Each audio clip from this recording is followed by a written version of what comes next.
trip out about something like that. Like, she texted me.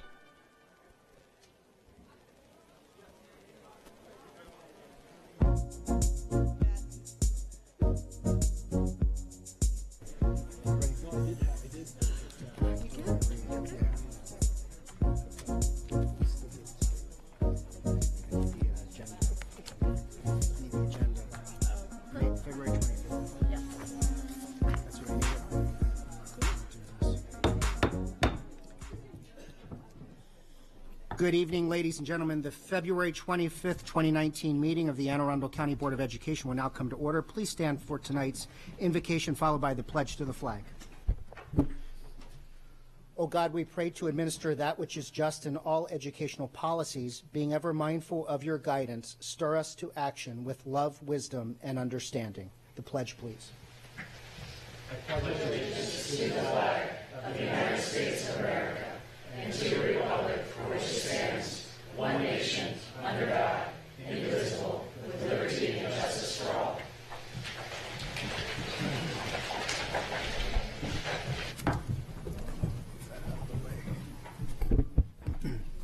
Welcome to this meeting of the Board of Education. This meeting is being televised live on AACPS TV and live streamed on the internet. General information and protocols for the meeting are posted on the sign by the doorway as you enter the room, so please make sure you read those if you have not already. Item 2.03 is approval of the minutes. Is there a motion to approve? So moved. Is there a second? Second. Any board members like to change anything that's on the minutes? Seeing none, we'll approve by consensus. Thank you. We now have item 2.04, establish agenda order. Ms. Urea. Mr. President, I move that we take the following items out of order and hear them in this order after public comment. Item 2.05, the tribute to Dr. Aris T. Allen, that will be followed by the items 6.01, 6.02, 6.03, 7.01, and 7.02. After those items, we can turn our full attention to the consideration of the operating and capital budgets. Is there a second? Second. So, oh, I'm sorry, that's me. After 2.05, not after 2.10. I'm thinking it's 2.10. Is it that it's? It should be 2.10. We'll make that. So it's item 2. Yeah, friendly amendment 2.10. That 2.10 is that? Okay. Yeah. item So what- yeah. 6.01 and following would come after 2.10. Is that correct? I think that's what it says here, yes. Okay. Yeah. Yeah. All right. Just clarifying. Yeah, no, of Thank you. course. Okay, further discussion on that? Seeing none, all in favor say aye. Opposed, no. The ayes have it. Are there any other changes to the agenda order? Seeing none. Tonight is a very special night for the Anne Arundel County Board of Education. We're very honored to recognize a great contributor to this board, this school system, and to the state. And with that, Ms. Antoine. Thank you, President Gilliam. Close my computer and pull up my mic. Good evening, everyone, and thank you for being here. All means all. Sound stewardship. Ready, set, launch. Sound familiar? These are the driving tenets of our current educational system. Come with me back in time, though, to the 1950s. Would you believe that even then, these values were being amplified in our school system? The best example was when Republican Governor Theodore McKeldin appointed a young physician named Aris T. Allen to our Board of Education. This appointment made Dr. Allen the first African-American board member. Imagine putting in a package to the governor in the 1950s as a black man to be appointed to the Board of Education. Keep in mind, this was the same decade that the Supreme Court decided on the Brown versus Board of Education decision. Think about the progressive forward mindset he and his supporters must have been committed to in order to tell him to go forward. You got this, and we have your back. Think about where we all would be had they not. As many of you probably already know, after his historical appointment here in Anne Arundel County, Dr. Allen went on to become the first African American in many categories. This included being elected to the Maryland General Assembly, representing us in the House of Delegates as well as in the Senate. He was also the first African American to chair the Maryland Republican Party. He and his wife, Dr. Faye Allen, Dr. Faye as she was affectionately called, they have a love story like none other. They were married for 45 years, both of them after finishing medical school at Howard University had choices. Dr. Aris Allen, he went east to come here and start a clinic. His wife-to-be had a choice to go back home in Chicago where jobs were more prevalent for her. But she chose to follow her husband. And 35 years they worked together in that clinic, serving the communities of Annapolis. So tonight, We pay tribute, we give homage and grand respect to the Allen family, as well as to Dr. Allen himself for the pioneering that he did, the strong leadership that he contributed to us, and the opportunities that he has afforded us and our entire educational system. Let's take a look.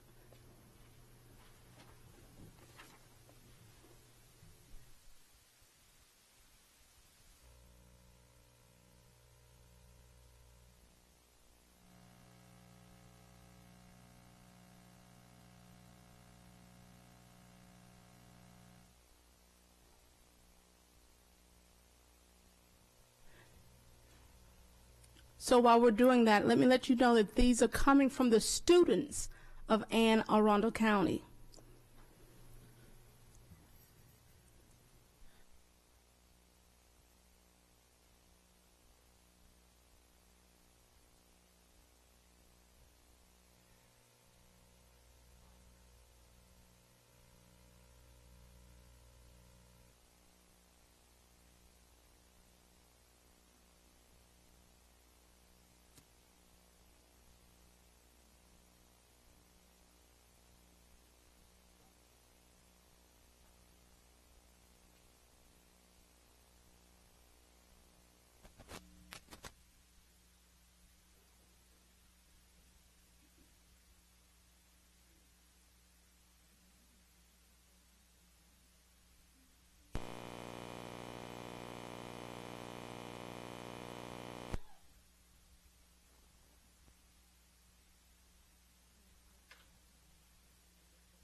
So while they're doing that, our technical difficulties are posing problems.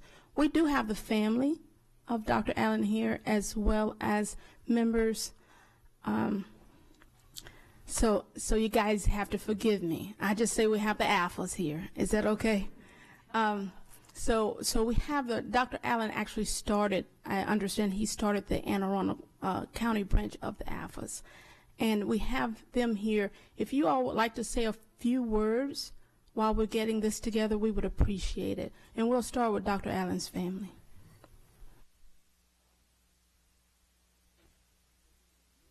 Yes, please.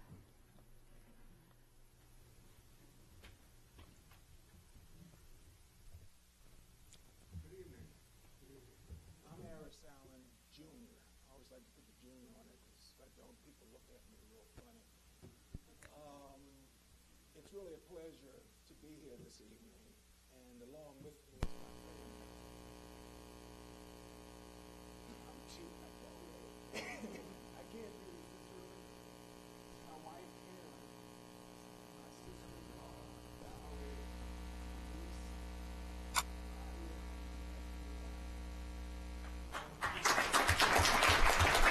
Could you guys stand, please?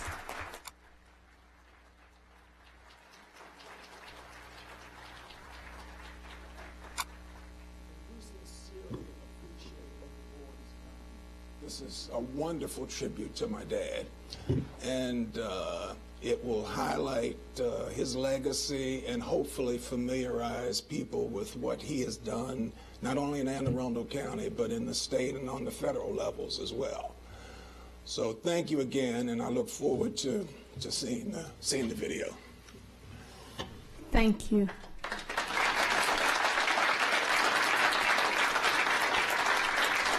Okay, alphas. While they are coming, I joined the military because the sororities that I wanted to join when I was in college were all on suspension. I joke about that because most of my family are definitely Greeks, and they poke at me. But I remind them I joined the ultimate sorority and the ultimate fraternity. But thank you. Go ahead. Good evening, President Gillen, Vice President Urea, Dr. Olato, and members of the board. My name is Anthony Alston. I am the Regional Assistant Superintendent for the North County and Chesapeake Feeder System and the very proud member of Alpha Phi Alpha Fraternity Incorporated. We are grateful for the honor to join you in recognizing our dear fraternity brother, Dr. Aris T. Allen. At this time, I would ask that the brothers of the Eta Lambda chapter of Alpha Phi Alpha Fraternity Incorporated please stand and join me.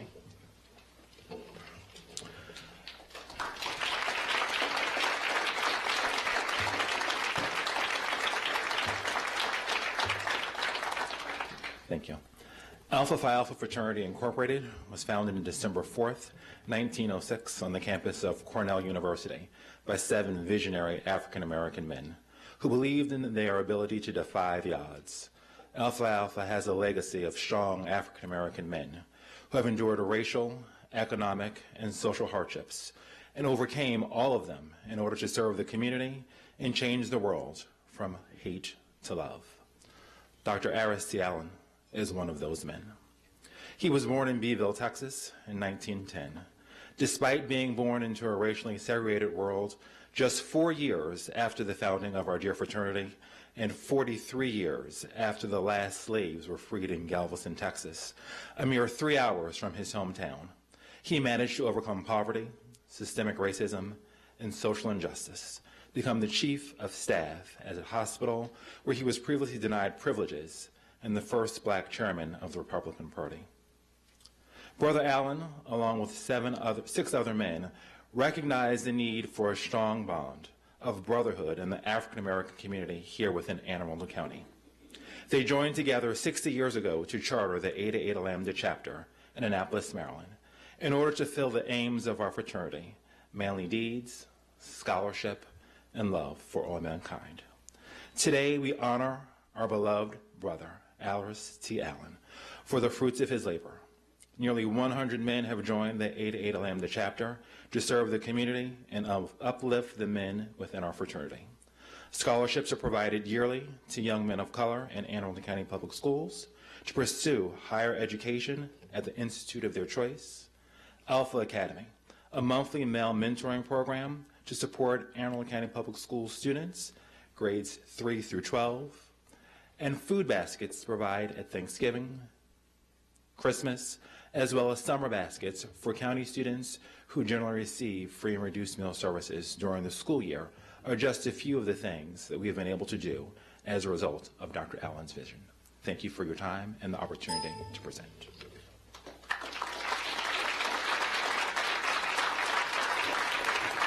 Thank you. Are we good to go now? Okay. Thank you. Were there any other comments from the family or from the Alpha fraternity? Okay, thank you. So now let's take a look at what our students have to share.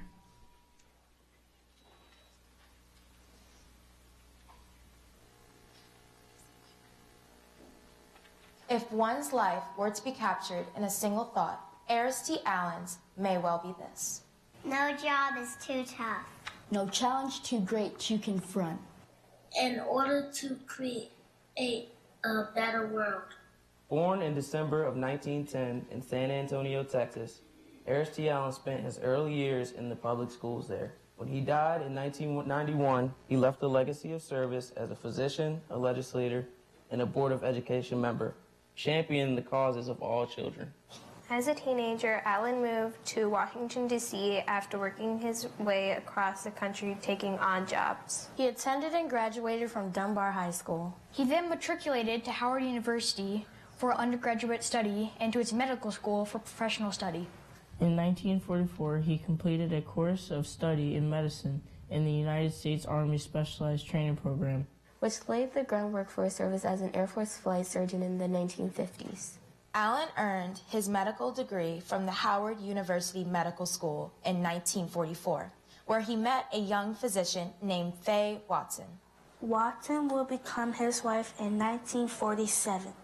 Dr. Allen fulfilled his residency requirements at Freedman's Hospital in Washington, D.C. He and his new wife moved to Annapolis.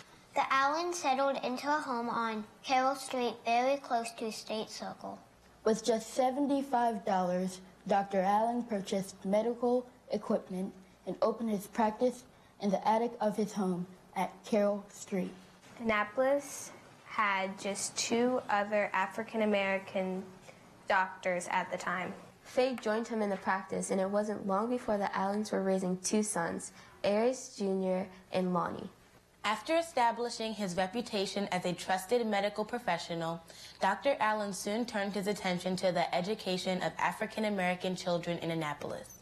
As he lived and learned from the people that he cared for, he began to have deep concerns about equity and parity between blacks and whites.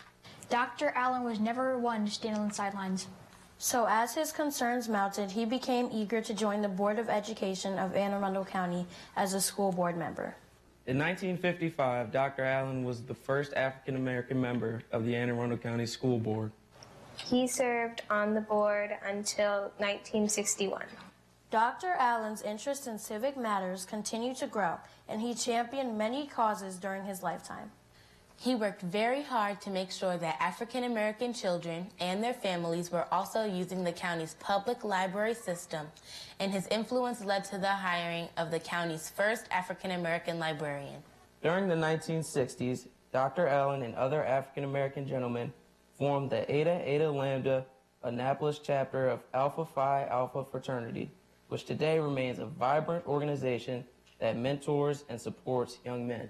Given his medical, educational, and civic experience, Dr. Allen's friends urged him to run for elective office. He chose the House of Delegates and broke new ground again by becoming the first African American member of the Anne Arundel County delegation in 1966. He served in the House until 1974 and was unanimously chosen to lead the Maryland Republican Party in 1977. He served intermittently in the General Assembly in 1982 when his talents and expertise were called upon as medical advisor to President Ronald Reagan. He returned to his House of Delegates seat shortly before his death in 1991. Dr. Allen's public service was honored with a roadway dedicated in his name. Aris T. Allen Boulevard connects Annapolis Forest Drive to Route 50.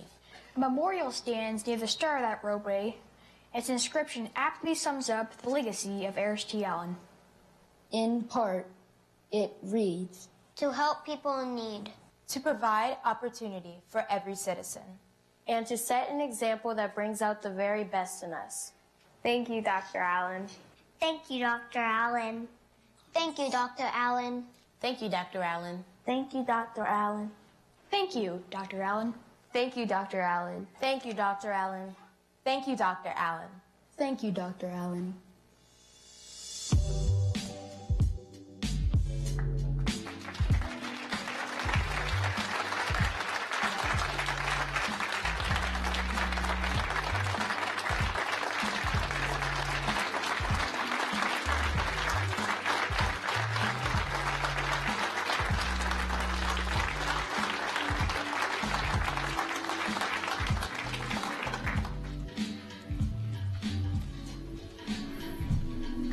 With that, I will now turn it over to Mr. Grennan to close out the tribute.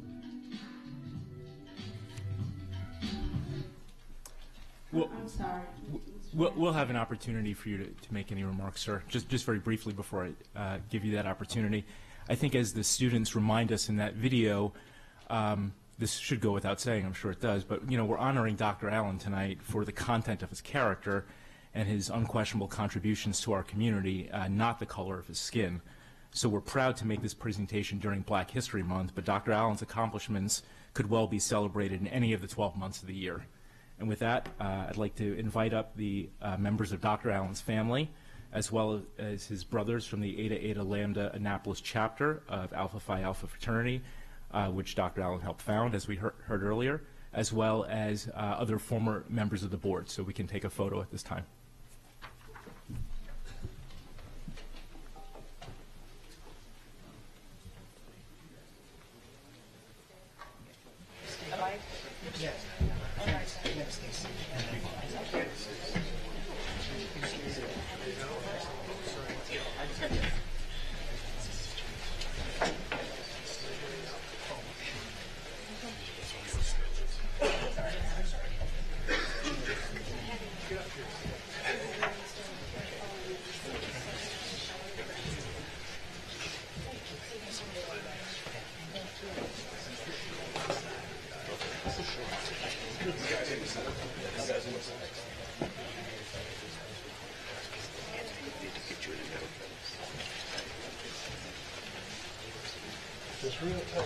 everybody. What's the all right?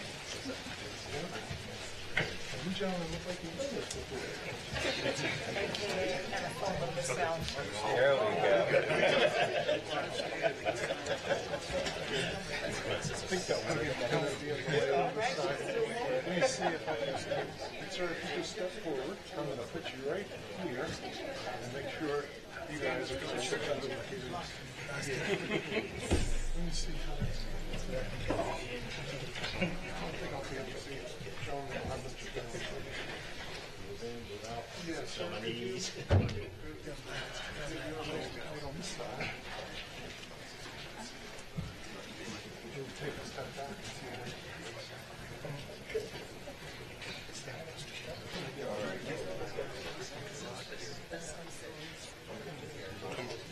yeah.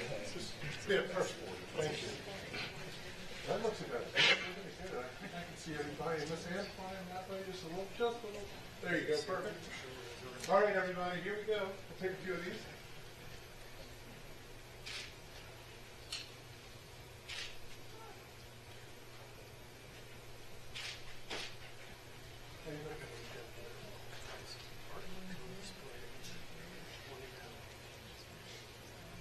For the record, I was one of those children.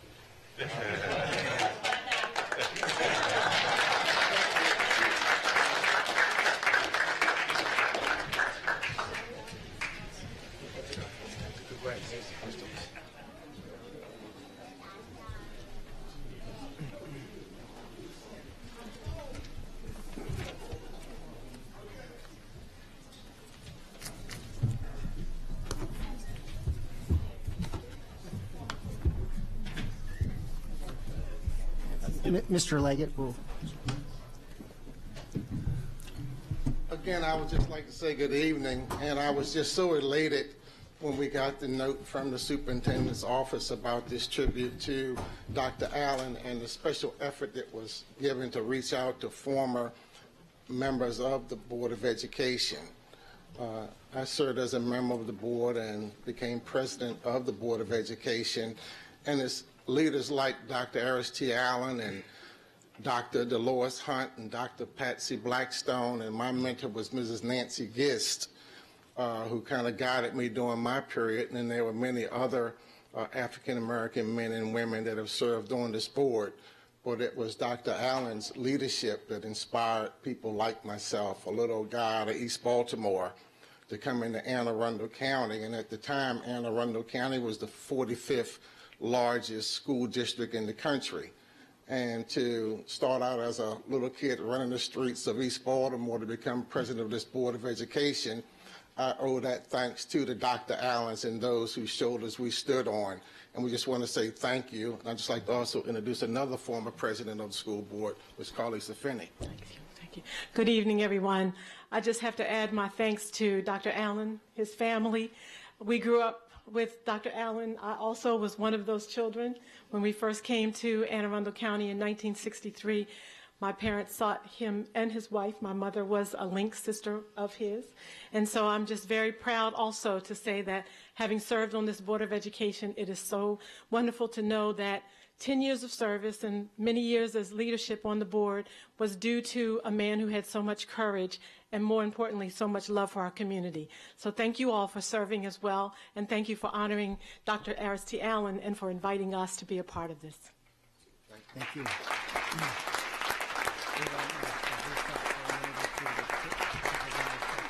So, President Gillen, if I may, are there any other board members who were invited? If you may not want to say anything, but if you don't mind just standing, please. Familiar face. Thank you. Thank you, Ms. Antoine, Mr. Grant, and everyone. There's going to be a lot of movement, so I've been asked to take a recess for about 2 or 3 minutes just so people can change out, and then we'll resume. Thank you.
Ladies and gentlemen, we're going to, thank you very much, ladies and gentlemen. In the interest of time, we're going to resume.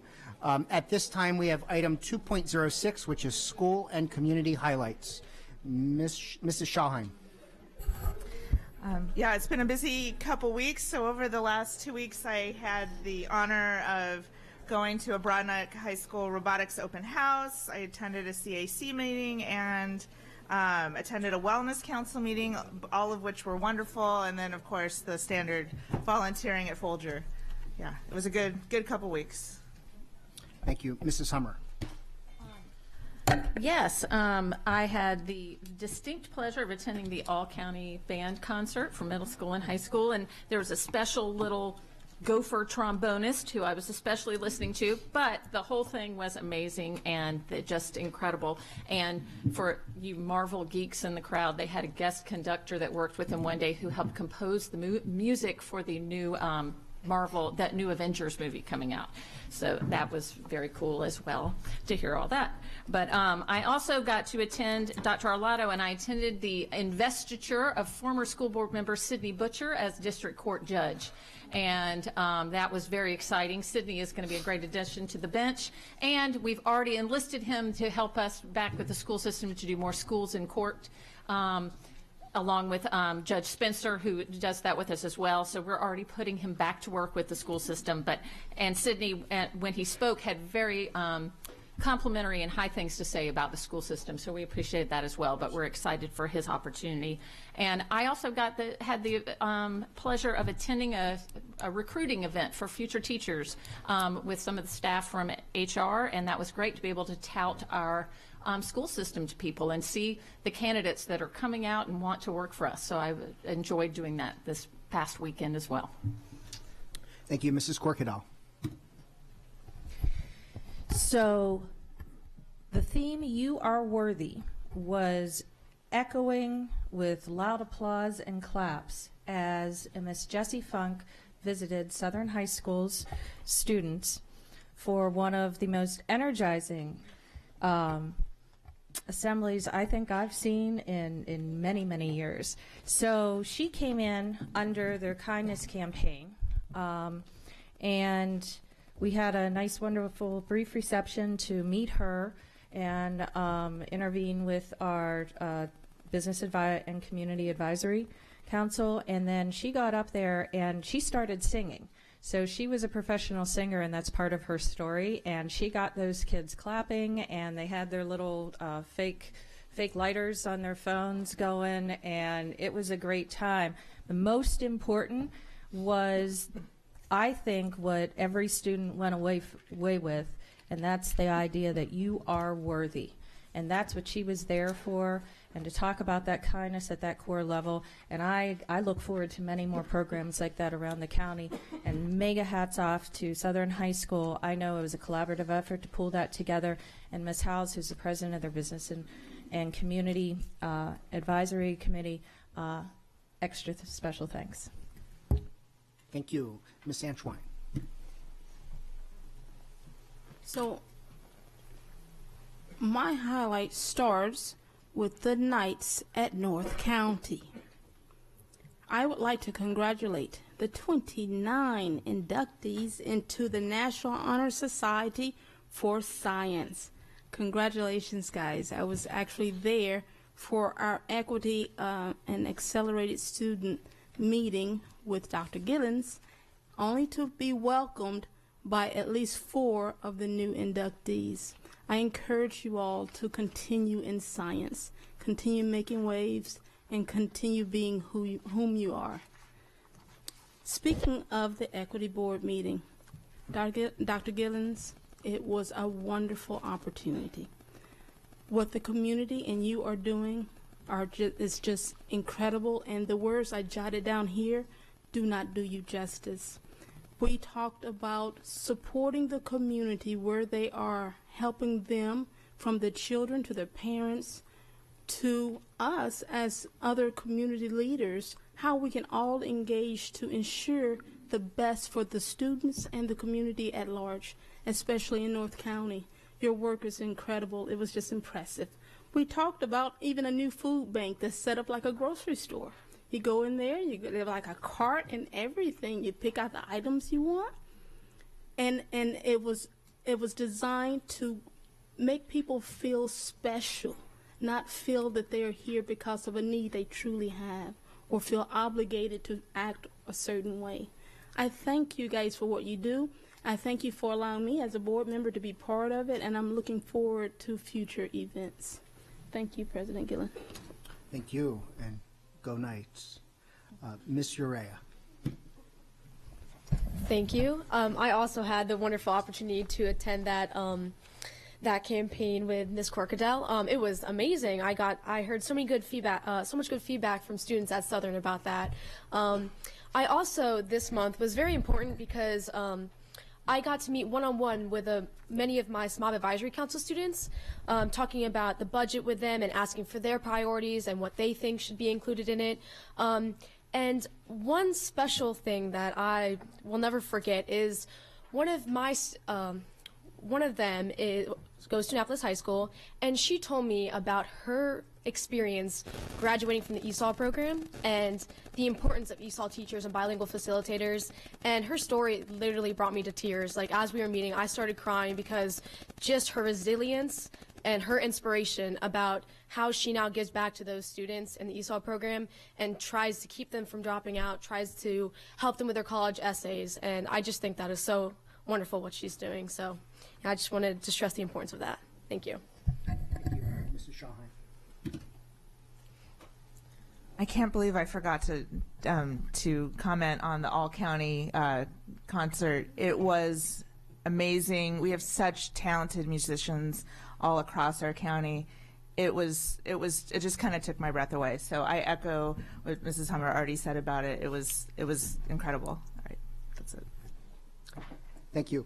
Item 2.07 is the superintendent's update, and in the interest of time, Dr. Arlotto has decided to forego his update so we can move to the budget and the other items. But in place of that, though, I've been asked on behalf of Dr. Arlotto and also Mrs. Corkadell to welcome Boy Scout Troop 840 from Lothian, who are here tonight to observe our meeting. So thank you for being here.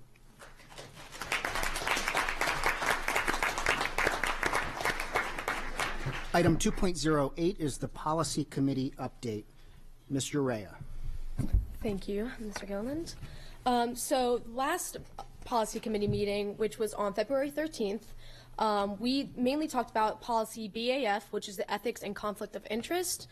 So essentially the main things that were gone over was, again, just updating it with the State Ethics Commission and updating it, making sure it's following those regulations, as well as updating it to the now elected board. So if you look through it, it's online. On page 7, one of the biggest updates was just for future application of D, and then as well as page 12, the candidates to be members of the board, that was added because now it's a partial elected board and to move into a full elected board, as well as page 13, statement E, that was newly added. So those are the main things besides it just being updated, as well as the next policy committee meeting will be chaired by Ms. Corkadell. She has now been added as the chair, and one main thing we will be addressing is looking at the class ranking system. So thank you. Thank you, Mr. Rea. And in addition to Mrs. Corkadell leading the policy committee, we also tonight designated Mrs. Ellis to be our new budget committee chair. So thank you for that, Mrs. Ellis. Item 2.09 is the CRASC report.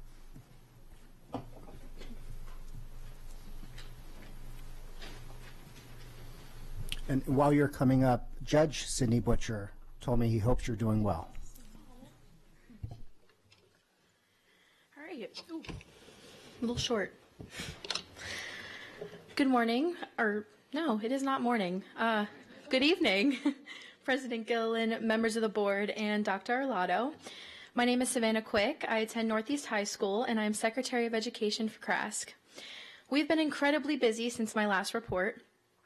On February 5th, 3 members of CRASC attended the American Cancer Society's Cancer Action Network Day in Annapolis. We were introduced to 3 pieces of legislation on cancer prevention, Tobacco 21, the raising of the minimum tanning age, and the protection and increase of funding for important women cancer screening programs in the state. Once we were familiar with the legislation and received a crash course in the hook, line, and sinker advocacy method, we had the opportunity to meet with our Anne Arundel County senators and delegates to discuss the bills. In addition, we were invited by Senator Riley to attend the Finance Committee meeting. The experience was educational, interesting, and of course fun. On Saturday, February 9th, 8 members of CRASC attended the Maryland Association of Student Councils legislative session at Northwood High School in Silver Spring. Students were divided into high school and middle school groups, as well as their familiarity with the legislative session. In these groups, students learned about the importance of the student member of the board, its role in the various counties, how to market themselves, the bill process, and other important leadership skills. After campaigning, speeches, and a Q&A with the Maryland State Student Member of the Board candidates, delegates voted for the 2 finalists, which will be passed to Governor Hogan. He will appoint 1 student for a 1-year term. Finally, MASC explained its stances on the upcoming bills and votes were cast. We all found it very informative, enjoyable, and we look forward to attending again next year. Best of luck to Michael and Noreen, the 2 finalists for States Mob. Our Constitution revisions and CRASC platform have been finalized. Copies have been distributed to middle and high school SGA advisors who will select students from their schools to review and vote on ratification. Video presentations explaining the important changes have also been sent. The ballots must be returned to the CRASC office by March 15th. The proposed Constitution and platform are posted on www.aacps.org/CRASC. Special thanks to Ms. Jeanette Ortiz, Legislative and Policy Counsel, for reviewing our changes and offering suggestions. Our student member of the board campaign season kicked off on February 6th. We have met lots of potential candidates from all over the county. Our second campaign clinic will be held February 27th at Old Mill High School, starting at 6:30 p.m. Nomination forms must be submitted by March 1st at 4 p.m. and packets, including essays, resumes, and letters of recommendation, by March 7th at 4 p.m. By the time I give my next CRASC board report, we will have announced our 3 SMOB finalists. CRASC condemns the recent hate incidents at county schools. Our schools and communities should be a safe place for students to learn and interact. Parents, I would like to remind you that our attempts to create a safer and more positive environment cannot be done without your help. Education must occur outside of the classroom in order for this to work. Furthermore, we applaud the approval of the new Global Community Citizenship course as a graduation requirement. Not only will it educate students about their community, but teach them how to appropriately communicate their ideas and opinions. We believe that this is an important step by providing students an opportunity to speak face-to-face on important topics. Our third and final leadership event for middle school students will be held on March 21st at George Fox Middle School. I'm really excited for my former middle school to be a host. I appreciate the time to give you a quick update about what's happening in CRASC. Thank you. Thank you. Item 2.10 is the PTA report. Seeing none, we'll now move to public comment. Anyone wishing to speak on an item not on today's agenda may offer testimony during this public comment portion of the meeting. Speakers are allotted 3 minutes each and may not allocate their time to others. A tone will sound when the time has expired. The board asks that comments remain civil and appropriate for the various audiences that may be watching or viewing this meeting. Student-specific and personnel matters are confidential and cannot be discussed in this forum. It is not the board's general practice to engage in question and answer session with speakers. For the record, please give your name before speaking. Handouts should be given to the board assistant.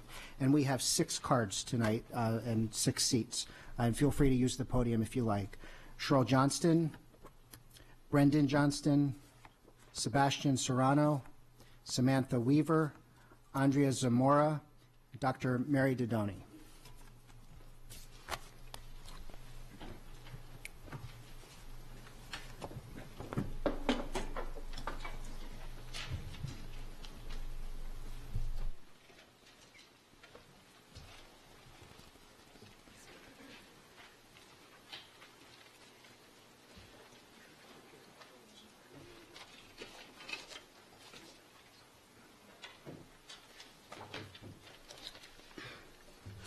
Good evening.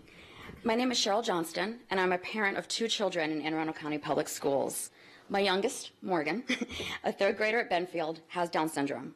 She has received services from the county since she was 3 months old and has been part of the Benfield elementary community since age 3, beginning with ECI. I'm extremely proud of her educational setting at Benfield and the accomplishments she has made. The larger concern is not with her home school, but with the lack of transparency and written responses from the Anne Arundel County Special Education Department. Last October, a representative met with met with Morgan's educators and principals to discuss grading on modified work. I'll skip the details due to limited time. However, it led to a subsequent meeting that same October in which many questions were asked from her parents as well as her educators. The overall themes of those questions were, and still are, lack of consistency in application and documentation of special education policies across the county, lack of written policy communication on grading, lack of written policy communication on compliance with federal legislation, that would be ESSA, IDEA, FAPE, and the unanimous Supreme Court decision Andrew F. Pushing of students with special needs off the diploma track and into segregated classrooms in early elementary school, and out of compliance with federal law by advising families if alternate assessments are taken, then students will be moved to an alternate curriculum certificate track. It is February 25th. I have received no written or consistent responses to those questions I asked in October, particularly in response to my child's grading. So here we are in the third marking period. Her parents nor her educators know how to evaluate her per the county recommendations that came through in October. We have no idea why taking an alternative assessment takes you from the diploma track. It's a clear violation of ESSA. We have no idea why there is such a huge push to take our children off the diploma track in early elementary school and place them in segregated classrooms learning life skills. We have no idea why our child can't stay in general education and have modified work and continue to grow. We have no idea why our child should not have the same opportunities to learn history, math, science, social studies, language arts as other students.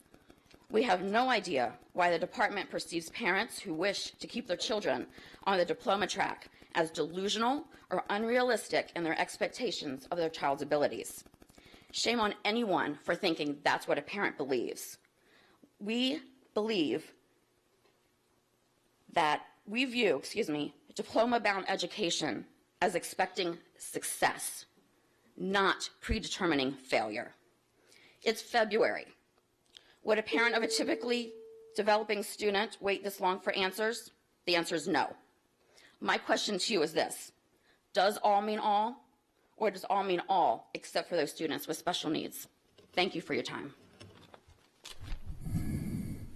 Would you do me a favor and meet with Dr. Lucarelli, our associate superintendent, so she can get information directly from you? Absolutely. Thank you.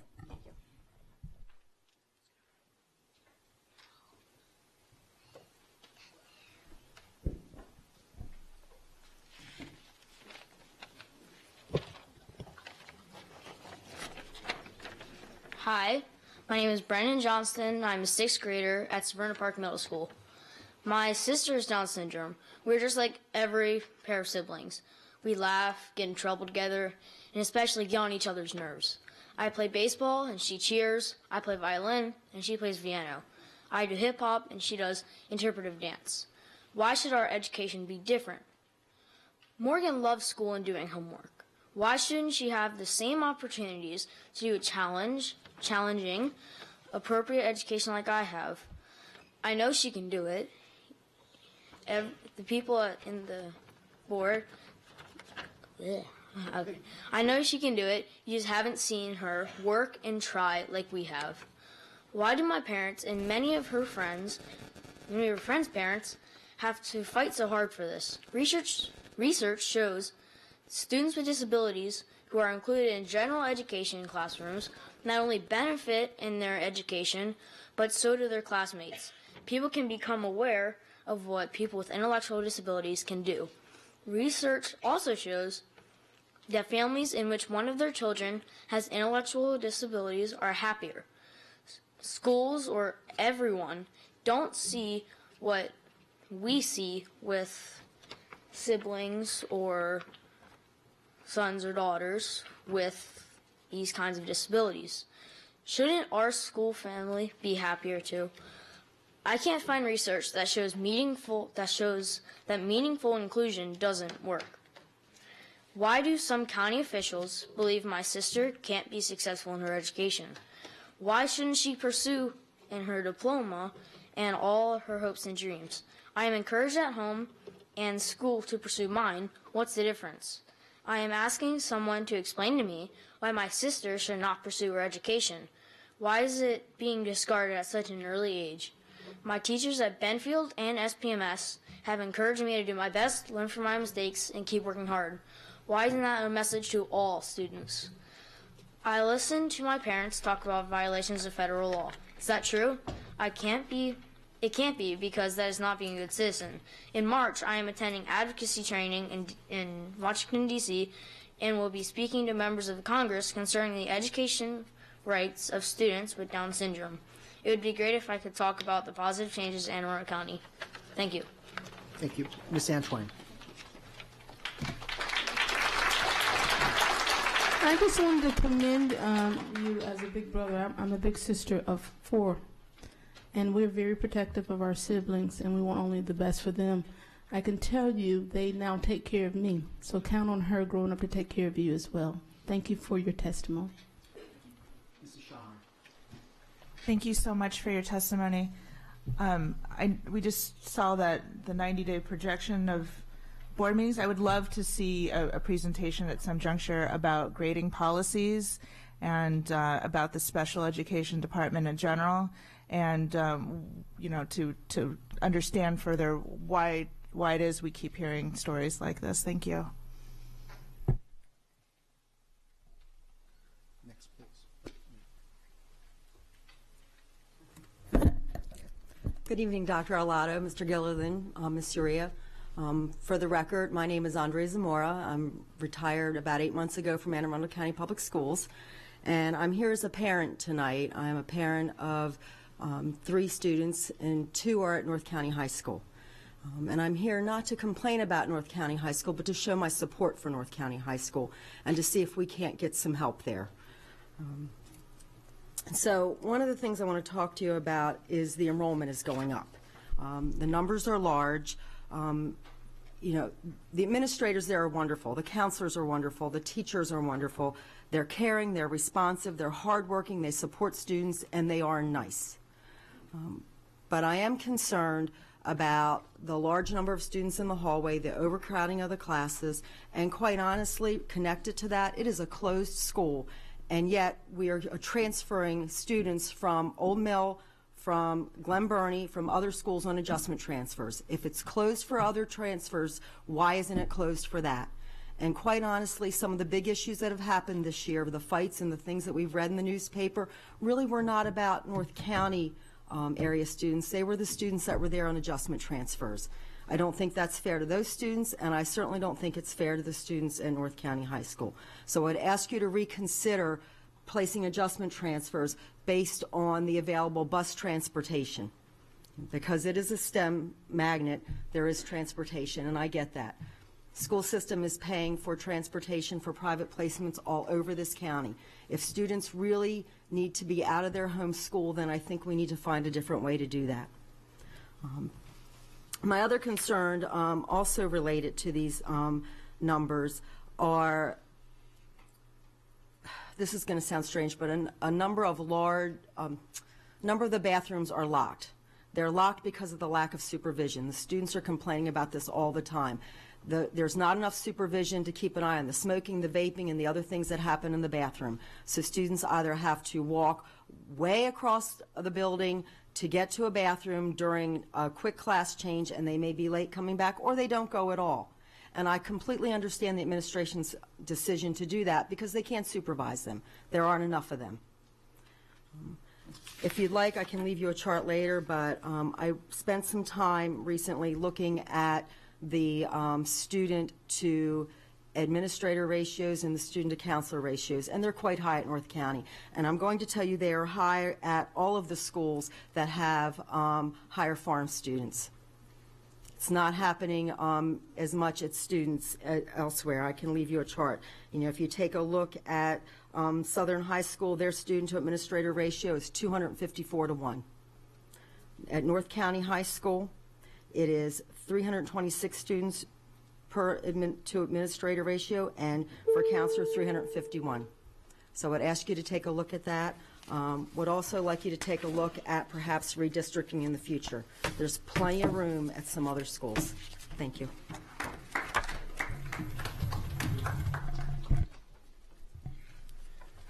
Good evening, Dr. Arlotto, members of the board. My name is Sebastian Serrano, and I'm a science teacher at Annapolis High School. Tonight, promises must be fulfilled. On Tuesday, January 8th, I testified on behalf of colleagues who currently have well over $10,000 of lost income. And in addition to that solidarity, I made a request. I asked for a data table of number of teachers on each step sorted by certification. No personal identifiers were necessary, and they were not requested. With this information, I could establish a price tag for a revamped salary scale, yet in spite of as many as 4 board members telling colleagues or me that this is a good idea, and I greatly appreciate your support, and in spite of several compliments from both central office officials and TAC members, the request was denied over a month later. Apparently, a few Microsoft Excel spreadsheets are perceived as negotiating outside the bargaining table, which I found strange for informational purposes. This description of rogue negotiating was also labeled with the idea of having board members host town halls in each school cluster so that Unit 1 employees could have the opportunity to engage with the board members directly. Apparently, the act of talking to board members is considered negotiating beyond the bargaining table. Boy, the things I would have won in my contract if that were true. So, talking and Excel are off the table, then let's look at the vote you're about to make. This year, Stuart Pittman is in the honeymoon phase of his tenure. He has told the board, county council, and members of state government that he will support the school budget on behalf of teachers. Let's also be blunt. He's probably going to raise taxes to accomplish this. Regardless of your thoughts on the taxes, political foresight is crucial tonight. Let's suppose tonight you vote in favor of a bill that restores some couple of steps and a few other things that are important. Mr. Pittman will approve of it, and he'll adjust taxes to fund it. Next year, the board and TAC will put together a plan to restore more steps, among other necessary costs. This is great. Mr. Pittman will probably support it. That's great. However, a growing segment of the population will become opposed. You already increased our taxes and you got a raise. What more could you want? Whether teachers articulate the reality of the situation effectively or not, a growing opposition will use that line of questioning to fight against it. They'll cite teacher attrition data for the next year as their evidence that taking their hard-earned income to throw money at public schools failed to solve any problems. We know this is coming, and they might win the argument if they're persistent and loud enough. This year is unique. The blue wave of Anne Arundel County still exists for now. What should happen tonight is a complete restoration of all steps, because this opportunity is not going to happen twice. Next year might be very difficult for teacher negotiations. This year has more than enough political capital available to finish the job, so we can't settle for a couple if we can get more. Don't settle for 5 if we can get 6. If 7 is on the table, go for it. You campaigned to help. We appreciated it. We support you. We still support you. But tonight, that help has to happen. Thank you.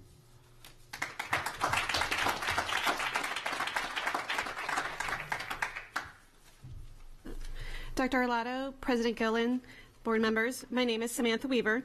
I'm here today to discuss the redistricting process for the new Crofton Area High School. On February 12th, the public briefing was held at Arundel High School, where AACPS Senior Manager of Planning, Mr. Greg Stewart, presented all 4 redistricting options. I would like to take this time to personally thank Mr. Stewart for his presentation. Not only was it very thorough, he also very patiently and professionally answered upwards of 30 questions from the audience. It is those questions which bring me here tonight. I took the liberty of documenting the questions asked by the community, and I have supplied each of you with a copy. I have it. Mr. Stewart was able to answer most of these questions, but some required additional data and research. One question was asked as a follow-up question repeatedly. Will the board have access to this information? The answer we were given was yes, if they ask for it. I'm here today to ask you to ask for this information. In the interest of transparency, I believe it would be the most effective if the board held another redistricting workshop meeting. One which is again open to the public but closed to public comment. Ideally, Mr. Stewart can present the options to you as he did to us, where you can review the answers to the questions asked by the community as well as ask your own. It would also be the perfect chance to ask for the additional information or data you feel would be needed to make an informed decision.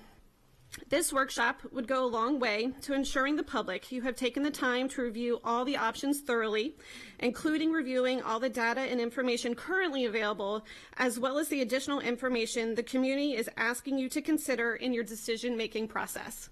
As always, I thank you for your time and your consideration. Thank you. Mr. Shaw. Can we get the answers to these questions, and if so, can we also then post them somewhere publicly so that the public would know the answer? I live streamed the event. It's on the Nantucket PTA Facebook page. I didn't put the answers down there because I was hoping they would be asked. Okay. So your questions were answered? They were answered, yes. Thank you. That's yes. all I wanted to know. Great. Thank you. Mm-hmm.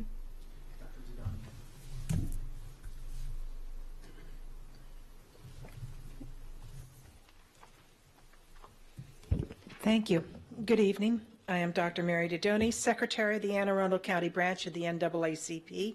I'm here tonight representing Branch President Ms. Jacqueline Boone Alsop and the Anne Arundel County Branch of the NAACP. A little over 2 weeks ago, this board voted to approve the Global Community Citizenship course as a graduation requirement. Within days, a flyer opposing this decision was placed on the windshields of cars at South River High School. Clearly, this board's approval of making the Global Community Citizenship course a graduation requirement has alarmed some persons. The overall tone of the flyer in question was one of attack and what seemed to be uninformed mischaracterization about the intent and content of the course. Removed of vitriol, the flyer depicted the course requirement as an attack on First Amendment rights.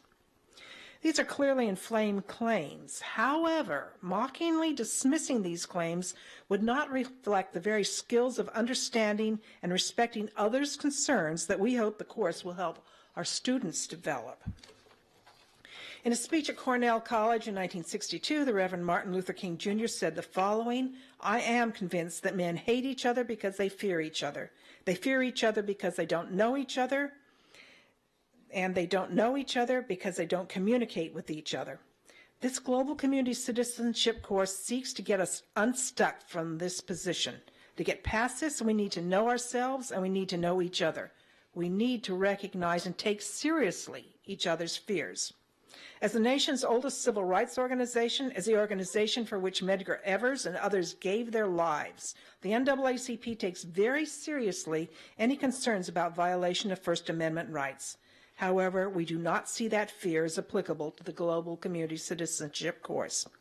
We wish to remind this board and the audience that at the same time you are voting to establish the Global Community Citizenship course as a graduation requirement, a Fourth Circuit Court of Appeals panel ruled that Charles County High School and its administrators did not violate a student's First Amendment rights during a world history class that included lessons about Islam. One member of the three-judge panel that reached the decision wrote, "School authorities, not the courts, are charged with the responsibility of deciding what speech is appropriate in the classroom.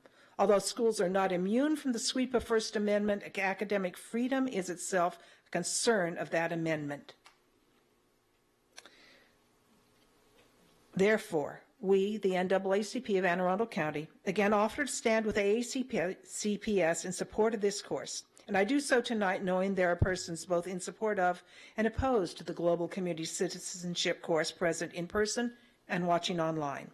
We are confident the AACPS and this board will be cautious and aware as you continue to implement this course in the remaining 11 high schools. We remain here to help you in that process, and we remain here to ensure that all civil rights are protected. Thank you. Thank you very much. Thanks to everybody who testified tonight. At this point, we're going to start to take items out of order per our revised agenda. My hope is that these next few items will be very quick so that we can move to the budget. So fingers crossed. Consent items, award of contracts. Is there a motion to bundle items 5.01 and 5.02? So moved. Second. Second, any discussion on bundling? Seeing none, all in favor say aye, opposed no. The ayes have it. We now have a bundled package. Dr. Arlotto, your recommendation, please. Yes, sir. I recommend board approval of the contracts as listed on today's agenda, 5.01 and 5.02. So move. Is there a second? Thank you. Any discussion? No board discussion. Is there any public comment on these? Seeing none, Mrs. Connolly, would you please call the roll? Ms. Urea. Aye. Ms. Antoine? Aye. Ms. Shawheim? Aye. Mr. Lyde? Aye. Ms. Ellis? Aye. Mr. Grannon? Ms. Corkadell? Aye. Ms. Hummer? And Mr. Gilliland? Aye. 9-0, motion passes. Thank you. Item 6.01 is the placeholder for administrative personnel appointments. There are none tonight. Thank you. We now move to our second reading calendar. Item 6.02, Health Education Policy IFG. Ms. Ortiz. Good evening. For the record, Jeanette Ortiz, Legislative and Policy Counsel. So we have IFG, Health Education, on second reading. We did not receive any public comment on the proposed revisions to the policy or regulation. However, during the public comment time period, MSDE sent information to all school systems around the state, just providing information on health education, requirements, and aspirational things. And so based upon that, I decided that it would be good to tweak the regulation a little bit to include some of these additional requirements. And so you'll see specifically the language on the bottom of page 1 indicates the comprehensive health education program shall cover various topics in accordance with state law and regulations, including, and so that including is not meant to be exhaustive, but list some additional items. And if you go to page 2, we included cardiopulmonary resuscitation information, age-appropriate education on the awareness and prevention of sexual abuse and assault, and then that's D, and then E, instruction on drug addiction and prevention, including heroin and opioid addiction and prevention. So we're already doing those things, and some of them are covered in other policies and regulations, but we just figured let's just make sure it's all covered in this regulation so that there's no question about that. So that was the change in accordance to just what the information the MSD sent out. Great, thank you very much. Are there any board questions or comments at this time? Seeing none, is there any public comment at this time? Seeing none, thank you. We'll now move to item 6.03, items of legislation. I noticed Section 1 Board of Ed vote requests that there are no bills requiring our vote tonight, but do any board members have questions about any other bill listed? I'm loving this. Seeing no lights. Is there any public comment at this time? Seeing none, thank you. Thank you. We now have review items. 7.01 is the monthly financial status report. No report? No report tonight, thank you. 7.02 is award of contracts. Any questions on contracts? Okay. Thank you. We'll now move back up on the agenda to item 4.01, which is the superintendent's recommended fiscal year 2020 capital budget. And in anticipation of this item as well as the next, just have a brief statement to read. Board members have indicated their interest in proposing a number of amendments to Dr. Arlotto's recommended budgets. In order to facilitate an orderly discussion and avoid unnecessary redundancy tonight, I've worked with our communications officer to organize the amendments by subject matter in the order presented in the superintendent's recommendation. Each amendment will be proposed by way of a motion, which will be offered by our vice president. If seconded, the board will then vote. The board will move to discussion of the motion. In addition, because there are some amendments that multiple members indicated they plan to introduce, For any motion that is seconded and before any board discussion, I will ask if any members want the record to reflect that they join in making the motion. This is simply to avoid multiple identical motions and is separate from the substance of any discussion and eventual vote, which will proceed in our usual fashion for deciding motions. A member who happens to join in offering an amendment may still vote however they wish to the motion on the floor. So with that, item 4.01, the capital budget. Are you going to make a recommendation? Dr. Arlotto, your recommendation, please. Yeah.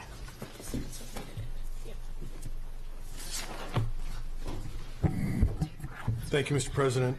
I recommend board approval of the capital budget of $172,072,000, as well as the 6-year plan and any approved adjustments by the board. Thank you, Doc. Second? Second. Second, thank you. At this point, we have one amendment that we'd like to recognize. Ms. Urea. Amendment number 1, I motion to add $130,000 for playground equipment at schools. Second. Is there any board discussion on this amendment? It's still you. Or you. Oh, no, sorry. Any public comment?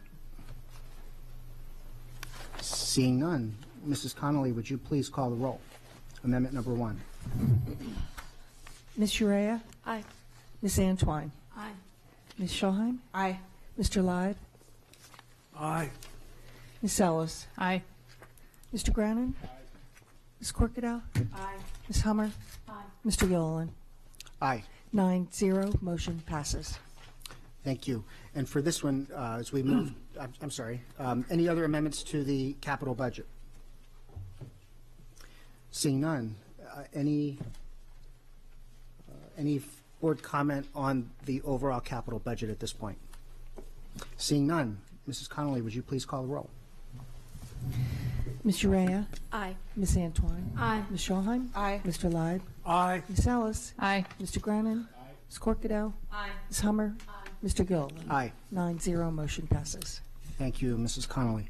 Item 4.02 is the superintendent's recommended fiscal year 2020 operating budget. Dr. Arlotto, your recommendation, please. Yes, sir. I recommend the board approval of the operating budget at $1,257,185,266, as well as any approved adjustments by the board. So moved. Second. Great. We now have staff presentation. Mr. Shaknovich.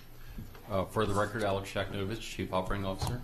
Matt Stansky, Director of Financial Operations. And we do want to bring one matter to the board's attention regarding a differential that has transpired since the December 19 introduction of Dr. Arlotto's recommended budget. As you're aware, that is done each year annually prior to the release of the governor's budget or any other formal guidance from the state. We've now received the governor's version of the budget and have conferred with MSDE regarding the revenue that will be apportioned to Anne Arundel County. We are, as a result of the governor's recommended budget, slated to receive $5,301,380. Again, that's $5,301,380 more than previously anticipated when the budget was developed in November and presented in December because the states increased their budget.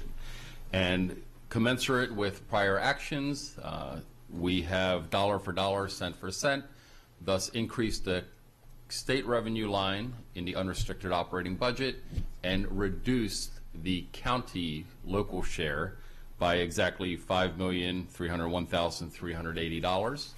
The net effect is that the superintendent's recommended operating budget in terms of the total dollar value year over year, in terms of the FTE year over year, and in terms of the percentage increase year over year, all remains the same. So everything other than those two figures remains as it was initially presented back in December 19th, 2018. And with that, we conclude our brief presentation.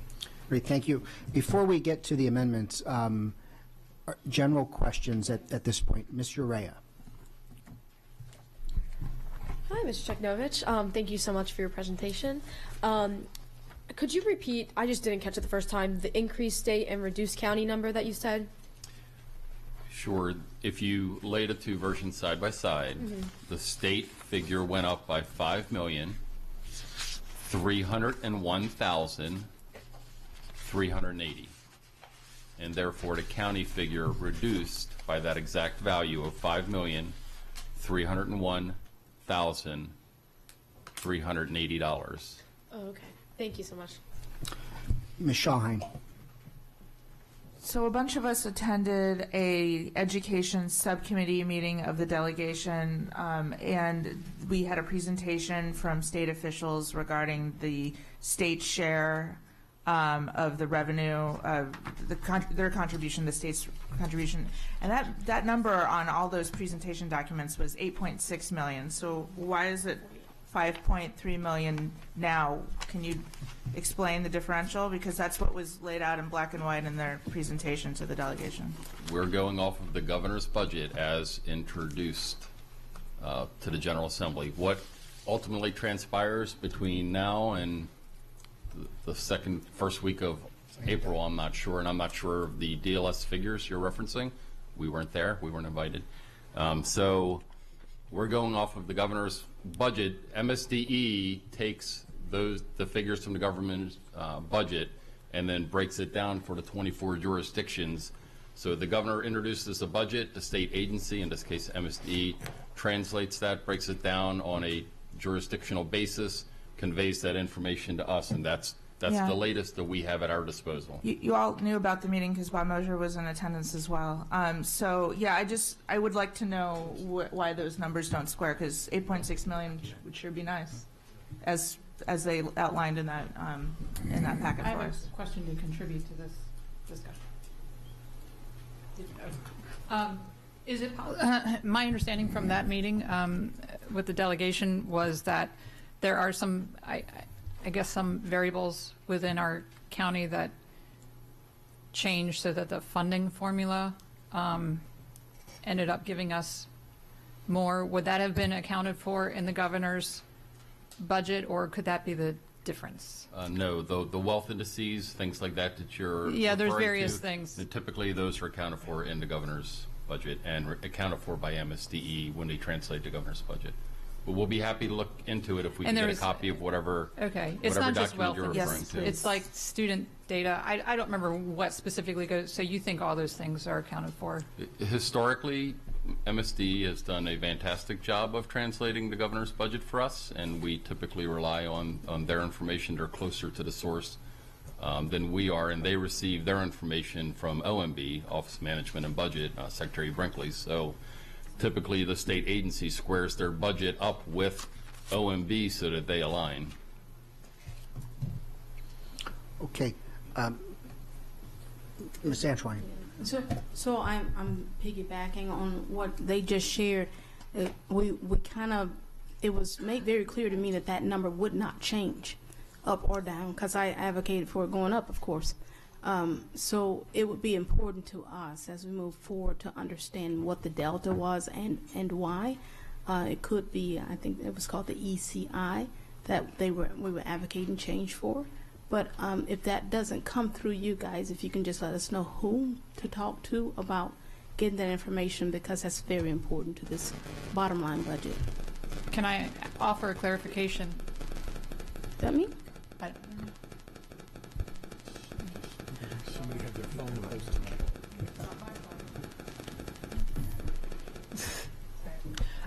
Anyway, this meeting occurred on February 11th, and the presentation was given by Mr. Birch. So I don't know how that relates to when the information was compiled that you received from the governor's budget, but I'm just offering that information. And I have the written information that was provided in that meeting, so. I don't know if it would be Sure. helpful. Again, the governing authority for school districts is the Maryland State Department of Education. If they change their figures, we'll be happy to change our figures in alignment with them, but we're not going to run counter to what the state agency that is the agency that essentially distributes the dollars to us. So we'll be happy to look into it. We'll be happy to contact MSD or DLS or anybody else. But, you know, we're going to stick with what essentially our governing authority is, and our governing authority is MSD, the state agency.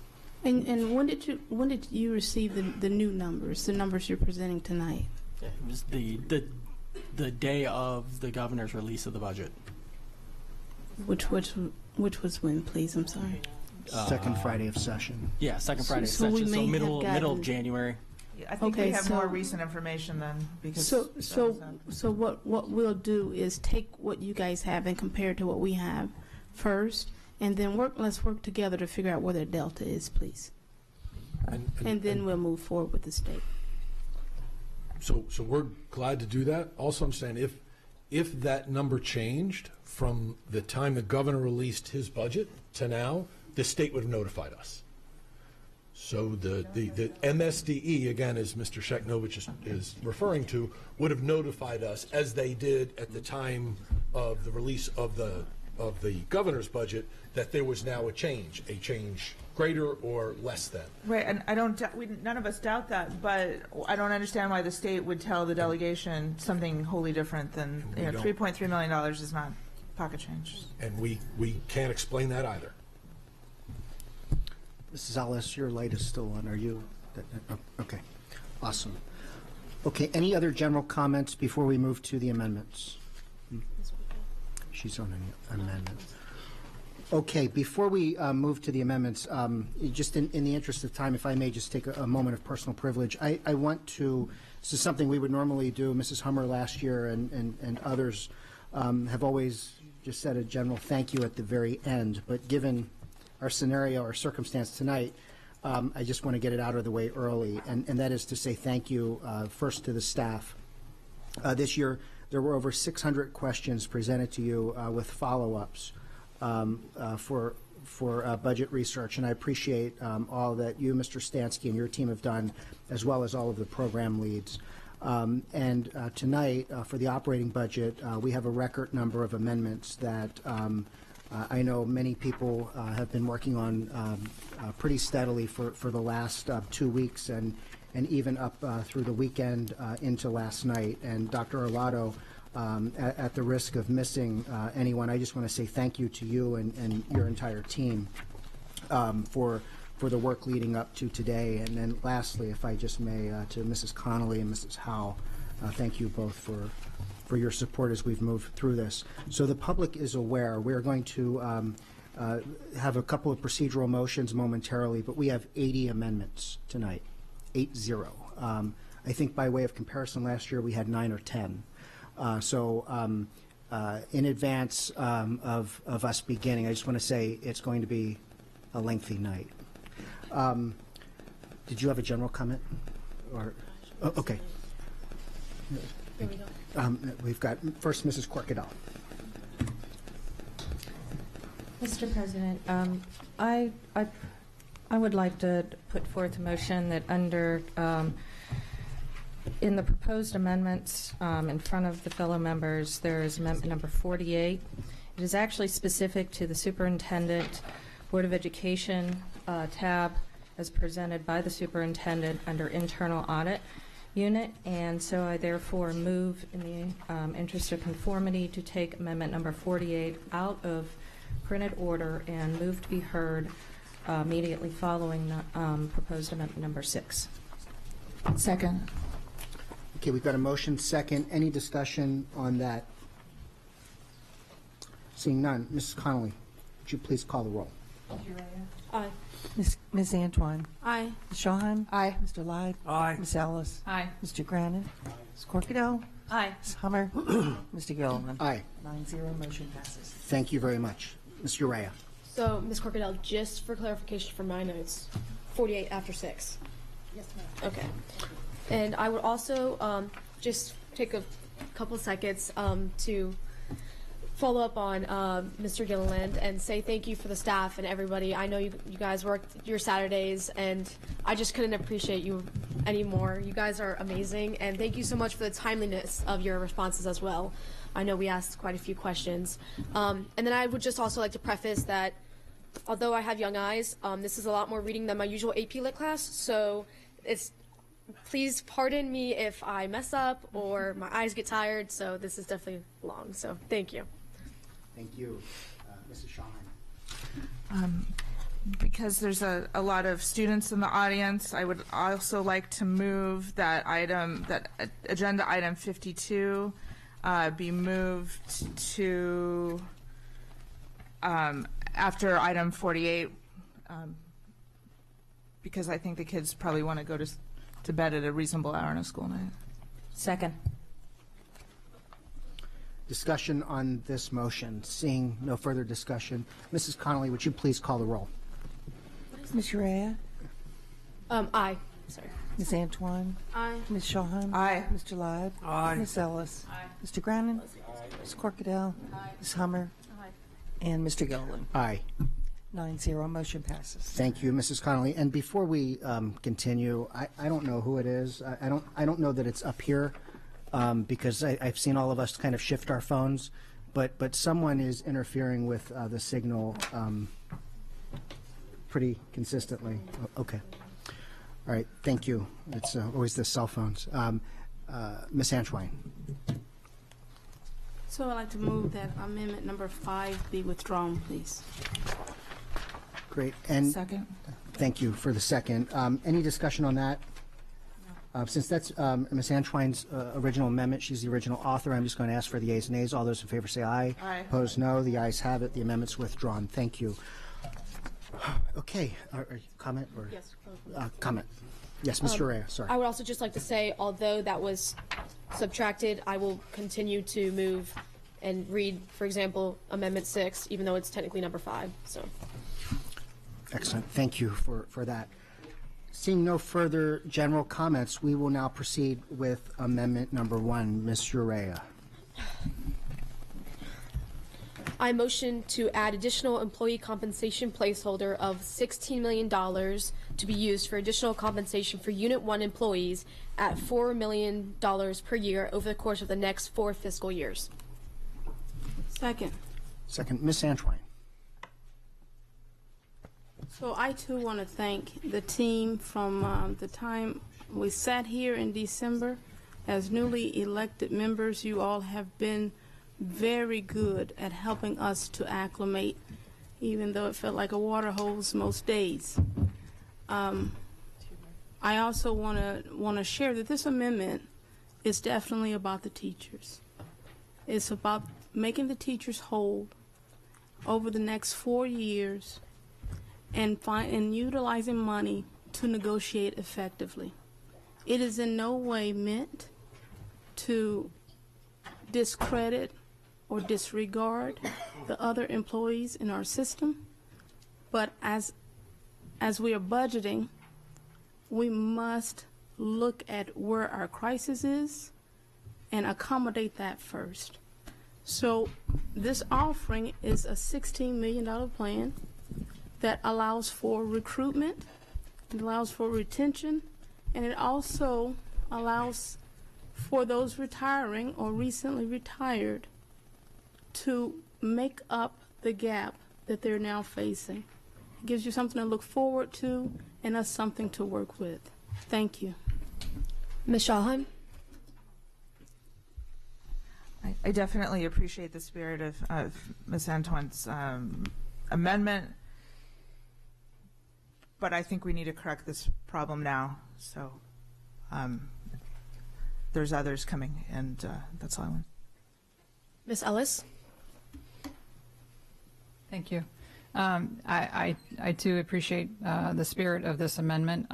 This is an issue that I think is recognized by many, if not all, members of the board in some way. My concern with this particular amendment is if we were to take this dollar amount and implement it now rather than spread over 4 years, because I believe what you're asking for in the amendment is to put it into this year's budget. And so if we were to put $16 million into this year's budget, I do not see why we would continue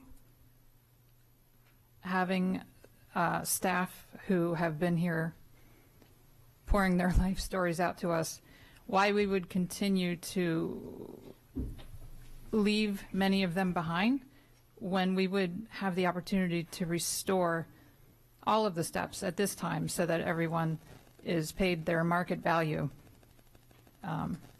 for their work. Thank you, Mrs. Ellis. Mr. Rea. Sorry. Mr. Rea, sorry. I would just like to say I will not be voting for any amendment that does not include all the units, because I believe that, yes, teachers are extremely important, but we cannot forget about the other employees, the custodians, the teachers' assistants, the facilitators that also lost those steps. And I think it's important that we compensate all employees. Thank you. Ms. Antoine. So I'll take one first and the other second. Since December, you all have introduced variables to us at every level. Internally to the school system, externally, you've given us formulas, you've given us solutions. What you see here is based on that. Time taken to consider the variables of the known variables that we have now, as well as the unknown. In budgeting, we must also forecast. There may be something that comes up that we have not considered yet, and we have to budget for that as well. It is my understanding that the current gap that has been the focus of a lot of the teachers' concerns, as well as other employees, that gap is estimated at 12 to 14 million. This is a $16 million plan. If we get the money from the county, we can incrementally put that into play over the next 4 years to encourage retention, to encourage recruitment, and to encourage what we really want to do and work on is adjusting pay overall.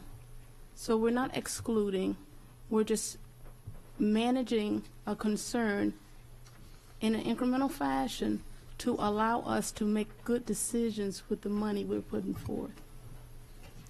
Then I appreciate, I think if we had the one to waive, I personally would have put a number there that will allow this entire system to get the money that we all deserve. But I have to be realistic, and a background in this at another level tells me that we have to start incrementally. And this is why I'm introducing this for our teachers first. And over time, hopefully I'm here for the next 6 years as you guys elected me to be. And my plan is to support the oversight and management of the entire system. Thank you, Ms. Antoine. And before we move to Ms. Ellis and then public comment, I neglected, as I was feeding my Diet Coke habit, I did not ask at the onset whether any member would like the record to reflect that they join in making this motion. So if there are any members that would like that designation at this point for the record, and we'll do this with each subsequent amendment, we'll just do that by show of hands. So at this time, is there any member that would like the record to reflect that they join in making the motion? Seeing none, thank you. Sorry, Ms. Ellis. So am I understanding correctly, the amount that you have put in this amendment is not necessarily all for makeup steps or to reduce or eliminate the pay gap, but could be for other purposes? Am I understanding that correctly? So this is why I requested that the actual 4 be in here. It is certainly accommodating the gap, and that is why it is up to 16 million. The numbers I received was 12.5, and I think others have received different numbers since what I received in December. So that is still under the 16 million. The plan is to close the gap, for sure, and it's also to look at how we are compensating our teachers overall, and also to look at how we're recruiting and retaining them. Also for those who are retiring, who may not get the benefit of this, looking to how we can accommodate them as well. Okay. Yep. One more thing. Sorry. If this amendment were to only address makeup steps, which is what, it sounds like a big portion of it would be for. I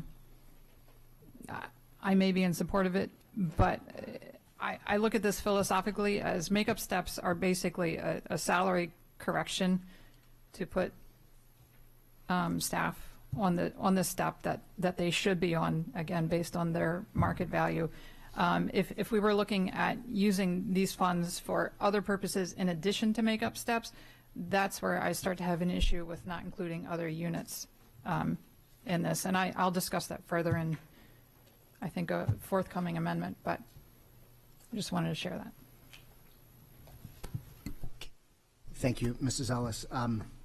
At this point, we'll move to public comment. And in the interest with Mr. Mosier, Mr. Shaknovich, and Mr. Stansky, so you're not lugging stuff back and forth, just for the public's benefit, we have the podium available as well as 3 seats. Mr. Blake is in 1 seat already, but we've got 2 more seats, and then we'll kind of go in that order. But Mr. Blake, you were here first, so please. Thank you, Dr. Arlotto, President Gilliland, and members of the board. For the record, my name is Corey Blake. I'm the Chief of Staff of Maryland Public Employees, AFSCME Council 67. I'm a resident of Anne Arundel County. I appear tonight in behalf of the 1,200 Unit 3 employees of the Anne Arundel County Public Schools. I have some prepared remarks that I hope will put our position on this amendment into context. Unit 3 employees of this school system are amongst the lowest paid public employees in the state of Maryland. Some of them must work 2 or 3 jobs just to make ends meet.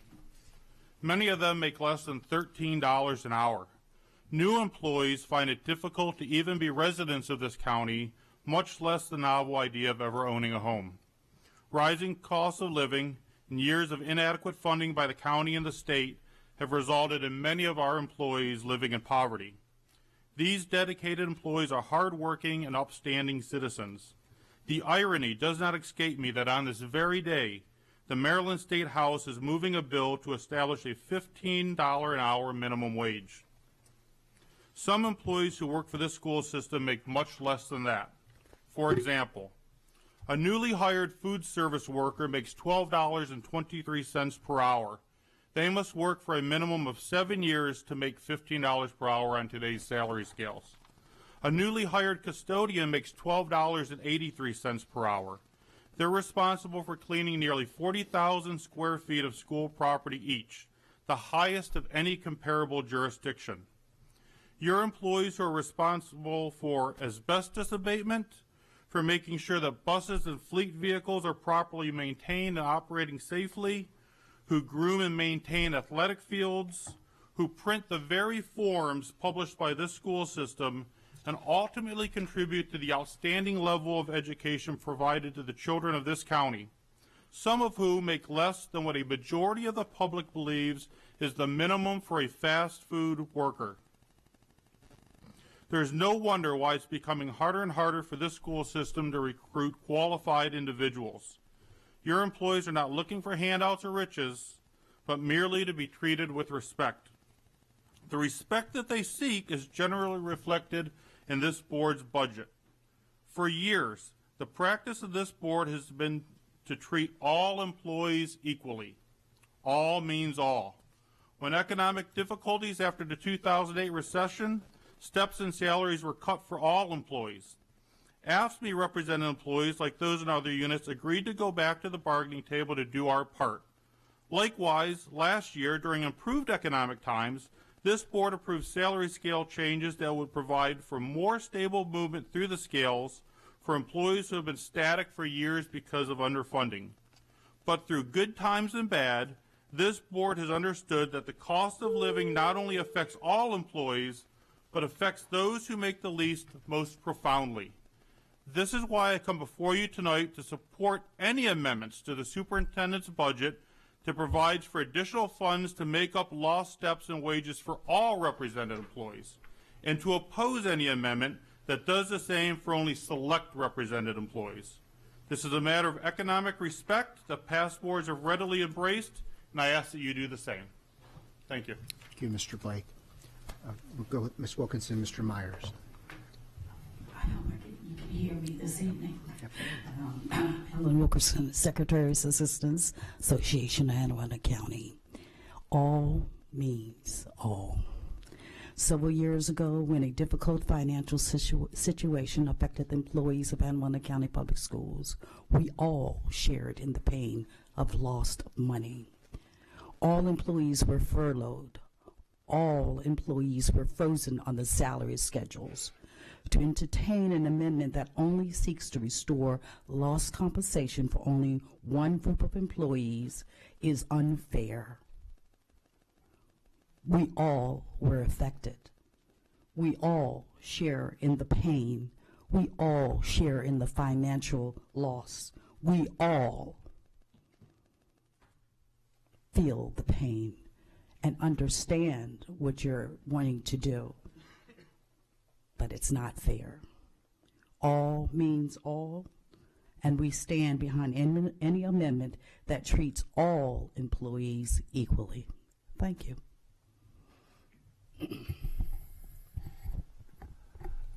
Well, good evening. For the record, I'm William Myers. I am president of the Association of Educational Leaders. We represent all the principals, assistant principals, board level coordinators, and special assistants. And I am the proud principal of South River High School. And we don't let one flyer paint our school in any light whatsoever. I'll say that up front. I also have my spot of red on tonight. I fully support every penny that you would devote to the teaching ranks. They deserve it. They're the hardest working group, bar none, in our county, perhaps. Saying that, I must tell you that I could not support any amendment that did not call for equity in pay compensation for all units in this county. I must remind you that 99.9% of the people I represent were teachers before they became administrators. I have over 97 members that are 4 steps behind. I have another 50 who are 3 steps behind in their compensation package. They talk to me all the time about why can't we catch up? Why are we left out? You know, I've heard the all means all and the equity. Well, we must have equity when we're talking about compensating all of our employees fairly. I did send you a letter not long ago to that effect. You know, leadership comes at a cost. Being a principal in this county or assistant principal, the difficulty of the job has just increased tenfold over a short period of time. You need quality leadership. You have to compensate for that leadership. We do this willingly. No one's not going to do their job because we will not let a student fail. We will not forget to write a recommendation. We will do what we have to do to keep our schools safe and orderly and to promote civil discourse amongst all the people we represent. We are the face of every school in this school system. It needs to be a good face. It needs to be a happy face. You can make that happen tonight by reconsidering the initial amendment and including all in your package. Thank you.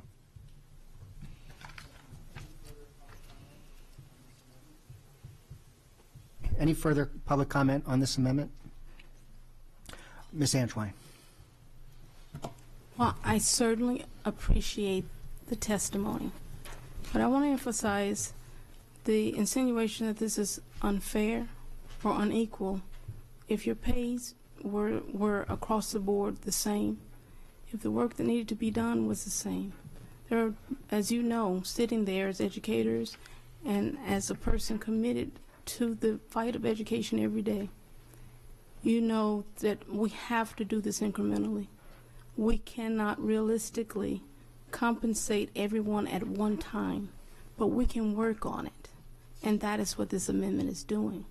This amendment does not exclude, but it is a start to something that frankly should have been done before I sat here. But because it isn't, we're offering solutions to an ongoing problem. And we're asking if you'll see for the rest of the night, we are addressing some other things that will affect all as well. We just need to be able to do it. We need to be able to do it feasibly. And we need to be able to offer to our new county executive something that he can put into motion as well. Thank you. Thank you, Ms. Antwine. Seeing no further lights, Mrs. Connolly, would you please take the call? Ms. Urea? Nay. Ms. Antwine? Yay.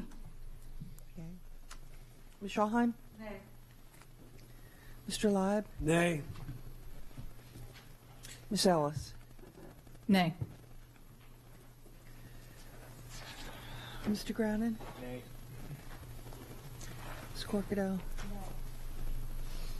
Ms. Hummer? Nay. Mr. Gilliland? No. That's 1-8. When the affirmative, 8 in the negative, the amendment fails. Amendment fails. Now move to amendment number 2, Ms. Urea.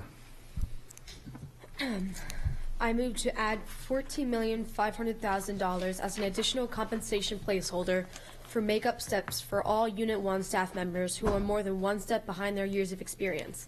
This amount will provide funding for each Unit 1 member who is currently compensated 2 or more years below their years of experience to be placed on the step equivalent to 1 year below their years of experience. This applies to all Unit 1 staff who did not receive contracted step increases and or were hired at a step lower than 1 year below their years of experience. This would not fund makeup steps for staff at the top of the pay scale or for years lost to personal leave. Second. Okay, would any member like the record to reflect that they join in making this motion? By show of hands. Okay, so we have Mrs. Ellis and Mrs. Schallheim. Excellent, and at this point, comment, Mrs. Ellis, thank you. Thank you. So this amendment, I think it is in the same spirit and similar to Ms. Antwine's, but I'm going to explain the rationale and some of the differences here. First, I do want to address the concerns that were just expressed, and I do understand in the testimony following the previous amendment. When we're talking about compensating fairly, I want to be very clear that the intent of this amendment is specifically to make a salary correction or a pay scale correction for staff who are on the wrong step based on their years of experience. So now I'm going to get into why at this time this applies to Unit 1. We've been hearing from our teachers on this issue for years now. Yes, I've only been sitting here a couple months, but I've been in this boardroom for years now. We have teachers in our schools who are not being paid their market value. If they left, they would earn more elsewhere simply by being valued for their experience. Every year that this pay gap remains, we're telling our loyal teachers and guidance counselors that they're not worth as much. And I know no one feels that way. No one does. But once the opportunity is here, and I'm going to explain why I believe the opportunity is here tonight, I think it is right now, and then we would be sending that message if we did not do everything we can to restore lost steps. Offering any back steps, any makeup steps, is a recognition that we have some sort of a discrepancy or inequity, and and for that reason, if we do recognize that, why would we not do all that we can right now to reduce or eliminate that at every extent possible? It needs to be understood by all board members, our county executive, county council, and our teachers union. This is not a large raise. That's not the intent of this money. It is, yes, there will be some teachers and guidance counselors that would see a large jump in their pay, but this, again, is not a raise. It is a correction. And these teachers are on the wrong step, and the intent is to fix that. As far as who this applies to, the argument has been made that teachers who were hired at a lower step do not deserve make-up steps because they agreed to come in at that step. But why should they be penalized for coming to our school system during hard times while their more recently hired colleagues with the same experience earn more than them? Again, this is about their market value and honoring their experience.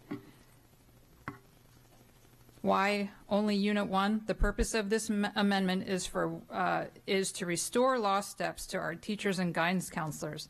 This absolutely is not a slight to other important staff working hard for our school system. I want to be clear.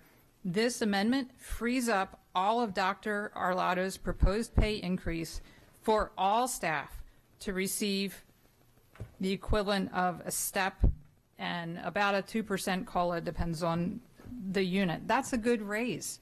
Anywhere in any other workforce, a 4 to 5% raise in 1 year is a good raise. Anything above that is typically considered a promotion.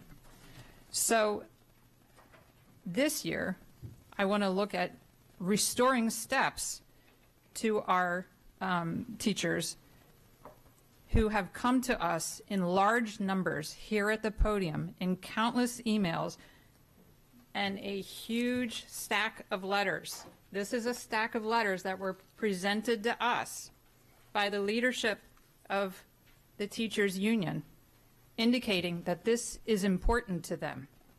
And I've been listening, and I think many of us have been listening. I know that there's a concern that this pot of money could be negotiated in additional raises for all of Unit 1 and not used as intended by this amendment. This is why I don't believe that's the case. We are in a situation right now that we haven't been in before. In the past, it's been either or.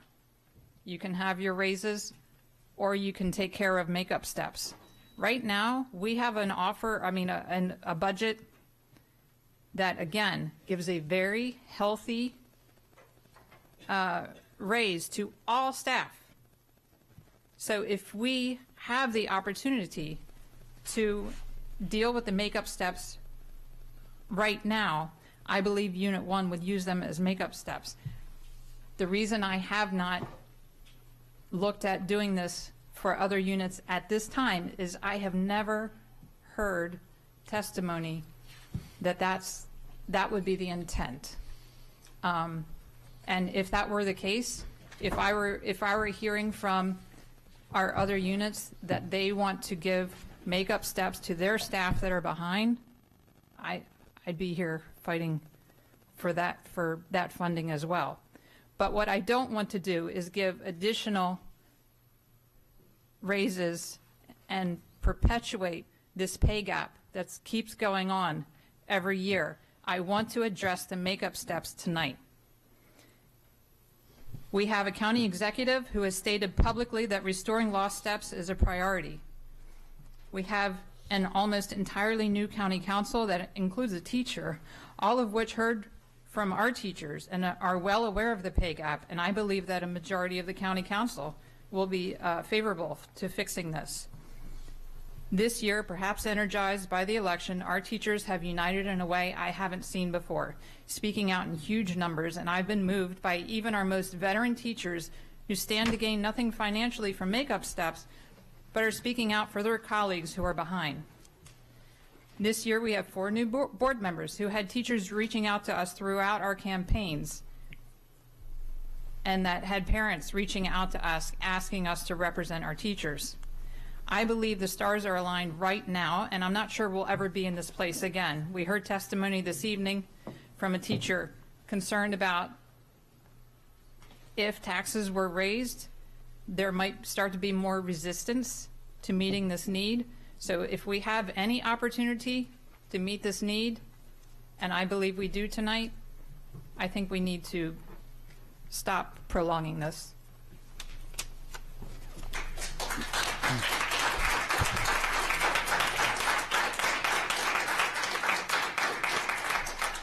Great, thank you, Mrs. Ellis. Mrs. Hummer, and then Ms. Antoine. fact, during the recession, all of our employees had 2 years where there were no raises at all. No one was let go, but there were no raises. Thousands of those employees are still with us today, a decade later, and because of a combination of both financial limitations and political will, those missing years have not been made whole. We are now in a stronger financial position as a state, county, and a school system, and we have newly elected leaders who have clearly indicated the desire to begin to make up the sacrifices of the recession for our loyal employees. I am the only person on this board who has served as a teacher in a public school classroom. I know firsthand how hard teachers work and how much teachers deserve, both in respect and in compensation. However, I also know that I could not have done my job without all the other staff around me. I never had to worry about receiving my paycheck or having my doctor's visit covered because I knew the payroll and human resources staff were taking care of that. As a special education teacher, I treasured the TSAs and behavioral interventionists who helped me provide my students with the support they needed to succeed.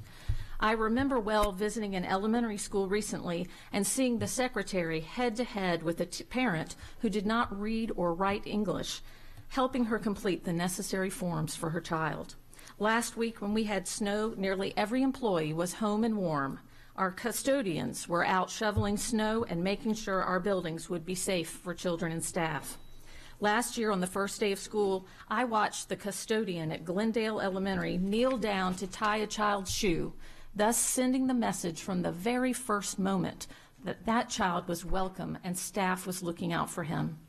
Our strategic plan places relationships as of paramount importance. Children must feel cared for and secure before they can learn. Those relationships are built from the moment a child boards the bus, and every single staff member is a part of that chain of relationships. We say all means all, and that applies to our students, but it also applies to our staff. It takes all of our staff to serve our children. The custodians and secretaries who didn't receive additional compensation during the recession are just as worthy of being made whole as our teachers. When I was teaching, I can say that I would have been very uncomfortable with any plan that compensated teachers as a priority over the crucial staff whose work allowed me to do my job. And I dare say there are a number of teachers in AACPS that would feel the same way. All means all, so I will not vote for any amendment that does not provide additional compensation for all employees. Such an amendment sends a demoralizing message to our committed and hardworking staff across the school system that their contributions are not as valuable as others. Thank you, Mrs. Hummer. Ms. Antoine. So these are amendments. They're in addition to. Dr. Arlotto recommended that you all get something. Everyone gets something. And I realistically believe that we are diverting from the real truth here in terms of these amendments. Because mine failed, it's still my goal to ensure the teachers and the gap that they are experiencing is compensated. So I plan to support this amendment as well. Thank you, Ms. Antoine. We'll go with Ms. Urea, then Mr. Live. I've always been told that true leadership is not only listening to the majority, but also watching out for those minorities, and that it's being proactive. So I don't think as a board that we can say that just because we've heard from the teachers, as we've heard a lot from the teachers, that not hearing from other people doesn't mean that their voices aren't valued. And as the person on this board that's been in the high school in the last 10 years, maybe 20, no offense, I just know the importance of a classroom, that the teacher doesn't know how to work the projector and you have to have that teacher's assistant or that technician come in, or else the lesson's just done for the day. Or walking in every day and seeing that secretary smile, being like, hi, welcome. Or the custodian, as Ms. Hummer said, shoveling that snow on when everybody else was able to sleep in. And yes, we all know that we value teachers. They're the ones that teach us. But we have to remember that the lessons that we learn from that support staff are just as equivalent to importance as teachers. So that is, again, as I stated before, why I will not vote for any amendment that doesn't include compensation for all units. Thank you. Great. Let's go with Mr. Live, Mrs. Ellis, and then we'll take public comment before summary argument. Thank you. Thank you, President Gillihan.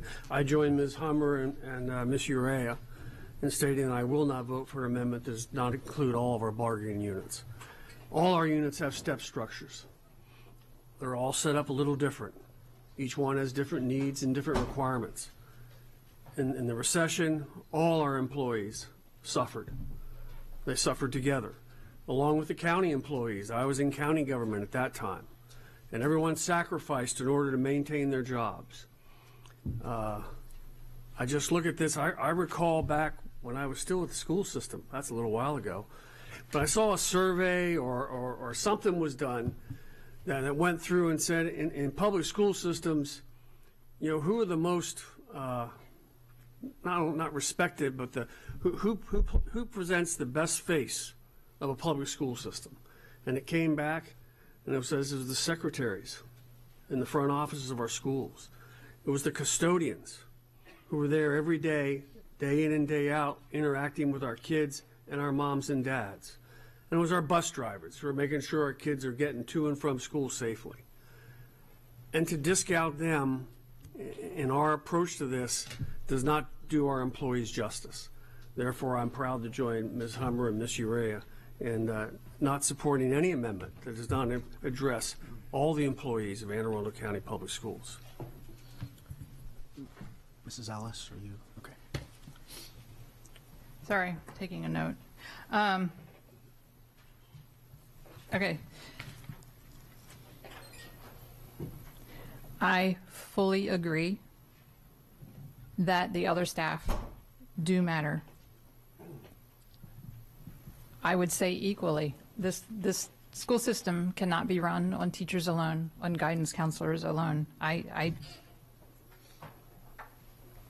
fully agree with that. And that is why I support Dr. Arlotto's compensation increase in his recommended operating budget. I am not suggesting that we take from others to deal with makeup steps. It was suggested that it's demoralizing to deal with this in one unit and not the others. But the fact is, I don't think anyone here has confidence that the other staff who are behind in their steps, if the money were introduced tonight, that's how that money would be used. This amendment is specifically about staff who are behind, and they're working alongside colleagues with the same experience and making less than them. That is what's demoralizing. Our teachers are training incoming teachers who have the same experience, the same education, the same certification, and are potentially making $10,000 more than them. That is demoralizing. That is the issue that this amendment is about. It's honestly, it's not about our teachers. It's about dealing with this issue among a group of our staff that have indicated the will to address this issue. And if that will is communicated to us on this board throughout the next year, I will be the one to introduce the amendment to restore makeup steps to every single staff member in AACPS who is behind. Let's remember, those staff members who are behind, every year that they're behind, that's an income loss that they will never recover. They will never recover that. This is such an important issue. I have a human resources background. I worked for a company that dealt with this very issue, and as soon as we became aware of it, we instantly addressed it. It was an expensive fix. It's an expensive fix here. $14.5 million is a big price tag, but it's something that I think we can achieve in this budget, which I don't think we've been in a position to do before, and I'm not sure we're going to be in that position again. There's a lot of change coming over the next year. We don't know what's coming from the state with the Kerwin Commission. Our hands are potentially going to be tied a lot more with how we'll be able to use our our budget. So we are in a place right now to fix this issue. If we are able to achieve this tonight for our Unit 1 staff, I believe the fix for the rest of the staff in next year's budget would be much lower, and so much more achievable. But if we do this piecemeal, I'm not sure we're ever going to stop hearing the testimony about this issue, because I'm not sure we're ever going to get there.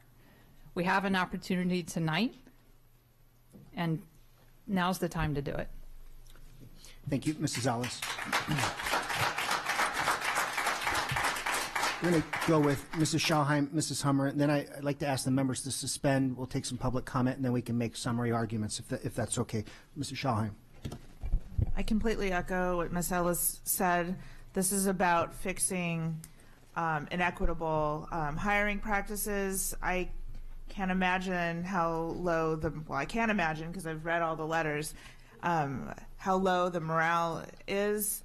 A veteran teacher working alongside someone with less experience making more than they do every day. So this is not, for me, not about makeup steps as it is fixing an inequity that exists, that has existed for a while, and that that previous boards have had no desire to fix. The time is now to fix this. This is the year to do it.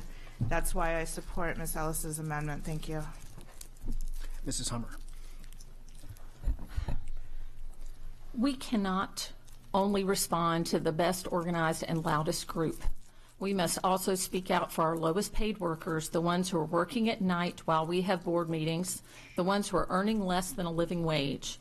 Our job is to speak for all our students, all our employees. When I hear someone say, well, we really didn't hear from that group, I feel a little sick to my stomach. So our custodians shouldn't be made whole because they didn't yell loud enough. Our secretaries shouldn't be paid what they deserve because they didn't come to meetings with charts. That is a ridiculous argument.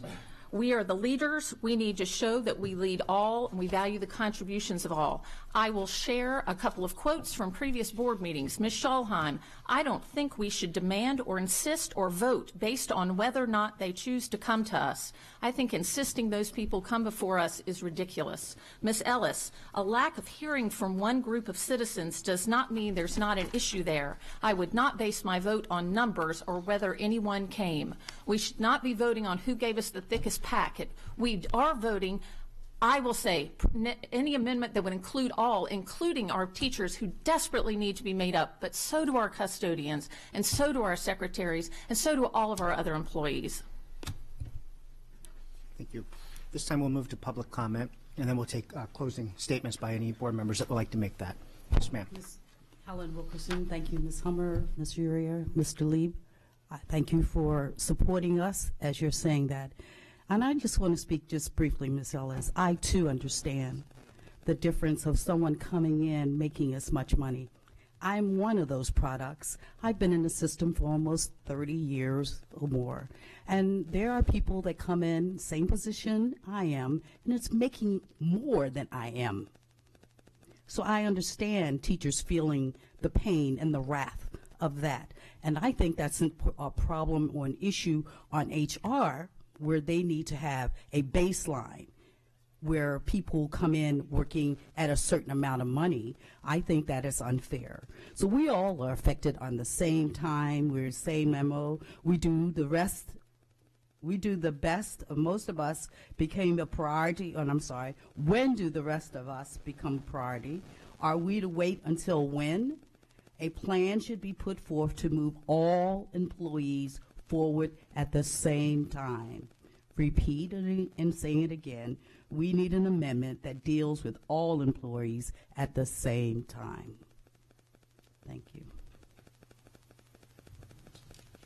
Dr. Arlotto, President Gilliland, and members of the board, again, my name is Corey Blake, and on behalf of Unit 3 employees, I come before you tonight to support any amendment to the superintendent's budget that provides additional funds to make up lost steps and wages for all represented employees, and to oppose any amendment that does the same for only select represented employees.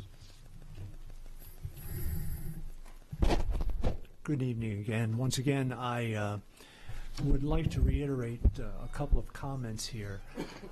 The number of letters that were received. I do not want to take anything away from my colleagues in the teaching profession. They're my close friends. I certainly know so many of them over so many years. However, AEL is apolitical. We don't have a political arm of our organization. We don't have a political pact. We are the only unaffiliated union in this county. We represent ourselves. We are 335 strong.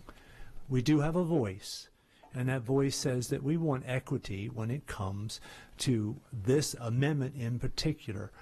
I fully support catching teachers up as quickly as possible.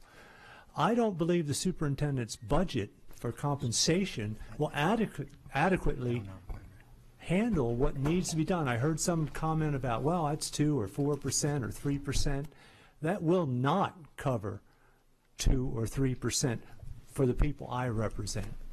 You know, AEL, every step is 1%, unlike TAC, which is 2%. Over the last 5 years, we have been the lowest compensated group in Anne Arundel County. In Anne Arundel County, not just Anne Arundel County Board of Education. It's time that we have an opportunity to catch up just like everyone else, and we need to be considered in any amendment that is put forth by this Board of Education. Thank you. Thank you, Mr. Myers. Mr. Grannon for a comment. Thank you, President Gilliland. I just want to say that I've addressed a number of issues from up here and been successful, and I've addressed a number of issues from up here and been unsuccessful. On each one of those, you got to take them as they come. If you can persuade your colleagues, great. If you can't, you move on. Out of respect for everyone in this room, including a lot of young people, there are 78 other amendments. With no disrespect to my colleagues, those board members who have spoken on this issue substantively have made their records. They've made their records. They're in the record. And we've heard from 3 members of the public. The same 3 have made their records. And I think, again, there's 78 other amendments here that we have to get to tonight. And I respectfully ask that my colleagues, you've made your records. Let's vote on this and move on the other 78 amendments, please. Second. Okay. All right. By way of parliamentary procedure, motion's been made and motion's been seconded. We need 2/3 vote to stop debate. Mrs. Connolly, would you please call the roll? Ms. Urea? Nay. Ms. Antwine? Wait, are we stopping? Oh, wait. Before anything, I did not say call the vote. I'm not moving that anyone be silenced. I'm asking, just out of respect, that you voluntarily stop making the same comments over and over again. You've made your records. We've heard from the public. Let's just move on. Okay, well, that was not an motion, as he just clarified, so. I'm sorry, I'm trying to understand. So we're going to vote on this and then take more public comment? I'm not moving to silence you. I'm not moving to silence you. I'm asking out of respect that you stop talking. Councilwoman Rodvian. Out of respect for your request, I will make this very brief. So I just want to say there's a horrifying feeling as a teacher that somehow this amendment is intended to pit one employee group as another. We work side by side every day. I can't do my job without our school secretaries. I can't do my job without our custodians. I certainly can't do my job without the folks that come down and take an unruly student and walk them down to the administrator's office who do their job. So we all work together. We are a team. And I don't think there's anything in this amendment that precludes an additional amendment to add compensation for other other employee groups. So I hope that you consider that. And I can't speak for the entire council, but I certainly would support make-up steps for the other impacted groups. As a teacher, I'm just not as familiar with how they have been impacted. So I've relied on my organization's tax advocacy to, give us that information. And I can't fully speak for the county executive, but I sense that he would be willing to support that compensation, those compensation make-up steps as well. So I'll leave it at that. Thank you. Thank you, Councilwoman. Ms. Urea. I call the question. Thank you. Is there a second? Second. Second. We're now voting to end debate. Mrs. Connolly, would you please call the roll? Ms. Urea? Yes. Aye. Ms. Antwine? Aye. Ms. Shawheim? Aye. Mr. Lyde? Aye. Ms. Ellis? Aye. Mr. Grannon? Ms. Corkadell? Ms. Hummer? Aye. Mr. Gilliland? Aye. 9-0, motion Great. passes to end debate. We'll now vote on the amendment, amendment number 2. Mrs. Connolly, would you please take the call? Ms. Urea? No. Ms. Antwine? Aye. Ms. Shawheim? Aye. Mr. Lyde? No. Ms. Ellis? Aye. Mr. Grannon? Ms. Corkadell? Nay. Ms. Hummer? Nay. Mr. Gilliland? No.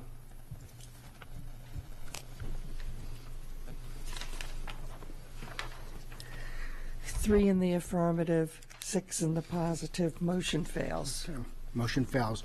Amendment number 3, Ms. Urea.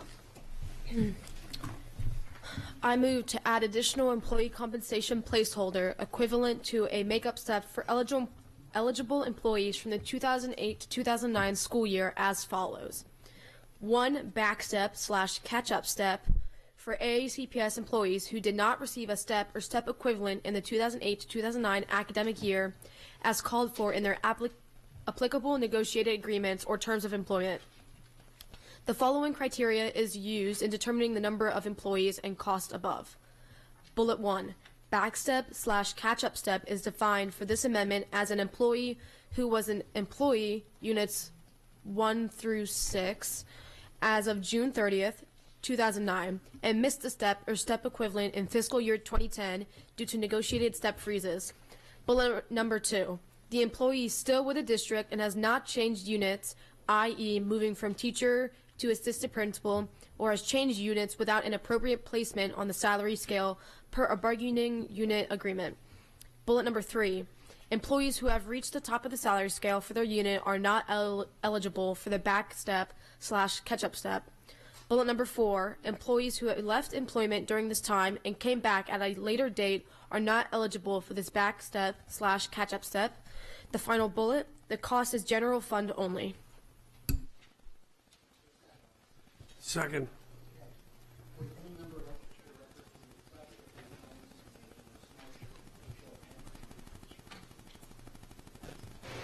Excellent. Mrs. Hummer. The employee bargaining units, the county executive, and the superintendent have all discussed a 4-year plan to meet our staffing needs and to bring our compensation for all employees where it needs to be. Along with Dr. Arlotto's recommended compensation that is equivalent to 2.5 steps, this amendment and the one that follows will add the equivalent of 2 more steps for our loyal veteran employees who have been with us since the recession. This would be a significant step toward bringing all our employees to where they deserve to be. Thank you, Mrs. Hummer. Any other board comments? Any public comment? Councilwoman Rodvian. While she's coming up, Yeah. So you mentioned the next one. Did we want to cover that one now, or you want to do it differently? Okay. Okay. Yes, we could have voted on.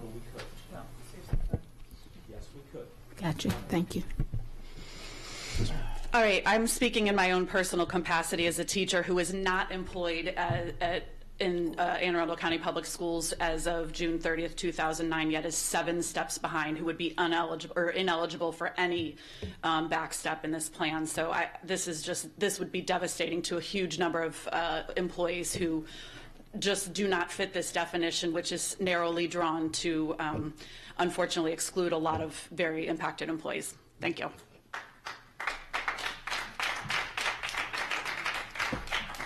Mrs. Ellis. That's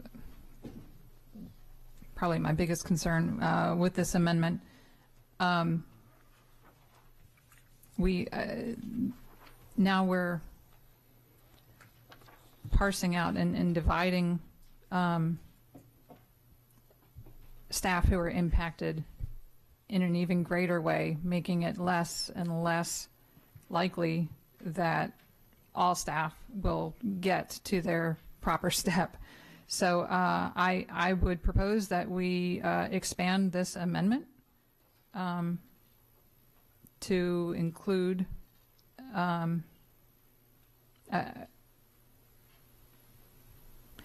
perhaps staff go by number of steps staff members are behind, rather than very specific to when they were working here.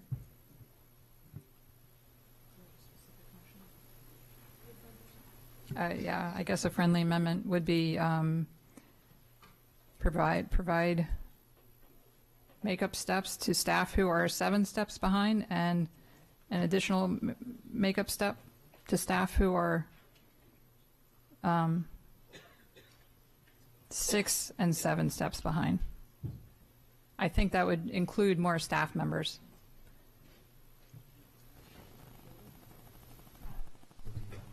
Right. I don't accept it as a friendly amendment. If you'd like to make a separate motion to have, but I don't accept it as a friendly amendment.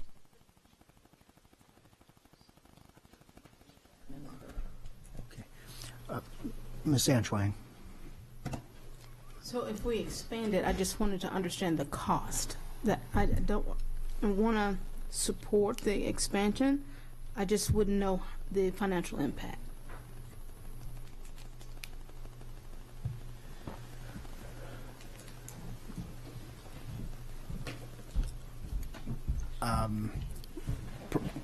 We'll work on getting an answer.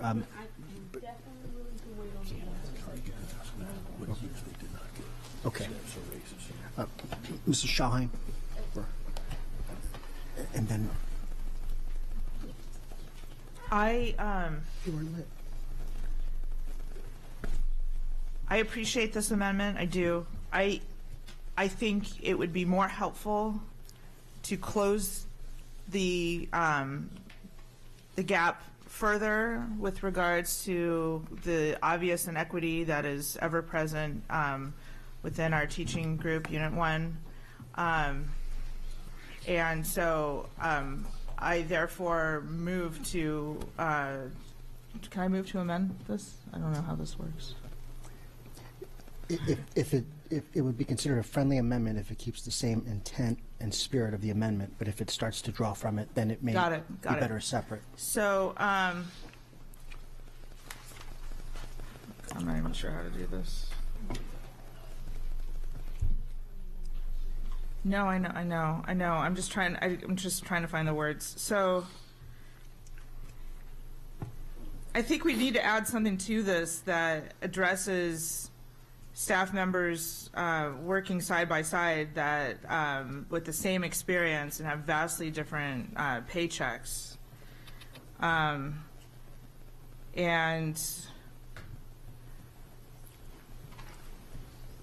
I don't even know how to do that. Would it be possible to get some dollar amounts for, or some sort of knowledge of how many people we're talking about with regard to Unit 1, that some of them were hired in with 3 steps removed while others were hired in with 1 step? I know, I see your face. Yeah, sorry. Well, I mean, again, Alex Scheckner, the Chief Operating Officer. Let me address Ms. Antoine's, and then that'll be leading into yours. Please. I mean, we can fundamentally price anything you want, but you have to define exactly what that is. I mean, this was done in a collaborative fashion, I believe, to some extent with the exclusive bargaining agent for this group. There was discussions not only with the representation of this group, but also with you and some of your colleagues and your chief negotiator. So this was distilled in a clear and articulate enough fashion that we could calculate it. Calculate it means we go back to our payroll records, and our HR and technology department creates a program, a script, to run over 10,500 records to identify who then would be eligible. The list of the eligible folks, that eligibility list then gets translated to budget. Budget essentially goes person by person, name by name. It figures out what salary they are, what the dollar value would be assigned to that person. So we can clearly do it. It would not be done today. You define the problem enough for us that we can go ahead and run those computer scenarios and then have our budget staff price it, and then we'll be glad to bring that question back to you. But absent that, quite honestly, I don't see how we could do it. But we'll be glad to do it. We're just going to have to modify how we're going to run the rest of this board meeting and decide how we're going to run the rest of this calendar between now and when the budget to the county executive. So I appreciate that, the not getting that number for us to make an informed decision on this amendment. I got it. But I also want to address that each one of the amendments concerning this had those same variables introduced by you guys, and so they did take that time. What I'm trying to understand is there was a motion to do the expansion on here so that we can support this, because at this point, we're just moving forward with the status quo of the recommendation. And so we want to be able to be informed enough so that we can accommodate our employees that we have been appointed and elected to have oversight over. So, but I will digress with my request. And then that's where Ms. Schallheim's, I think, piece two is Ms. Schallheim suggested that she would introduce as her amendment the specificity to require one or two or whatever other bullets will be added to this list. We'll then take that information, and that new expanded list is what will go about the process of using our HR department, our technology department, and our budget department to price out for you. And so would you be able to get it to us before the end of the night? No, ma'am. Okay. For example, like my technology department isn't even in this building, Gotcha. and I could try to call them back in from wherever they live, but that might be impractical. Sure. Well, with this being, during the budget meeting, President Gillen, what I want to be able to do is understand the budget impact on if we should agree to such an expansion. I think the expansion is a great idea, but I would want to know what that cost is. So I will digress in my request for tonight and move forward so that we can move forward. Mrs. Corkadella and then Mr. Grannon. Observing the good intent of every single member here, I would like to suggest that, number one, that this amendment had the same spirit and intent as the prior ones with the same due diligence. And although probably all of us were in agreement with at least the portions of these amendments, we did not propose amendments to these amendments out of respect, as well as ensuring that we have accuracy of numbers and intent, so that one board member does not inadvertently vote for something that they were not sure of. I would strongly suggest that any members proposing an amendment do so as a separate, and I'm happy to stay here later tonight to add to our list for those endeavors, but I would strongly discourage amending something with this level of specificity just to achieve a continuation of another objective. Mr. Granite. Okay, this time I am moving to call the vote on amendment number 3. Okay, is there a second? Second. Okay. I want to ensure that we abide by parliamentary procedure, but I'm also looking to speed things up. So let me just ask, there's been a motion, there's been a second. Are there any objections? Seeing none, all in favor say aye. Aye. Opposed, no. The ayes have it. Mrs. Connolly, this is now a vote on amendment number 3. Correct. Ms. Urea. Aye. Ms. Antoine. Aye. Ms. Schallheim. Aye. Mr. Lyde. Aye. Ms. Ellis. Aye. Mr. Grannon. Aye. Ms. Corkadell. Aye. Ms. Hummer. Aye. And Mr. Gilliland. Aye. 9-0, motion passes.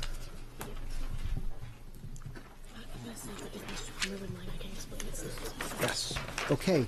Amendment number 3 passes. Amendment number 4, Ms. Urea.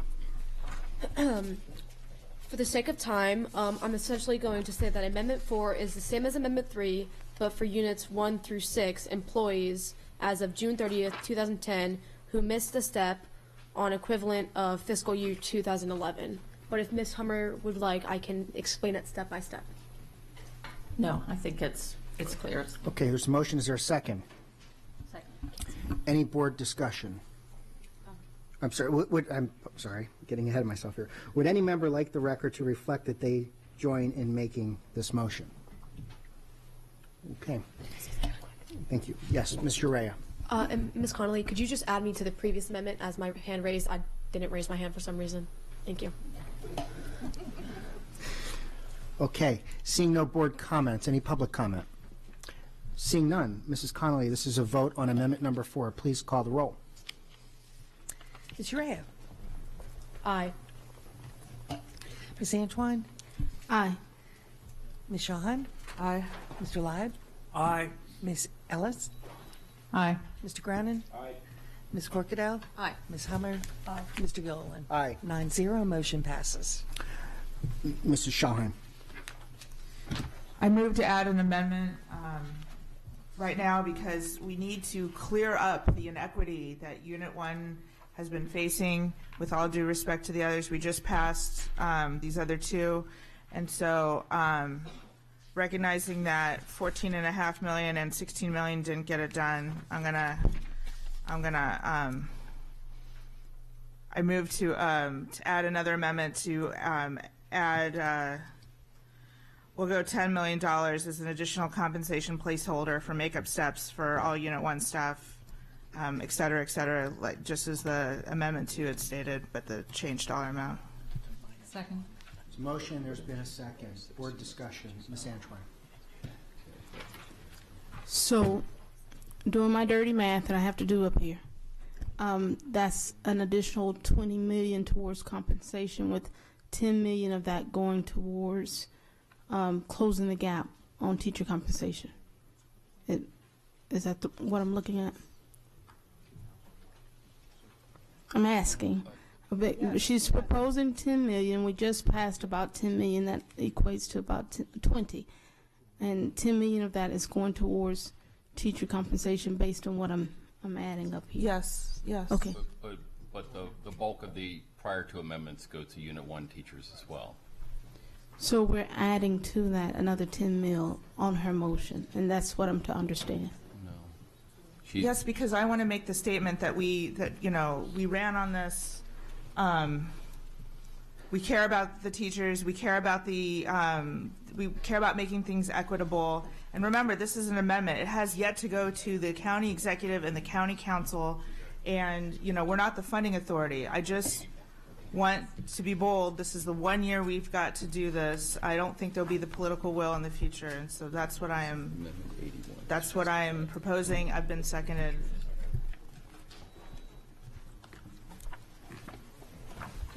Mr. Grannon.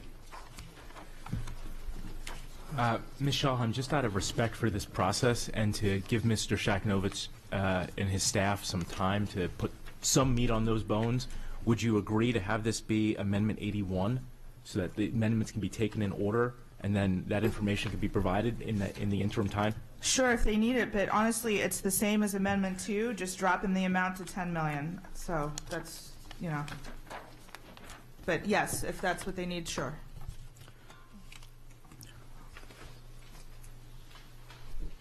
Okay, so in that spirit, if you're okay, Mrs. Shaheim, we will move that amendment from being heard now to number 81. Okay. All right, thank you. Amendment number 5, Ms. Urea. As amendment number 5 has been I'm so withdrawn, sorry. I will I'm read sorry. amendment number 6.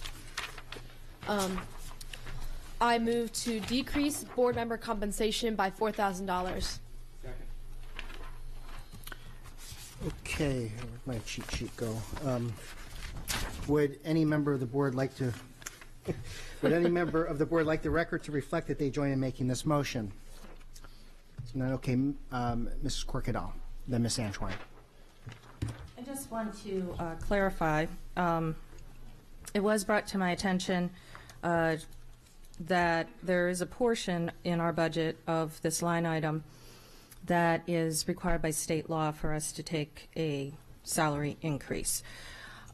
This decrease in the compensation will not interfere with our meeting our obligation under state law. Ms. Antoine. I would like to share that what we currently make, despite any increase, is still under $10,000 a year. So I'm not understanding how, in terms of a $1.2 billion budget, this would make a big difference. So I am opposed. Were you? Was it direct? Okay, Mrs. Schallheim. I'm opposed as well, and here's why. I have an 8-year-old daughter at home. In order to be here for these meetings, I need childcare because my husband works long hours. And because our daytime meetings run so long, I need her to get someone to get off the bus. And so every last penny I've gotten so far of what we've made so far has gone to childcare, and that's why I'm opposed.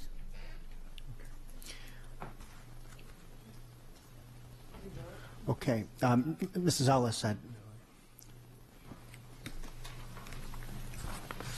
I'm opposed as well. I think it's pretty clear none of us are in it for the money or took this position or ran for election for a paycheck. No. However, It's technical. I left the workforce. I was a human resources manager when my daughter, shortly after my first daughter was born. I'm raising 4 children. And this is my first foray back into the workforce, and the impact that this has had on my family, and to see my kids look at me with pride for what I'm doing. This is a big step in our family, and so I accept my, $8,000 proudly. I put in innumerable hours, as most of us here do, and so for that reason, I'm going to oppose this. Okay, Mrs. Corkadal. Well, I was not anticipating speaking on these amendments, but I feel compelled now to expand on my proposal. There is an increase that will transpire with or without this amendment. I also know that we spent 45 minutes in discussion about our teachers and our staff and our janitors. I'm not the person in the school making the decisions that make the children great. I knowing what the compensation was, understanding that it is probably the most amount of part-time hours that a human being can possibly put in, but I do so willingly and wantingly. And I made sure before I signed up that my family was prepared for that impact, because I don't want to take another penny more than I am required to by law until everybody is restored to whole. We took a huge step in that direction, and I'm happy to revisit a compensation package for our school board that does bring us in uniformity at the nation, local level, and meet our needs. But I think that needs to be done independently, not arbitrarily, by someone who can advise us to that best capacity. So this, as I said, decreases the amount of increase. Everybody's getting an increase. It's just not as much as the superintendent had recommended, but is what is recommended by the state, our governing authority, and I think it would be an excellent show. What is that amount, just for the record? $5,500. So I think there will be some opportunities to do that, but we've got a big thing ahead of us now. And for me, this is about all of you out there, not about me taking more money. It may seem like little, but then I also see things for additional materials and supplies for our secretaries too. I think $4,000 is a big deal. In my universe, I'm a person that still clips coupons, okay? So I understand that value. And I do appreciate that I also share. I have kids at home too. I have to make those sacrifices. I pay out of my pocket all of those, but we also receive, compensation for our expenses. I just think that we should be sharing in that suffrage until such time that these people are made whole, and or we can get some actual expert advice on what our compensation should be. Mr. President, if we could interject, the compensation that is attributable to each board member is established within state law. When we as staff crafted our budget and advised the superintendent, and you know this is happening in October, November, long before the elections, long before everything, we had to model what worst case was. So we knew by position what the state law requires in terms of compensation. We knew what seats were available. We didn't know how the elections we were going to turn out. We didn't know at that time who the officers were going to be, et cetera. Because again, we were talking about the October-November timeframe. So as conservative budgeteers, we had essentially calculate that as what is our maximum exposure. Now knowing how the elections have turned out, now knowing who is newly elected, who is still retained and has 2 years to serve, et cetera, knowing that, we now know in an exacting fashion that we have over budgeted that line item by $4,000. So we can cut that line item by $4,000 and still fully comply with the state law and fully provide each Board of Education member the exact dollar value compensation that state law requires and not need these $4,000 extra. So it's a technical adjustment. It doesn't impact anybody individually. Honestly, if the amendment's not adopted, this $4,000 is just going to fall to fund balance because we've already budgeted it. So. Okay, seeing no further lights, and thank you, Mr. Sheknovich, for that explanation. Any public comment? Seeing none, Mrs. Connolly, would you please call the roll on amendment number 6? Ms. Rea? Aye. Ms. Antoine? Still a question. You're saying that budget-wise, why was the amendment made then if, I'm confused in terms of you're saying that the 4,000 is a moot point. Why are we even voting on it? It confuses me. It's not a moot point. The superintendent's recommendation included a worst-case scenario budgetarily to fully fund the compensation requirements of each individual board member. And depending on how the elections turned out, depending on who was retained, who was replaced, who came off the board, who came on the board, and where they are in a term, the state law very explicitly provides what the compensation level is for each person. Because we work on an appropriation-based budget, we have to prepare ourselves for what would be our maximum fiscal exposure. So we ran all those possibilities, and we calculated that exposure at the maximum level. But now reality has transpired. Again, those calculations were done in October, November. The elections, took place in December. Now we're sitting here in late February. We know the results of the election, and we can confidently say that if you so choose, you could reduce your budget by $4,000 in this line item without doing any harm to any board member, nor would you be jeopardizing the school system in any way from us complying with what the law requires. It's a rain date on and it didn't rain. Yes. Okay, so We'll make it clear, we don't have the power to set our own salary, folks. It's set by statute. Yes, sir. Aye. So because I'm confused and still don't know what's going on here, it'll have to be a nay for me. Ms. Schallheim? Now that I get it, aye. Aye. Aye. Mr. Grannon? Aye. Ms. Corkadell? Aye. Ms. Hummer? Aye. And Mr. Aye.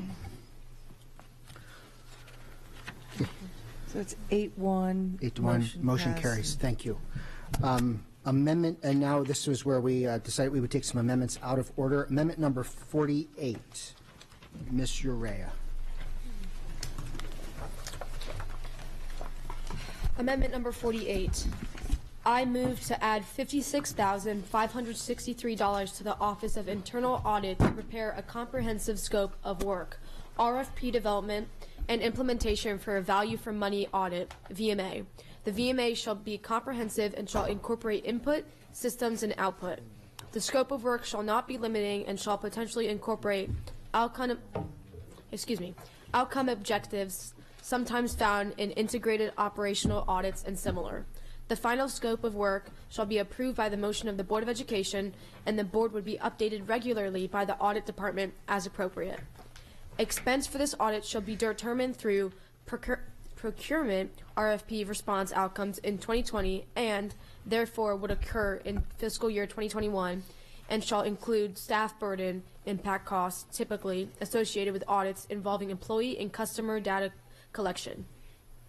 Shall the expense exceed the will of the board to incur wholly in one fiscal year, the audit shall separate input, systems, and output, with the order being as such. Second. There's a second. Would any member like the record to reflect that they join in making this motion? Okay, great. Thank you. Mrs. Corkadell. In the interest of time, I will entertain any clarification questions from staff or fellow members. Otherwise, I'm good to go. Okay. Seeing no further lights, any public comment? Seeing none. Mrs. Connolly, this is a vote on amendment number 48. Would you please call the roll? Ms. Urea? Aye. Ms. Antwine? Aye. Ms. Schallheim? Aye. Mr. Leib? Aye. Ms. Ellis? Aye. Mr. Gronin? Aye. Ms. Corkadell? Aye. Ms. Hummer? Aye. Mr. Gilliland? Aye. 9-0, motion passes. Thank you. Amendment 48 passes. We'll now move to amendment number 52. Ms. Urea. Amendment number 52. I move to add $40,000 to athletics and extracurricular programs for stipends for high school robotics clubs. Is there a second? Second. Would any member like the record to reflect that they join in making this motion? Mr. Shaw and Mr. Corkadell. Oh, and I'm sorry, Mrs. Ellis, sorry. Hand was a little lower over there. I'm not paying attention. Okay. Seeing no lights? Mr. Shaw, yes, sorry. All right. So I'll be brief in the interest of time. This is to address an inequity. Currently, there are two, and this is also just for the record for high school robotics clubs. Currently, there are two high school robotics clubs, South River and Chesapeake High School, who get more money for their robotics clubs than any of the other robotics clubs, and that's inequitable. When students participate in these sorts of clubs, a whole world of scholarship and career opportunities is opened up to them, to the tune of tens of millions of dollars. And I don't understand why living in one part of the district yields some support at a level that is higher than if you live in another part of the district. And so this amendment is to create some equity and to establish a pool of funds from which any robotics-centered high school club can then access to use to seed their club and or to grow their club.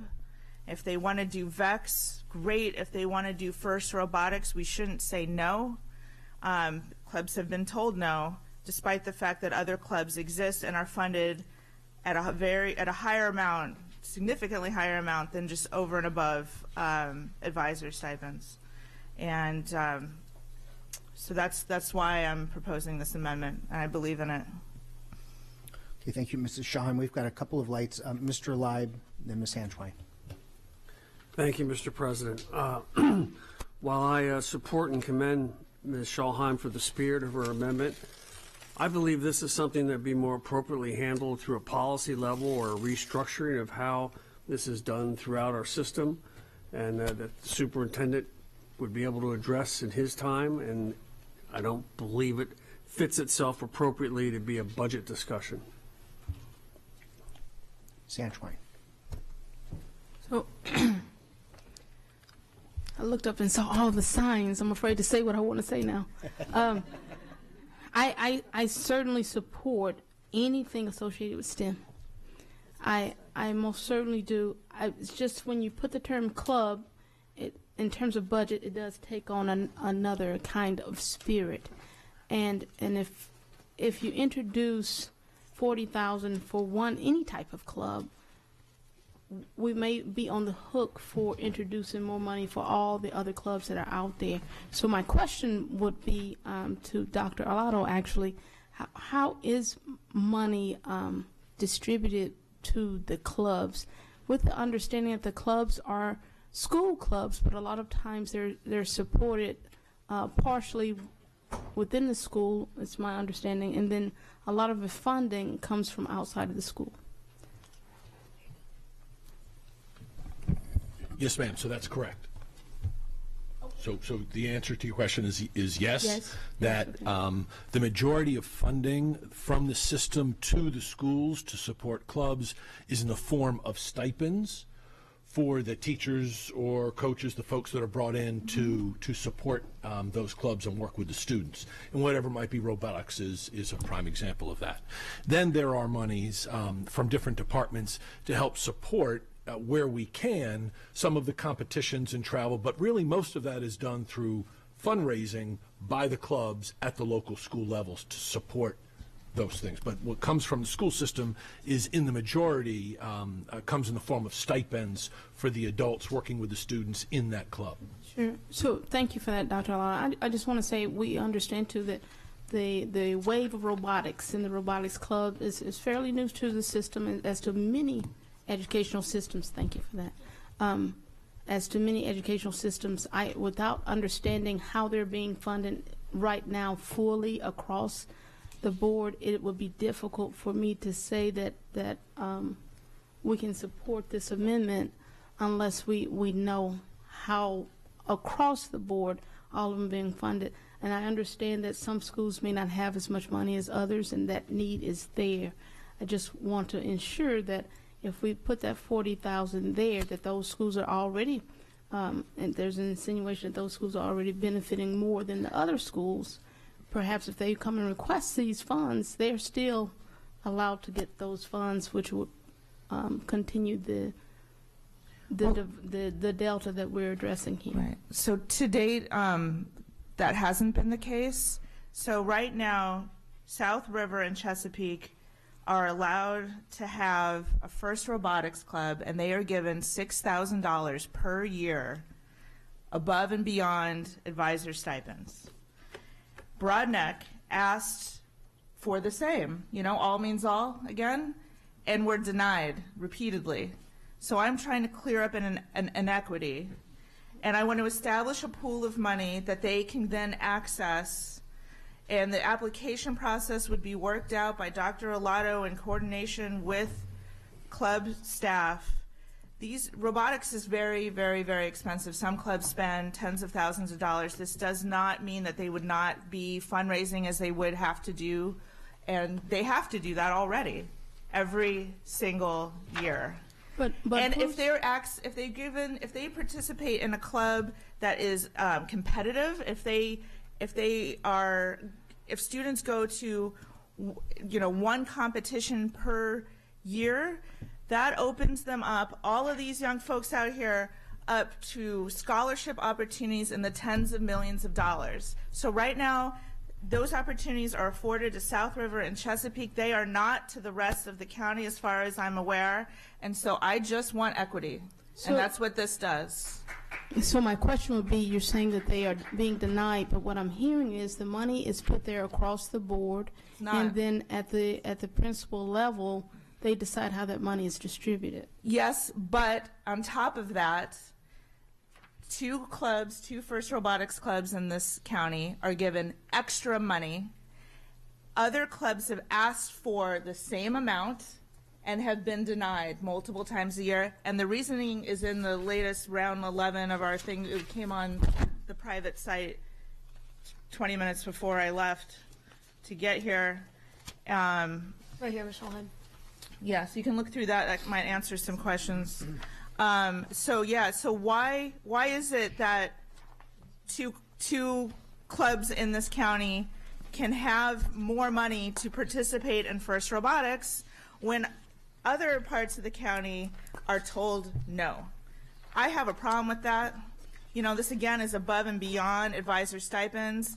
These are existing sanctioned opportunities for kids at schools. And so you're saying if they don't live in certain parts of the county, that they don't have access to that extra money, which can mean the difference between being competitive and not being competitive, which means the difference between scholarship funds and career opportunities for some students over another.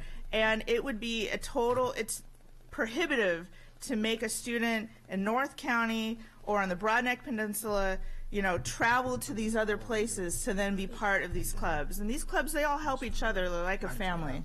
And so, you know, it's just disheartening to see some club have all and other clubs not have all, and have then been told no by the administration. And an email about that is in our packet that Mr. Rea was trying to show you. Okay, we've got a number of lights here. Let's go with Ms. Urea and then Ms. Corcadell. I'm a huge supporter of STEM as well and robotics. I used to be in that club, so I know what you guys go through. It's extremely fun. But I also agree that this amendment, Ms. Schallheim, comes from a good heart. But when you say you create equity, you only create equity within the robotics club. You create inequities within other clubs. And I don't think in our purview as the board members, it is our right to say that we value robotics over Model UN, over Chick-fil-A Leadership Academy, over the Key Club. And not only that, but when you say that they have opportunities open to the world to them, there's clubs at Severna Park, Broadneck, and other areas that I did research on, such as the Rubik's Cube Club. You can get huge scholarships through that. The Origami Club, you can get huge scholarships for college through that. Chick-fil-A Leadership Club, Key Club, that Glen Burnie and Meade does not have. So when you say that there's an equity, it's a more systemic and multiple-pronged reason for inequity between clubs and scholarships. So I don't think that we should be singling out robotics, and I don't think it's our job to tell students that robotics and students in robotics are more valued than students in Model UN or these other clubs where they have access to scholarships as well. So Let's that is clear why. up the inequity. Let's start with this. Point of order. You're speaking out of order, Ms. Charlam.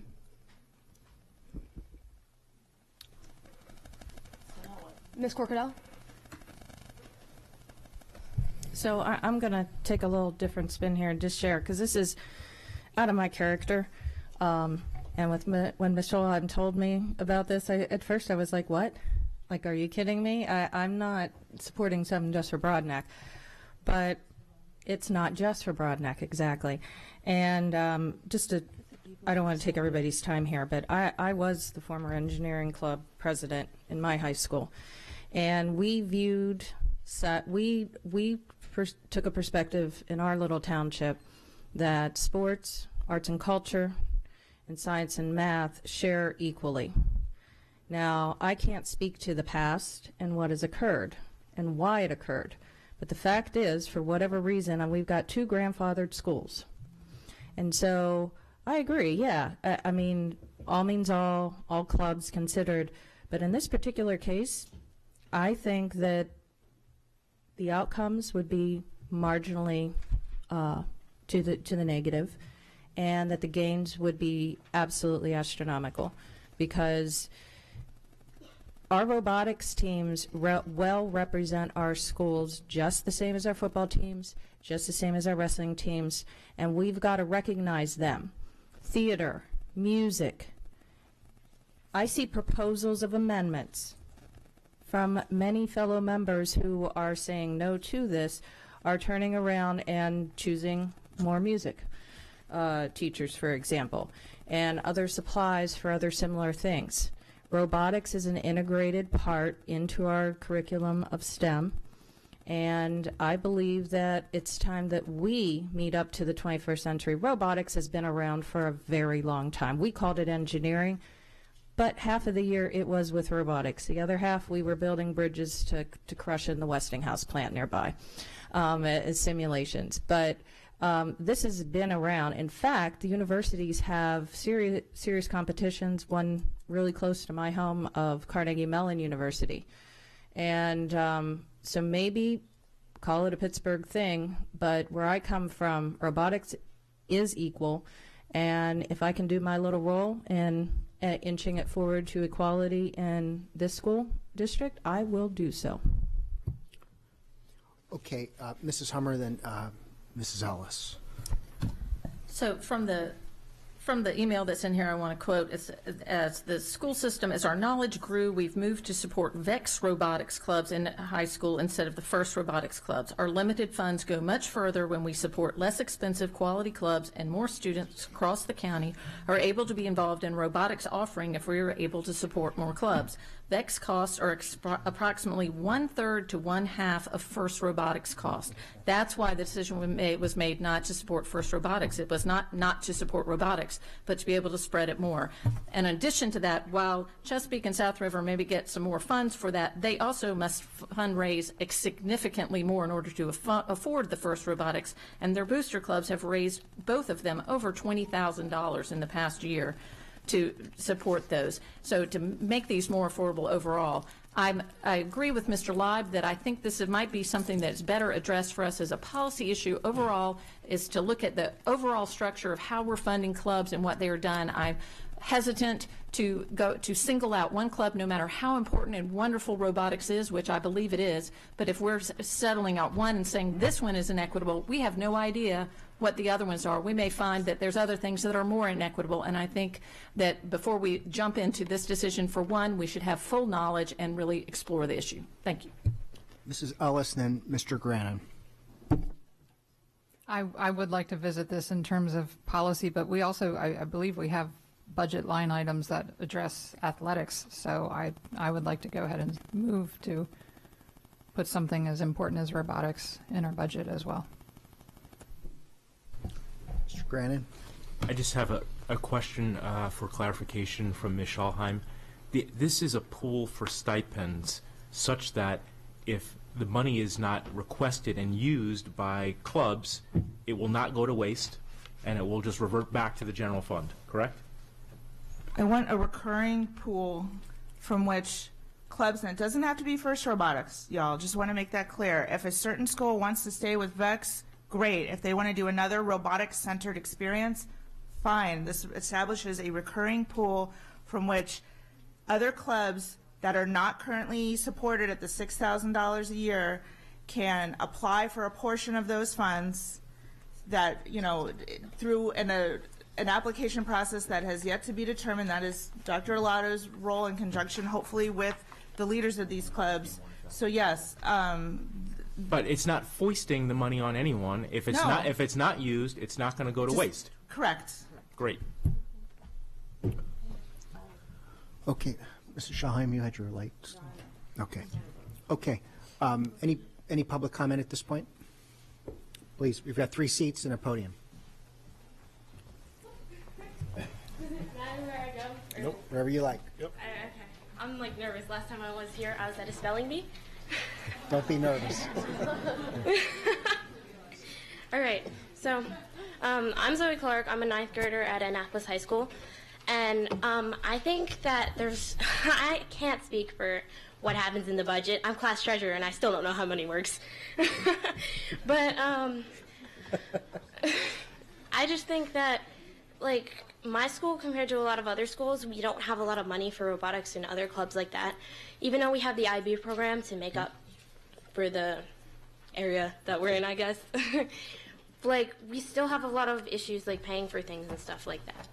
So I just think that if we had more money I need words in this fund to go out to clubs that need them to make things more equal and equitable for everyone, that would just be more helpful for schools like mine to compare to schools like Broadneck or South River or something like that. Thank you. Thank you.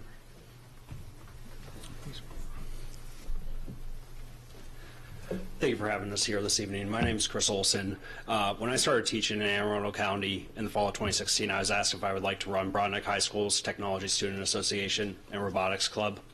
And even though I had no experience in either organization, I said, yeah, why not? I want to provide these opportunities to students. That first year, it was rough. We had 11 students, built one robot, tried to operate on a shoestring budget of $1,500 that we raised by ourselves. There was no county support there. Now we're in year 3. We own our own nonprofit business, which was something that was suggested by the county. And my students write their own grants even during summer vacations. We contact businesses looking for sponsorships. We set up community outreach events to teach others about robotics. This year we have 60 members, 3 VEX robotics teams, a Sailbot, International Robotics Sailboat Competition team, and are competing in 11 different STEM competitions at this year's TSA state event at North County High School. This growth has not come easy. I've spent countless hours year-round to provide my team with the best opportunities I can, and since we currently do not receive any funds from the county, the only way I've been able to allow my students to do and achieve what they've been capable of is by financing the club myself out of my own teacher's pay. I have spent more than the stipend that I've received in the past 3 years to help build a program. Why do this? Them. That's what teachers do. A recent Forbes article looked at the 10 skills that employees want most, as based off of a survey conducted by the National Association of Colleges and Employers. And when you look at the skills listed, problem solving, make decisions, work in a team structure, ability to communicate, ability to plan, organize, prioritize work, and on through the list, the students that are part of my program do every single one of those. Dr. Maya Maddock, a professor at the University of Southern California, notes that given how appealing robotics is as a pedagogical tool, we will succeed in recruiting more students from underrepresented groups. So why don't we support these activities beyond words? Other researchers have noted that a new robotic infrastructure is forming. The change will have a large-scale character comparable to the scientific and technological revolution that determined the beginning of the information era. We need to start supporting these programs. Robotics is a sport. Numerous newspapers throughout the country, have compared robotics competitions to sports. ESPN has televised the VEX World Championship, has televised First World Championship. And there's an increasing number of schools that are actually given varsity letters for this. And like more traditional sports, scholarships. My team entered the VEX competition for the first time this year. Every single one of those students that went, the second they went, they're eligible for $8.6 million in scholarships. You get to first, it's over $80 million. Also, we're providing training for 21st century skills that employers want. AACPS already supports 2 high schools. Why not all of us? Our county spent $7.8 million on sports, but only provided $12,000 for robotics to 2 schools. For the rest of us, we need to raise the funds ourselves. That means writing grants during the summer, contacting businesses, making our own business and running a business. Please summarize, sir.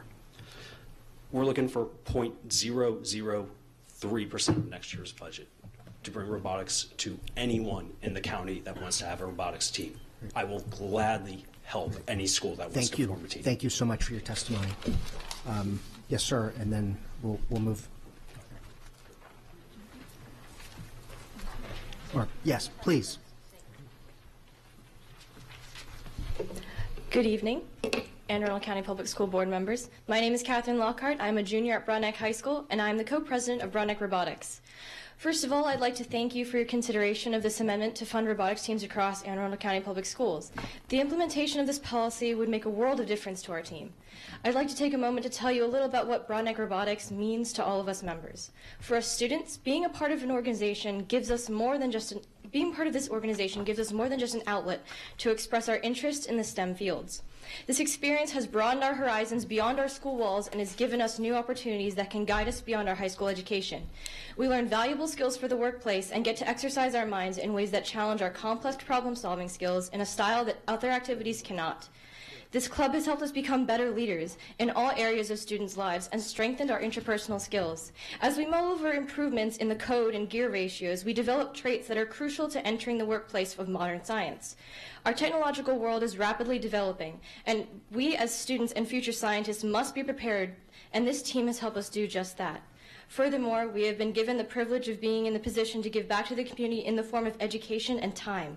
The ability to foster young minds through STEM night sessions, sparking an intense curiosity in elementary and middle schoolers, your future researchers. Above all, this organization is a family that encourages each other to go above and beyond their goals. As underclassmen, we are given role models to encourage us to foster our engineering abilities. When we become underclassmen, we strive to fill in the shoes of now successful engineers and researchers, proving that this organization has become a driving force behind our future choices to take on the forefront of STEM endeavors, whether it be at the lab bench, computer, or whatever else the call to innovation deems necessary. The bottom line is, funding us gives the opportunity for us to grow our young minds. Please give us this opportunity. Getting funding shouldn't be another challenge. Our challenges belong in the robotics field, not on just some spreadsheet. Thank you for the opportunity to explore science, and we hope that we can also get more funding from you. Yes, ma'am, who was? Catherine.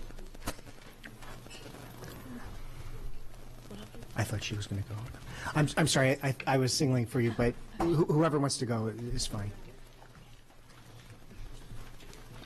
Hello, my name is Aiden Myers. I'm a 10th grader at Broadneck High School. Our school system preaches about how all students have a quality opportunity, and with respect to that, every school does have a marching band program and every school does have a football program. And yet, why am I told to drive 30 minutes to join a South Rivers robotics team for first robotics experience? Which colleges do look for? Why is it that when I applied to the STEM program for South River, I was told no because I didn't want a random lottery? And then inquired about joining the robotics team and then told I couldn't because my parents work. And yet, I'm still told we have equal opportunity. The Broadneck Robotics team has to spend the better part of the summer fundraising to afford to compete in VEX Robotics. That ranges anywhere from writing grants to organizations that range from private companies to the Maryland State Department of Education, or door-to-door knocking on businesses to inquire about them supporting Broadneck Robotics. And yet, while we do this, other teams build and design their robots. South Rivers also works. Our work doesn't start until September or October for competitions that start in December.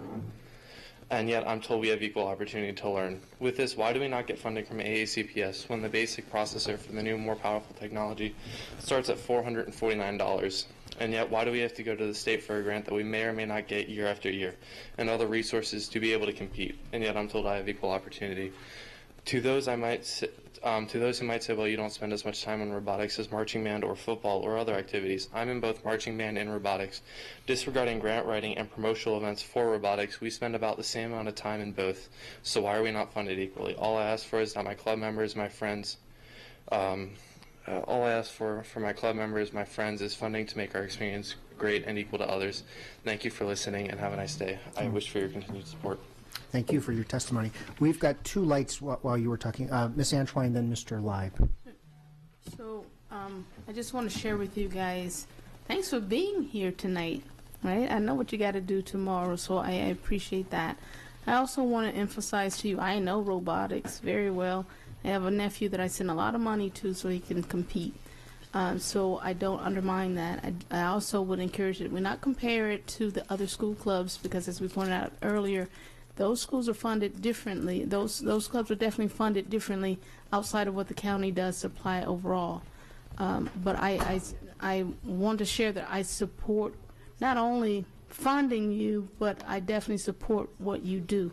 It's an amazing structure, and it will definitely add to your future. So thank you for that. Mr. Leib, and then we'll go with the last speaker. Thank you, Mr. President. I'd like to thank the students for coming out again.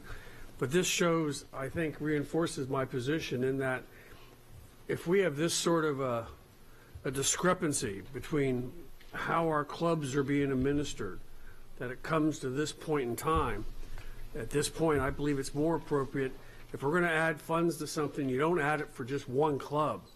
You put it in the line item that supports all clubs in our school system, be that in the athletics or extracurricular programs or in the Department of Advanced Studies and Program Funds under Ms. McMahon. You don't single out a single club. I mean, that's not the Board of Education's function. We're above that. So I would much rather find out what's going on throughout the school system and react to that as a whole than to do a Band-Aid now and have that Band-Aid not really be what's needed to enhance the position of all our clubs throughout our system. That should be, I think, what our primary goal should be, and as it gets executed out is how we see how it works. So if this should be changed, the way the amendment reads, it says add $40,000 for high school robotics clubs. Now, I would broaden that to add it into the overall line item, perhaps. And then I would hesitantly, most likely, support it. But I still believe we need to, if this is creating this kind of a furor, what has changed since we started our policy for how we administer clubs years ago? Is it because this is the way we've always done it? Or have times changed enough where things have come into vogue and into use that we can find a better way to do it? That's all. Okay, Mrs. Schalheim and then Ms. Urea. The two clubs I mentioned before, Chesapeake and South River, were grandfathered. They are going to be supported, I guess, forever at $6,000 more per year than any other club. So every year we bat this around and don't do anything to fix inequities where we see that they exist, then all these students out here don't have as much opportunity as kids in two of our high schools. So my amendment stands as written. Yeah. I call the question. Can we just vote?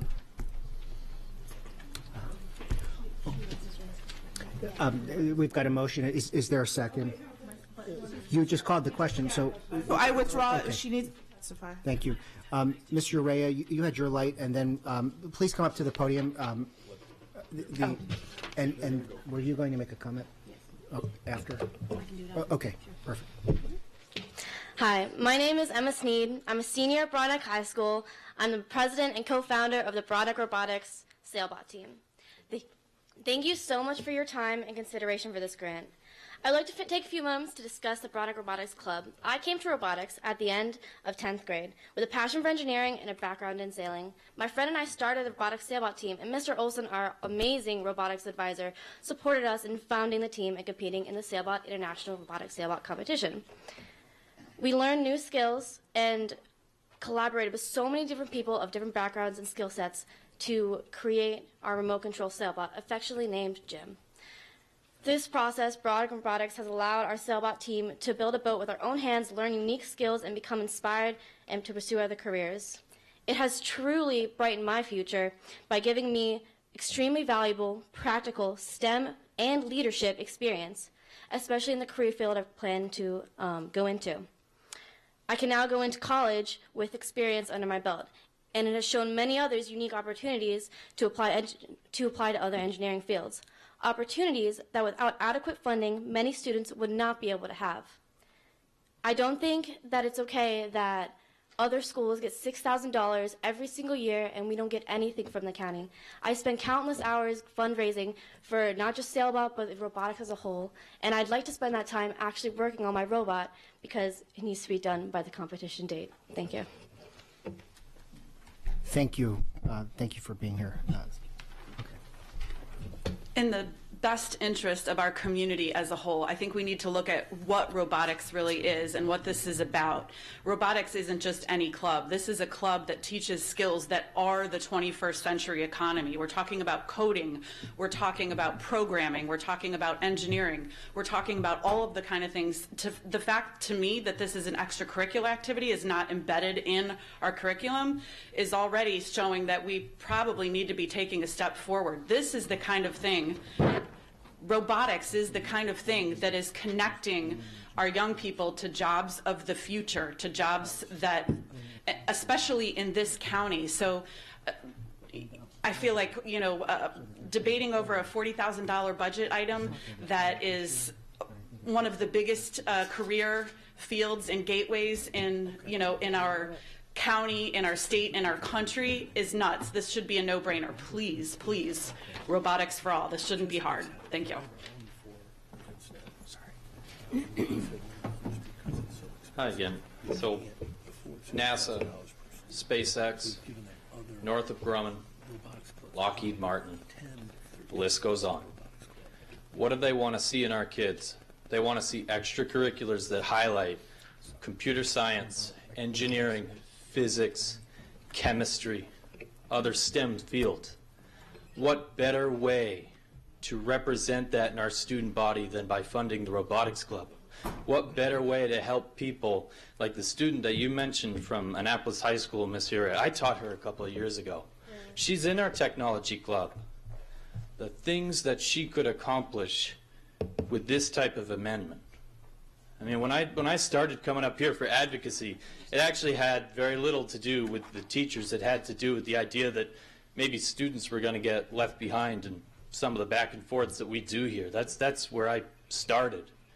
And now we have an amendment that's going to allow some of these kids in very low income areas to have a chance to compete at the highest level and get the attention of organizations like NASA and maybe the NSA and the CIA. And we're going to put these kids on the map, but we're going to turn it down because it's got the name club? Are you kidding me? We have an incredible chance to advocate for the least favored here in a subject matter where they are horrifically underrepresented. To me, this is the easiest amendment you're going to be debating all night. Rest my case. I think this is the last one.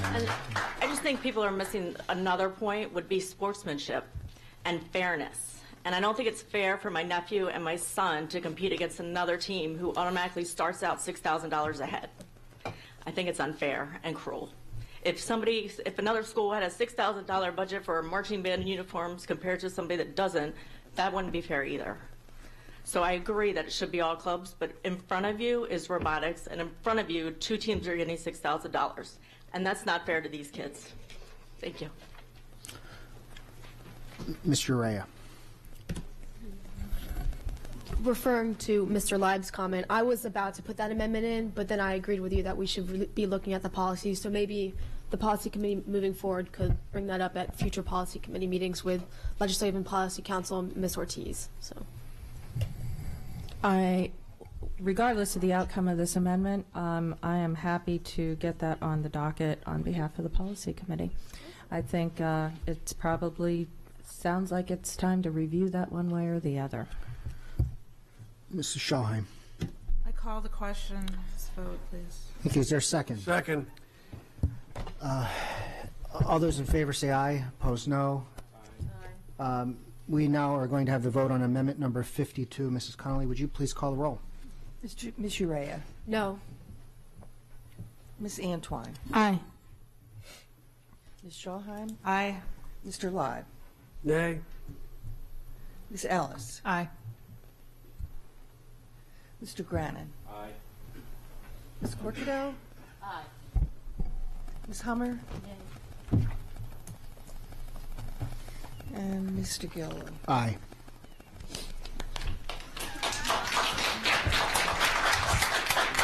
Six in the affirmative, 3 in the negative. Motion passes. 6-3 amendment passes. Thank you very much. We now need to go back. I know the room's going to clear out. Okay.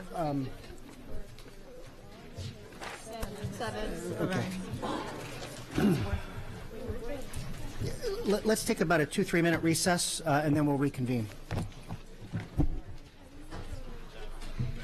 Good job. Thank you.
Ms. Urea.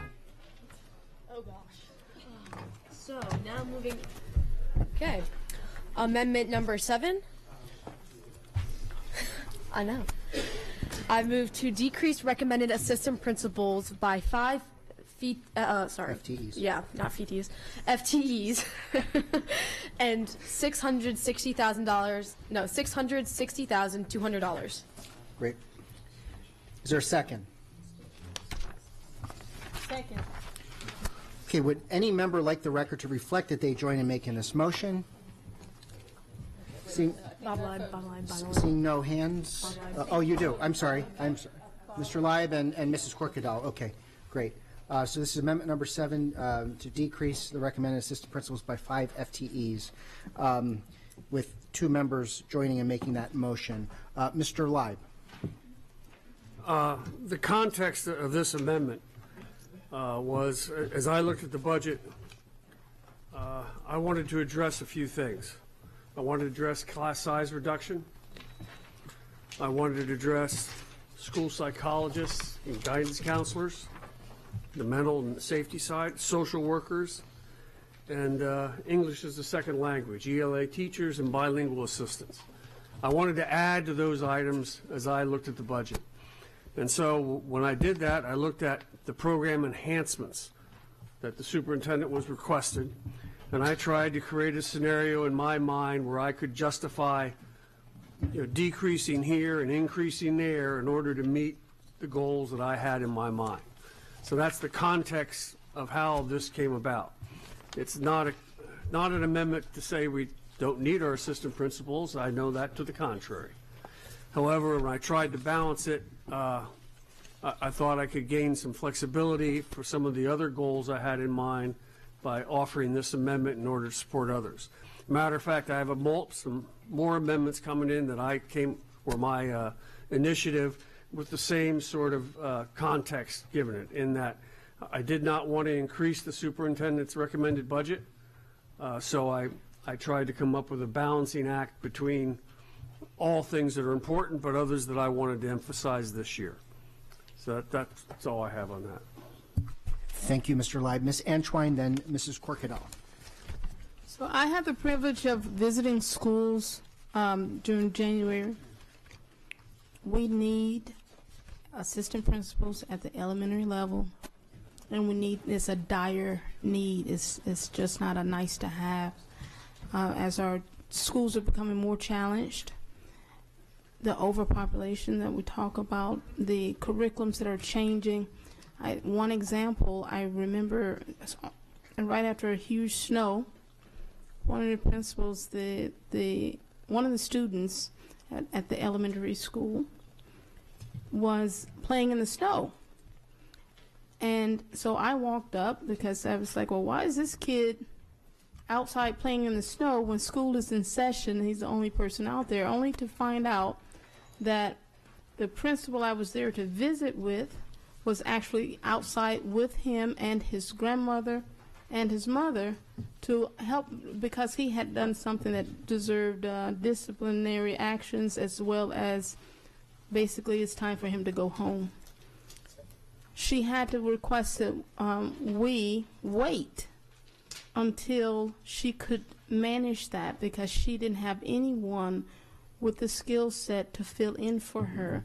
So basically, and I'm not sure which one, if it was you, Dr. Alato, whom was visiting with us that day, but she had her boss there, her board of education person there, and then we had to wait because she had to manage that part of her job first.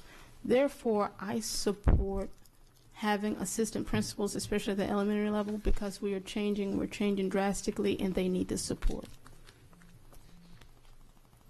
Okay, thank you, Ms. Antwine. Ms. Corkadal. I'm not going to make comment every single decrease that is being proposed and increases moving forward here, but I just want to frame out where my votes are coming from. I share Mr. Leib's commitment to being accountable to a very well thought and constructed budget recommendation by our superintendent that if my priorities differed, to try to offset that in manners that are responsible. Some of them include not accepting all of the recommended enhancements, and one or two do address where I felt that efficiencies could be created and a reallocation of staff may be in order to meet those needs. So my priorities, to be clear, are maintaining our school security initiatives that we are to enhance them, as well as our mental health, whole healthy student, and obviously to make sure that we are returning as many resources back into the classroom as possible as we move through.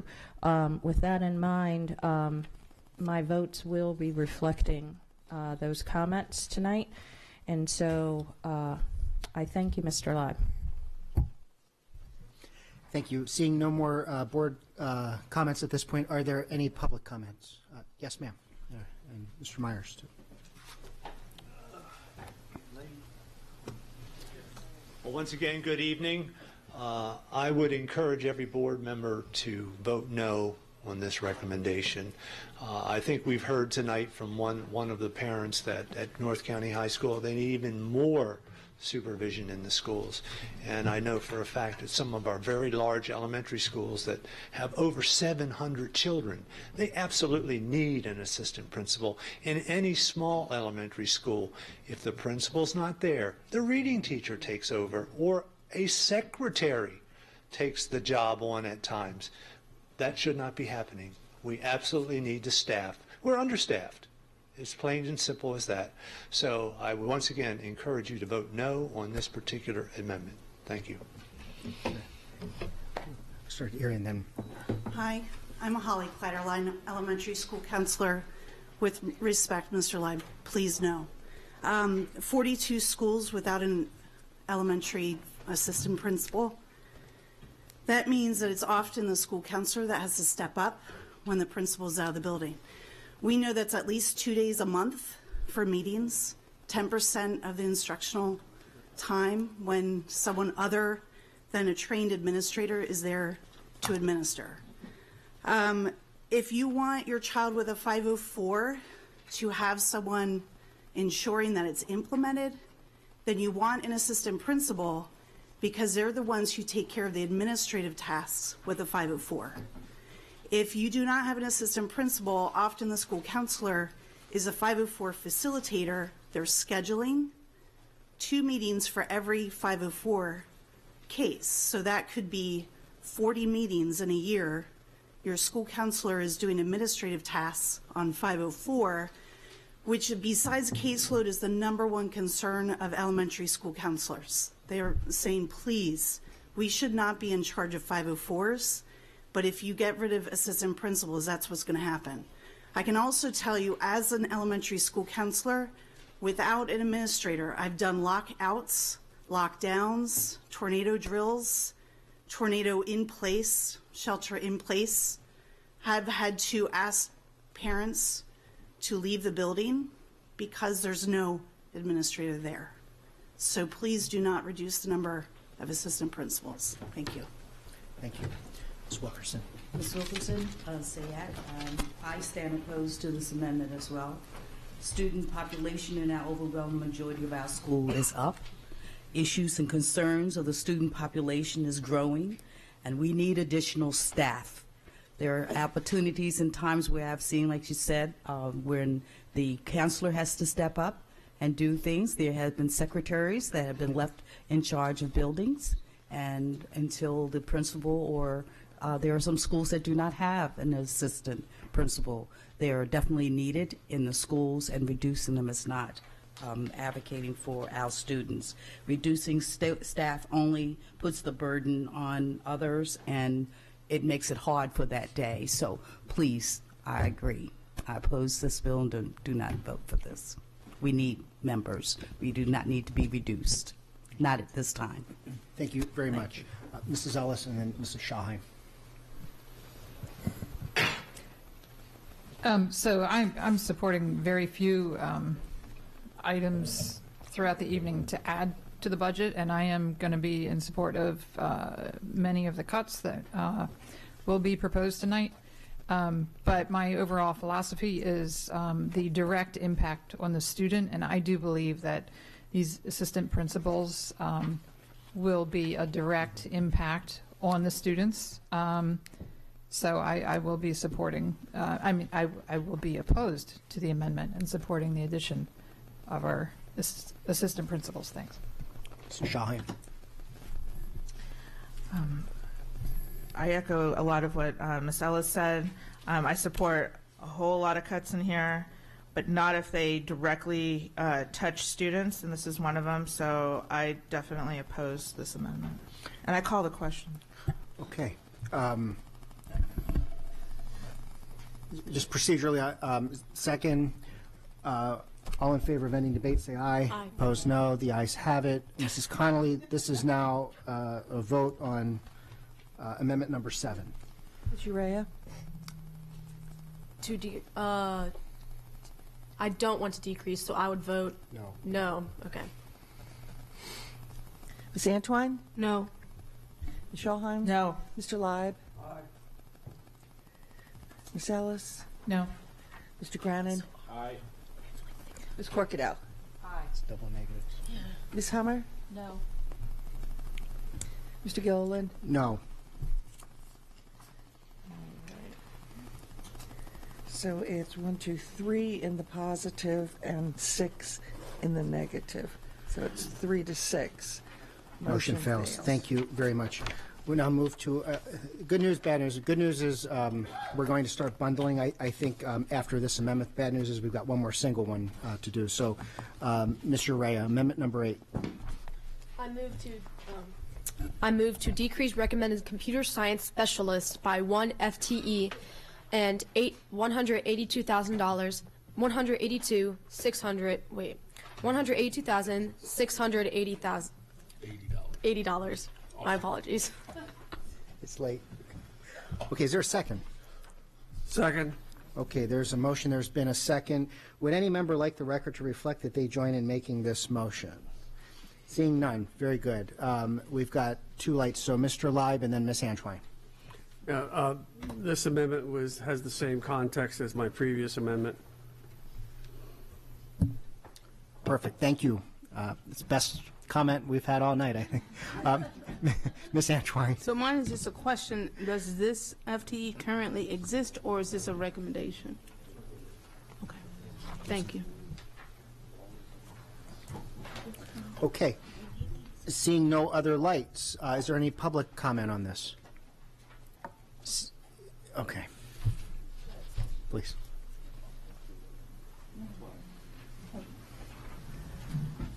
Not certain what position computer science specialists, who are they? Where are they? They don't exist. They don't So exist. where we've got specialists, Helen, in other areas, social studies or PE or dance, we don't have anybody now that's specifically focused on writing curriculum for computer science courses. We're having to piece it together through other departments, and so this was an idea that we would start to build a computer science department as it's become more popular, and it's in all of our schools, and there are some requirements by the state that we would start to build an office of computer science, starting with 1. So again, to answer, it's not a position that exists at this time. It exists only on paper in the superintendent's recommended budget. Thank you. Okay. Ms. Urea and then Mrs. Ellis. So I have 2 questions. One mainly for Dr. Arlotto. Dr. McMahon and I met at the beginning of the year, and she told me about computer science classes and talked about the one I took and how they had no set curriculum. So is that what this is for, you're saying? To write that It's to focus and have somebody that is again, we don't have a department where we've got a social studies department, an English department, and a dance and PE. We don't have a department of computer science where somebody's focused on writing curriculum and supporting teachers in the classroom in computer science. That doesn't exist now. We are piecemealing it together through other departments. So it's that we can write our curriculum for that class? Correct. There are standards that we write curriculum to, so we would be writing that curriculum. Yes. Okay. Thank you so much. Mrs. Ellis. Just for some clarification, we have computer science classes going on in our schools, and this will not impact the number of classes that are offered next year. Is that correct? You mean in terms of the negative? Right. Correct. It would have no negative impact. We hope to build more students into computer science, and this way we'll have the ability to better support those teachers and those classes. Ms. Urea. But it will affect the quality of the education, Ms. Ellis. That's, I think, one main thing that Dr. McMahon talked about with me is that a lot of these teachers, there's a lot of ambiguity between the way that they're being taught. For example, I learned online. My teacher was pretty much just facilitating us, and so this would essentially help that from my understanding. Yes, thank you. Mrs. Schallheim. I call the question. Okay. Is there a second? All in favor say aye. Opposed, no. The ayes have it. We'll now move for a vote on amendment number 8. Mrs. Connolly, would you please call the roll? Ms. Urea? No. Ms. Antwine? Aye. Ms. Schallheim? No. Mr. Leib? Aye. Ms. Ellis? Aye. Mr. Grannon? Aye. Ms. Corcato? Aye. Ms. Hummer? No.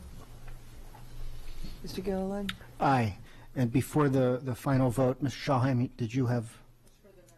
I'm sorry. Okay. You get me confused here. All right, Mrs. Connolly. 6-3, motion passes. Okay.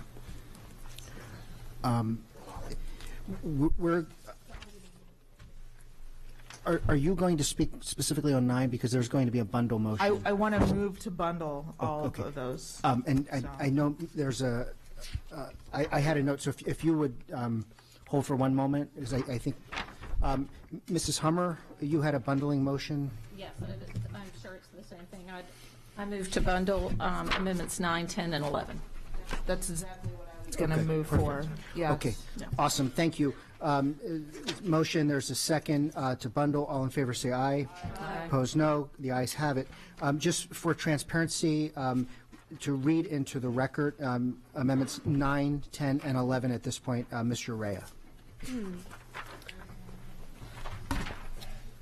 So reading the bundled amendments, starting with Amendment 9. So I motion for the bundled amendment, starting with the increased recommended English language acquisition teachers by 3 FTEs and $229,440. Moving to Amendment 10, increased recommended bilingual teacher assistants by 3 FTEs and $118,800. Moving to increased recommended bilingual facilitators by 1 FTE and $68,780. Okay, so all have been read into the record. Are there any board comments? Seeing none. Any public comment? Seeing none. Mrs. Connolly, would you please call the roll on amendments 9 through 11? Ms. Urea? Aye. Ms. Antwine? Aye. Ms. Schallheim? Aye. Mr. Leib? Aye. Ms. Ellis? Aye. Mr. Grannon? No. Ms. Corcadow? Ms. Hummer? Aye. Mr. Gilliland? Aye. That's 8-1, motion passes. Thank you very much. And the next 3 amendments, the way they're drafted, if the first one passes, the next 2 would be null and void. So with that, we've got amendment number 12. Ms. Urea.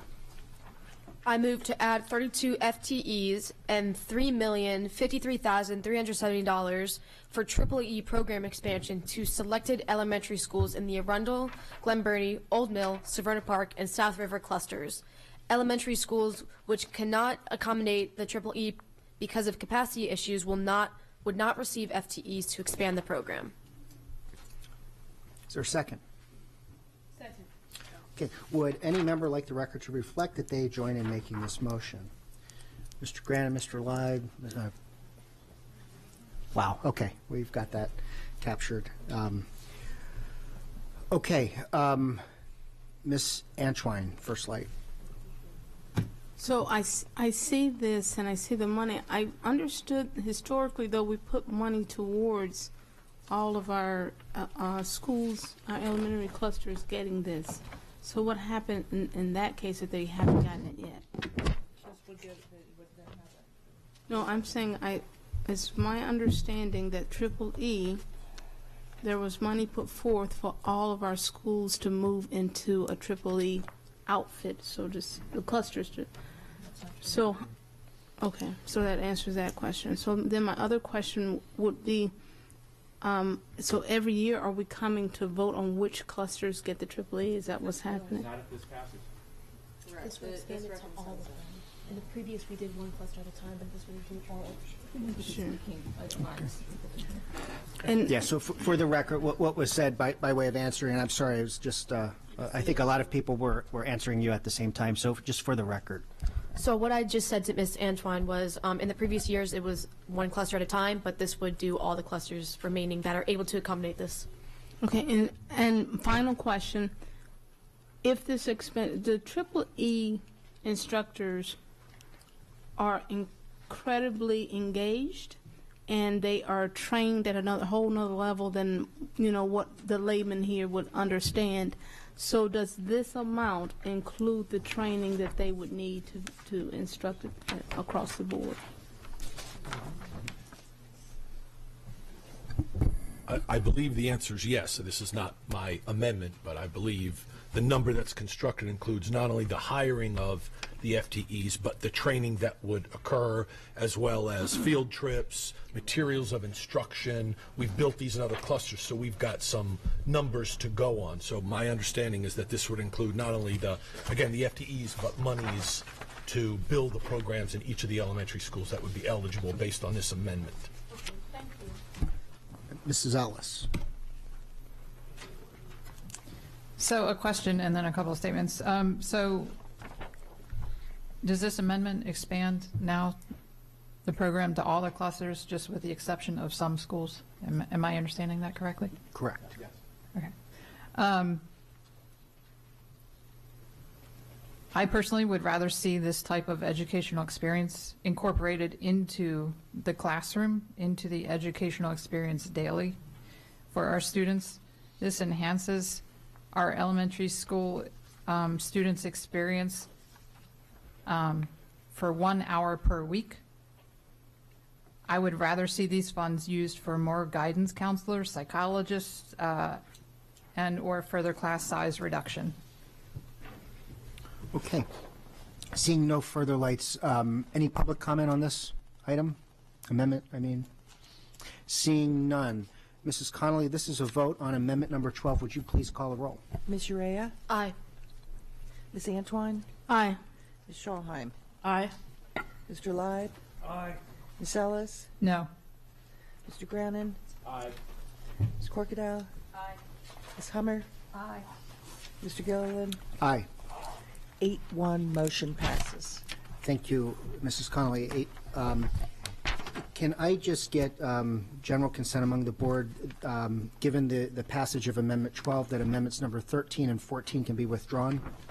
Yes. Thank you. Amendment number 15, Ms. Urea. I move to decrease recommended HR background investigations assistant and benefits assistant by 2 FTEs. No cost savings. Is there a second? Second.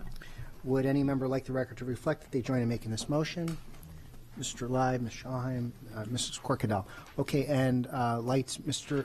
Graham, and I'm sorry if I missed you on the last one. Yeah, no worries. It's not that time sensitive. I just want to say that had we proceeded last Wednesday, I would have been happy to stay here with you folks all night long and camp out on the floor.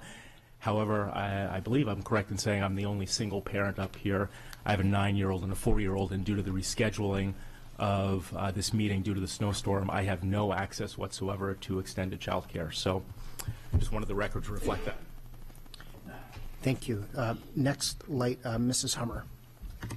Yes, so these 2 positions that have no cost savings, but they are utilizing existing funds. So, for instance, the background investigations assistant, we have currently moved to fingerprinting all of our volunteers as an added security protocol, and that means that we are doing background investigations by tens of thousands more people a year potentially to do that. The funds people pay a fee to get the fingerprinting done, and those fees are what pays for this position. So it's not taking funds from anything else. It's just going to allow us to have another person who can do all of these investigations, and it's a cost neutral. The same thing, the benefits assistant is now funded as a temporary position, which means there's frequent turnover. I mean, somebody comes in and works as a temp for 2 weeks, and then we get another new one, and you're having to retrain them, and that is not the most efficient thing. So instead of keeping those temporary funds, this would hire somebody that we could just have on and not have to continually retrain. It doesn't cost anything more. It's neutral, but it would make it much more efficient in the department. So I think that these are ones that don't have an impact on the budget, but are certainly things that would make the school system run more efficiently. So I would oppose this amendment. Thank you, Mrs. Summer. Mr. Rea. I would oppose this as well. As Ms. Hummer said, I know teachers, or not teachers, but parents that can't go on field trips because they have to wait up to 6 months for their fingerprint to come in just because of that. So if this has no cost savings, I don't see the benefit of just cutting them. So. Okay, no other lights are lit up here. Is there any public comment on this? Seeing none. Mrs. Connolly, this is a vote on amendment number 15. Would you please call the roll? Ms. Urea? No. Ms. Antwine? No. Ms. Shahine? Aye. Mr. Leib? Aye. Ms. Ellis? Aye. Ms. Corkadow? Aye. Okay. Ms. Summers? No. No. Mr. Gilliland? No. So that's 4-4. 4-4, motion fails.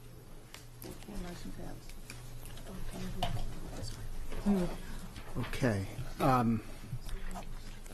Mrs. Shahine. Can I move that since 16 and 17 are exactly what we just voted on, but split out, that they be withdrawn? I don't think there's. Yes, I think we do that by general consensus. Thank you. It's 17 the same as 16? 16 and 17. I'm sorry, 17 is different. Okay. Ms. Urea. These double negatives are really tripping me up. So since this failed, does that mean we cut them essentially? Or No, superintendent's recommendation. Recommended budget. so they stay? Oh, okay. Not altered the recommendation of the superintendent. Okay, thank you for that clarification. And state law requires any action that this board takes, even in this case, parliamentary procedure wouldn't apply. We would have to have 5 votes per statute. So that brings us now to amendment number 18. Ms. Urea. I move to decrease the recommended internship teachers by 2 FTEs and $158,360. Is there a second? Second is made. Would any member like to reflect that they join in making this motion? Seeing none, we've got 2 lights. Mrs. Ellis and then Mrs. Shahine. I oppose this amendment at a time when we need to continue to strive towards moving our students into the workforce in a variety of ways. There's a great value in what these internship teachers do. I have 2 students at home who have now benefited from internships, and it's a very important step moving from high school to whatever's next, so I will not support it. Mr. Shahine. Nor will I. I opposed this decrease last year. I oppose it now. I recall that, actually. No, I'm sorry. I've seen really, no further board lights. Is there any public comment on this? Seeing none, Mrs. Connolly, this is a vote on amendment number 18. Would you please call the roll? Ms. Urea? No. Ms. Antwine? No. Ms. Shahine? No. Mr. Leib? Aye. Ms. Ellis? Nay. Ms. Corkadow? Aye. Ms. Hummer? No. Mr. Gilliland? Aye. So the ayes are 3, and in the negative is 5, and 1 absent. Amendment fails. Amendment number 19. Ms. Urea. I move to decrease the recommended professional growth and development specialist by 0.6 FTE and $61,380. Is there a second? Second. Okay. Would any member like the record reflect that they join in making this motion? Seeing none. Any board discussion? Seeing none. Any public comment? Seeing none. Mrs. Connolly, we will now vote on amendment number 19. Would you please call the roll? Ms. Urea? No. Ms. Antwine? No. Ms. Shahan? No. Mr. Leib? Aye. Ms. Ellis? Aye. Ms. Corkadell? Ms. Hummer? Mr. Gilliland? No. All right, 3 in the positive, 5 in the negative, 3. Amendment number 19 fails. Now move. Thank you. We'll now move to amendment number 20. Ms. Urea. I move to increase up to 5 occupational therapists, physical therapists, and/or speech pathologists, and up to 4 special education teachers, up to 9 FTEs total, not to exceed $836,720. Is there a second? Second. Okay. Would any member like the record reflect that they join in making this motion? Okay. Mrs. Shahan. And we've got one light to start. Mrs. Hummer. Yes, I just want a clarification on this amendment. So it says up to 9 FTEs total. Is this an amendment to add 9 FTEs? Is it 9 Yes. FTEs? Okay, so friendly amendment, can we take out the up to 9 FTEs and just make it 9 FTEs? Yes. Okay. Okay, so we're removing up to. Okay. Can I repeat? Do you want me to repeat? No, that's good. Okay. Any further board comments? Any public comment? Seeing none. Mrs. Connolly, we're now voting on amendment number 20. Would you please call the roll? Urea? Ms. Urea? Yes. Ms. Antwine? Aye. Ms. Shahan? Aye. Mr. Leib? Nay. Ms. Ellis? Nay. Mr. Grannon? Oh, I'm sorry. Ms. Corkadell? Nay. Ms. Hummer? Aye. Mr. Gilliland? Aye. All right, that's 5 in the positive, 3 in the negative. Motion passes. Okay. Amendment 20 carries. Amendment number 21. Ms. Urea. Oh, wait. I'm sorry. Can I move? Oh, yes, I'm sorry. Can I move? All right, I move to bundle amendments 21 through 24, please. Second. Okay. Motion to bundle 21 through 24. There's been a second. All those in favor say aye. Aye. Opposed, no. The ayes have it. We now have 4 amendments being bundled together, and just so they're read into the record, Ms. Urea. The first amendment that is being bundled is I move to increase recommended school psychologists by 5 FTEs and $577,900. The next is add 3 pupil personnel workers and $373,740, and increase recommended social workers by 3 FTEs and $324,540, as well as increase recommended additional school counselors by 10 FTEs and $1,019,800. Okay. They're read into the record. Is there a second? Second. Okay. Any board discussion? Seeing none. Any public comment on this? Yes. You know Ms. Clatterline's got to come talk to us. Are we showing support of this? Oh, I apologize. I'm getting ahead of myself. I'm looking at the clock. Would any member like the record to reflect that they join in making this motion? Okay. Very good. Yes, sir. So, Russell Leone, President TAC. I'm just going to make it brief because I know Ms. Clatterline will speak to this much more eloquently than I can. You've heard many times the caseloads of our people that fall into these categories. It's ridiculous. We want to make sure our students have the services that they need. So thank you, and please support this. Hi, Holly Clatterline, school counselor for 688 students at Oak Hill Elementary School. In July of 2013, in anticipation of legislation in the General Assembly, MSDE collected information on school counselor to student ratio across the state, specifically in middle and high schools. They did not have legislation that included elementary. At that time, the statewide average in Maryland for middle school counselors was 1 to 302, and for high school counselors, 1 to 299. MSDE asked each LEA to determine how many additional counselors would be needed to reach the ASCA recommended 1 to 250 student ratio. Anne Arundel County reported that they would need to add 7 middle school counselors, tied for the third highest among all counties, and 23 additional high school counselors, third highest need, ahead of only Baltimore City and Prince George's County. Elementary counselors were not included in the proposed legislation at that time, but with only 7% of our elementary schools meeting or exceeding ASCA ratio, we know that Anne Arundel County has over 70 elementary schools who need additional school counselors. Asking for 10 in total is not enough. I would like to see 10 elementary, considering that last year you asked for 14 elementary, and now because of population increases, we're actually going backwards if you're asking for 10 overall. Thank you.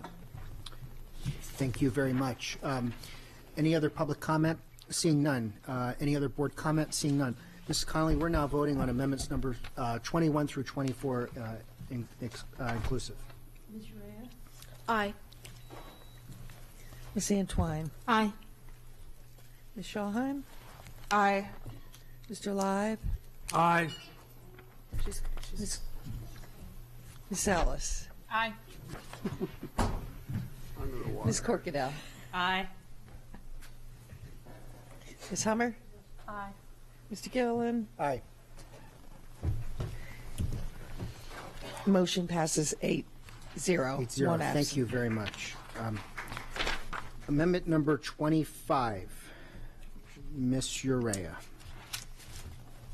I move to increase school counselors at Arundel Middle School by 1 FTE and $101,980. Is there a second? Second. Would any member like the record to reflect that they join in making this motion? Okay. Excellent. Mrs. Corkadell. Just a quick comment of clarification. It looks kind of like it sits out there. Recognizing that regardless of which of the plans for redistricting that we ultimately choose based on the motion that we set forth, that Arundel Middle School will have perhaps unique needs that will need to be addressed above and beyond our standard reallocation of the ones that we have added to, and I thought it was only fair that we would increase that at Arundel Middle School to best accommodate the changes that we will be imposing on a majority of their school population. Mrs. Hummer and then Mrs. Shawheim. It's kind of, well, I understand the sentiment behind that. I don't believe that we should be naming specific schools for needs. The school staff under the superintendent, they can best determine which schools need counselors at any given time, especially Arundel Middle School. The redistricting doesn't go in effect until the following year as well. But we have many schools that are in great need, and I'm just reluctant to name any specific one. I would rather trust the judgment of the school system of determining based on individual needs of the school system. Mrs. Shawheim. I agree.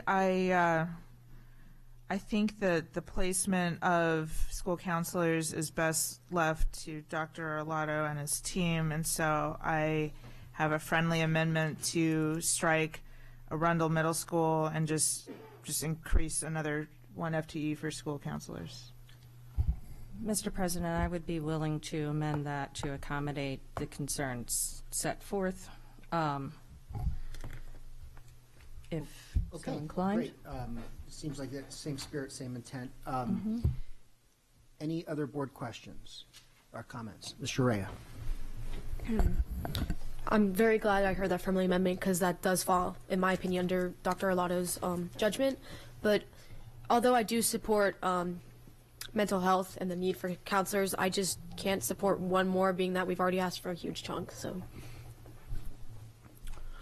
Okay, thank you. Any public comment? Seeing none. Mrs. Connolly, we're now voting on amendment number 25. Would you please call a roll? With the friendly amendment. No. Ms. Antoine? So the new amendment is that we add one more counselor to our system? Yes. Yeah, but not to specifically. And well, the onus, of course, is on Dr. Arlotto to determine where that counselor goes and how they do their job. Yep. Yes. And it wouldn't necessarily go to a middle school, it just goes to a school of need. It was identified because it was identified in our budget briefing as a need. And so this is Gotcha. an extrapolation from those conversations and our presentation to that effort. To specifically middle schools, though, or just any high school? Okay. So I got my vote coming. Yeah, you have the floor. I removed the specificity So it was in the language. Right. And To add one more to the 10 we just brought on. So I support that. So it's a yay for me. Ms. Shahin? Aye. Mr. Leib? Nay. Ms. Ellis? Aye. Ms. Corkadell? Aye. Ms. Hummer? Nay. Mr. Gilliland? Aye. 5-3, motion passes. Okay. Amendment number 26, Ms. Urea. I move to decrease the recommended social studies resource teacher by 1 FTE and $76,480. Second. Okay, would any member like the record to reflect that they join in making this motion? Mrs. Ellis, Mr. Leib and Mrs. Corkadell. Okay, great. Any board comment? Seeing none. Any public comment? Seeing none. Mrs. Connolly, we're voting on amendment number 26. Would you please call the roll? Ms. Urea? Nay. Ms. Antoine? No. Ms. Shahin? No. Mr. Leib? Aye. Ms. Ellis? Aye. Ms. Corkadell, please? Aye. Ms. Hummer? Nay. Mr. Gilliland? Aye. So that's 4-4, motion fails. 4-4, motion fails. Okay. Amendment number 27, Ms. Urea. I move to increase the recommended teachers for class size reduction by 8 FTEs and $611,040. Is there a second? Okay. Would any member like the record to reflect that they join in making this motion? Okay. Mr. Leib, Mr. Urea, and Ms. Corkadell. Okay. And Ms. And Ms. Summer, I'm sorry. Okay. Seeing no board lights, no board comment, any public comment? Seeing none, we're now voting on amendment number 27. Mrs. Connolly, would you please call the roll? Ms. Urea? Aye. Ms. Antoine? Aye. Ms. Shahin? Aye. Mr. Leib? Aye. Ms. Ellis? Aye. Ms. Corkadell? Aye. Ms. Hummer? Aye. Mr. Gilliland? Aye. 8-0, motion passes. Mrs. Shahin. I move to bundle amendments 28 and 29, please. So motion, is there a second? Second. Okay. Is this on the bundling? Motion? Is there okay. Motion to bundle numbers 28 and 29. Any further discussion? Seeing none, all in favor say aye. Opposed, no. The ayes have it. We now have 2 amendments bundled. Procedurally, I'm going to keep it going. We'll do roll call and everything, but we're going. All right. So can we read into the record, Ms. Urea? Starting with the first bundled amendment, 28. I move to increase the recommended elementary school music teachers by 2 FTEs and $152,960. And the second amendment, 29. I move to increase recommended secondary school music teachers by 2 FTEs and $152,960. Okay. Is there a second? Okay. For amendments 28 and 29 combined, would any member like the record to reflect that they join in making this motion? And we've got a number as well. Okay, great. And for those, just in the interest of transparency, this is why we've got YouTube. We can always go back and capture in the minutes. So if I'm not saying all the names, we have that ability. And I know it's being captured here as well. We've got a number of lights. Mrs. Hummer. Yes. I would like to suggest another friendly amendment to these, that we take out what level, elementary school and secondary school, and just say 4 music teachers. And again, leave the superintendent to determine based on enrollment, because I know some of our elementary schools are bursting. I've been to some middle school concerts that they can't fit them all on the stage. So I'd like to give the superintendent the leeway that he can place them as needed. Yeah, I'll go with that. Okay. Okay, any objections to that being a friendly amendment? Seeing none. Excellent. We have Ms. Antoine. I'm done. Almost. Okay. All right. No more lights here. Any public comment? Seeing none. Ms. Conley, we're voting on amendments 28 and 29. Ms. Urea. Just a clarifying, so this is essentially just 4 music teachers anywhere? Okay. Aye. Ms. Antoine? Aye. Mrs. Shawhang? Aye. Mr. Live? Aye. Ms. Ellis? Aye. Ms. Corkadell? Ms. Hummer? Aye. And Mr. Golan? Aye. 8-0, motion passes. Okay. Thank you. Amendment number 30. Ms. Urea. I move to decrease the recommended 21st century digital classroom learning infrastructure by $730,403. $730,403. My apologies. Okay, is there a second? Second. Would any member like the record to reflect that they join in making this motion? Mr. Live, Mrs. Ellis, great. Okay, Mrs. Corkadell. I wanted to point out that regardless of actual implementation of 21st century digital classroom learning, my understanding is that this money upgrades our schools' fiber infrastructure. And when I look at school security and the need to make sure that our staff and everyone in that building has the ability to connect, representing South County, that is very challenging sometimes. And the opportunity for us to move forward with the infrastructural components of this that'll benefit us here and now, not just with added curriculum, means that there is no way that I can be supportive of this, recognizing the deficiencies. This board has already voted to pause public safety cell towers. This would be the alternative to that in some of these schools, perhaps, that are right now left with nothing. Okay. Thank you. Ms. Antoine. I see that it's totally different. This digital classroom movement, it allows us to go federally to get grants that are needed. It allows that transition into us technology-wise moving forward. We have a new type of generation of student that is being made to learn and tests via CBTs are antiquated. So I would be opposed to this particular amendment because my understanding of the 21st century digital classroom learning is that it's just that, and it's to support the students to in a world that's constantly changing for them in terms of technology. Thank you, Ms. Antoine. Mrs. Ellis. This might just have to do with a philosophical perspective on education, but this is expanding digital learning to the elementary schools, and not that there's no value in that, but I believe a little bit more hands-on and physical type experiences in elementary school, and considering many of the needs that we have, we've already increased the budget quite a bit by adding teachers and mental health staff, And so I think the responsible thing to do here would be to delay this. Okay, thank you, Mrs. Ellis. Mr. Urea. Dr. Lotto, is that true? It's only elementary school? No, ma'am.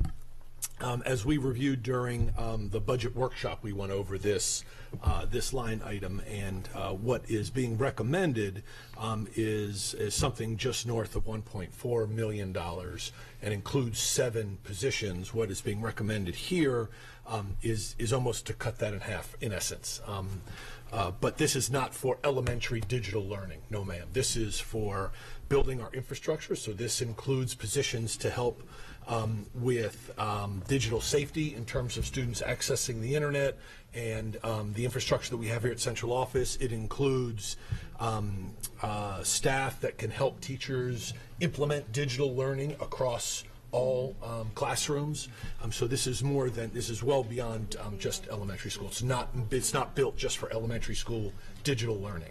Okay, thank you. Okay, Mrs. Corkadell and then Mrs. Ellis. I just wanted to clarify, because no one else can see the proposed amendments but us, but this is actually broken out.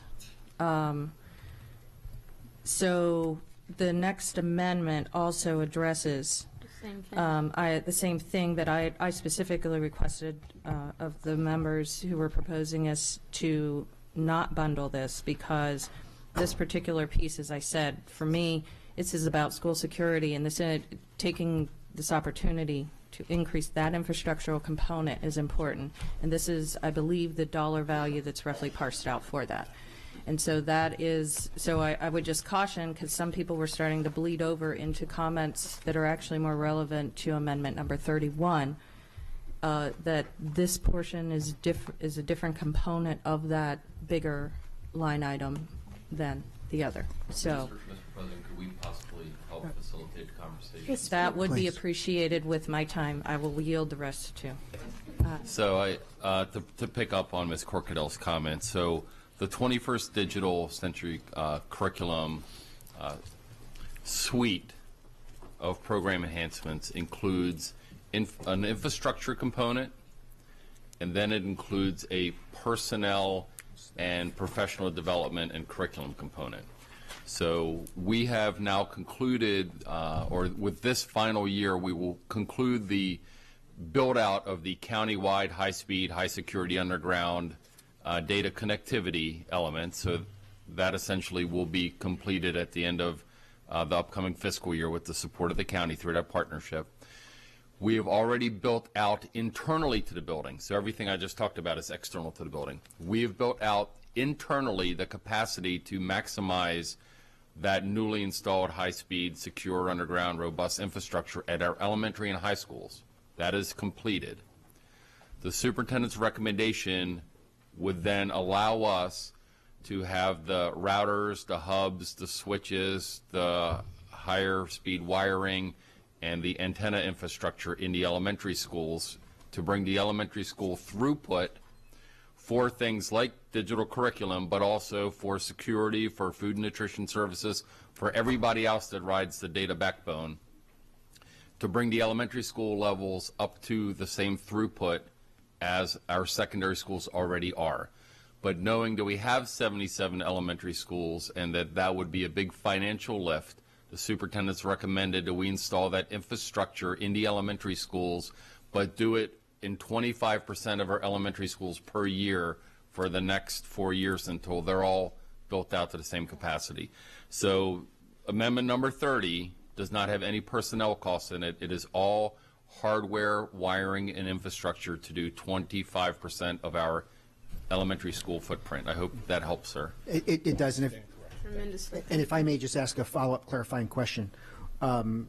You threw out the 25% number. So once this starts, we've got to really proceed over 4 years, roughly, to make this equitable throughout the county. Is that a fair statement? Yes, but it doesn't presuppose your answer for the next 3 years. I mean, yes, if you wanted to make it equitable, it would. I will say Ms. Antwine touched on an important point, though.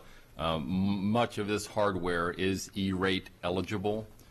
So this, we will be getting a substantial credit from the School and Library Commission on this. The true value of the install is actually, more than this actually, but we're able to get it at a reduced rate for many of those components because of that federal program. Excellent. So we've got Mrs. Thank you for this. Can I, because it was my question, just to wrap up. So to clarify, this is what I consider the biggest bang of bucks is whenever we're tandeming money to do core assets. And this is one of those examples where where by at least this portion of the money, not the rest of it, for the program will ensure that we're taking advantage of those opportunities and making sure that the other things that are relying on that technology are still able to move forward.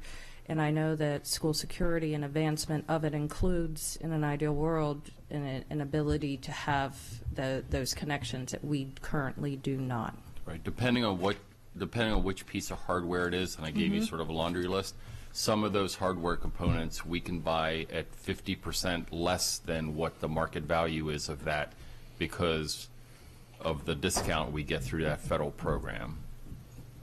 So it is a pretty good return on your investment to pick up on your point. Sounds like a good ROI if I've ever heard. Okay. Thank you. Mrs. Ellis and then Mr. Leib.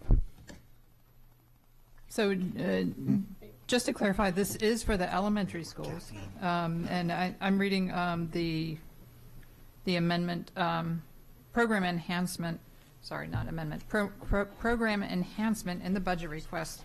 And it's, I guess the reason I'm supporting this is it's all geared towards academic benefits. And it said if not approved, it would lead to loss of instructional time for the children in the classrooms from a digital learning perspective. And that's the perspective I was taking by supporting this amendment.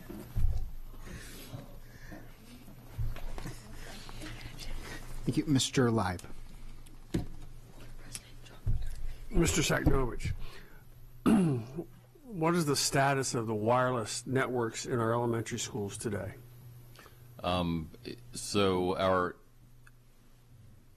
there's a spectrum. So if you go to an existing school that's been in place for quite some time, Davidsonville, for example, is a relatively new school, and yet it's now newly old, versus a Rolling Knolls that was just put in 2 years ago. The half-life of technology at best is 18 months, and really nowadays that's even shrunk to as little as 6 to 8 months, depending on who you listen to. So, there's a big gap between systems that were put in as many as 10 years ago versus what we're putting in today. And so in our realm, we take a look at where the bottleneck is. The bottleneck in many of these schools used to be external to our building because we relied on a much lower robust Comcast or Verizon type of connectivity to the external world. With the partnership that we've had with the county, we've vastly improved and in fact eradicated almost 100% of that exterior bottleneck. The bottleneck is now shifted inside of our schools, but again, specific to our elementary schools. Our secondary schools, middle and high schools already have this level of internal capacity in place. It's just the elementary schools that are lacking, and it is a spectrum. We would look to bring up the schools that are the oldest, essentially first in the first 25, and then work towards the ones that are newer, but work towards them 2, 3, 4 years into the future. That would be our work plan on the project. Thank you.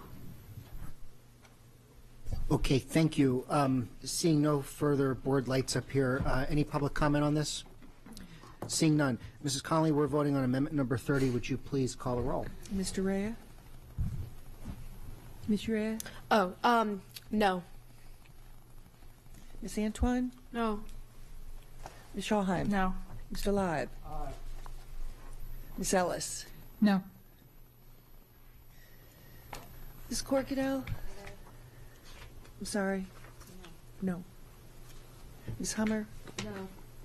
Mr. Gilliland? No. All right, so that's 1, 2, 7. Motion 1-7, fails. motion fails. Okay, is this the comment on, I'd like to withdraw amendment number 31. okay. Second, all in Second. favor, say aye, opposed, no. Amendment number 31 is withdrawn. Amendment number 32, Ms. Urea. I move to decrease the recommended 21st century digital classroom learning support by 2 FTEs, 2 programmer analysts, and $236,800. Okay, there's a motion, is there a second? Is there a second? Second. Oh, okay. No, I didn't mean to wake anybody, I was just, I thought this would float away. Would any member like the record to reflect that they join in making this motion? See none. Okay, we've got a motion that's been seconded. Mr. Live. My error. Oh, no, okay. Seeing no board comments, any public comment? Seeing none. Mrs. Conley, we're voting on amendment number 32. Would you please call the roll? Ms. Urea? No. Ms. Antoine? No. Ms. Shawheim? No. Mr. Live? No. Ms. Ellis? No. Ms. Corkadell? Ms. Hummer? No. Mr. Gilliland? No. 0 Whose to 8. amendment Motion was this? fails. Oh, okay. Amendment number 32 fails. I'm sorry. Amendment number 33, Ms. Urea. I move to decrease the recommended additional telecommunications and business management support specialist equipment repair from 21st century digital learning by 1 FTE and $138,800. Is there a second? Second. Okay. Would any member like the record to reflect that they join in making this motion? Seeing none. Any board comments? Seeing none. Any public comment? Seeing none. Mrs. Connolly, we're voting on amendment number 33. Would you please call the roll? Ms. Urea? No. Ms. Antoine? No. Ms. Shawheim? No. Mr. Live? No. Ms. Ellis? No. Ms. Corkadell? Ms. Hummer? No. Mr. Gilliland? No. 0-8, motion fails. Thank you, Mrs. Connolly. Amendment number 34. I'm starting to change the subject a little bit. Ms. Urea. I move to increase community ambassadors by $76,680. This funds 4 community ambassadors. Okay, there's a motion and a second. Would any member like the record to reflect that they join in making this motion? And we've got a number of hands. Great. Okay, Ms. Antoine. I had a question. So we are adding to Dr. Lotto's recommended of 4 to bring us up to 9. I mean, bring us up to 8. Yes. Okay. Thank you. Any other board comments? Any public comment? Seeing none. Mrs. Connolly, we're voting on amendment number 34. Would you please call the roll? Ms. Urea? Aye. Ms. Antoine? Aye. Ms. Shawheim? Aye. Mr. Live? Aye. Ms. Ellis? Aye. Ms. Corkadell? Ms. Hummer? Mr. Gilliland? Aye. 8-0, motion passes. Thank you. We'll now move to amendment number 35. Oh, I'm sorry, 35 was withdrawn. It was? It was supposed to be. It wasn't? Okay, then I take that back. I'm sorry. Sorry, my bad. Somebody motioned for it. Okay, so amendment number 35, Ms. Urea. I move to decrease human resources assistant managers by 1 FTE and $100,819.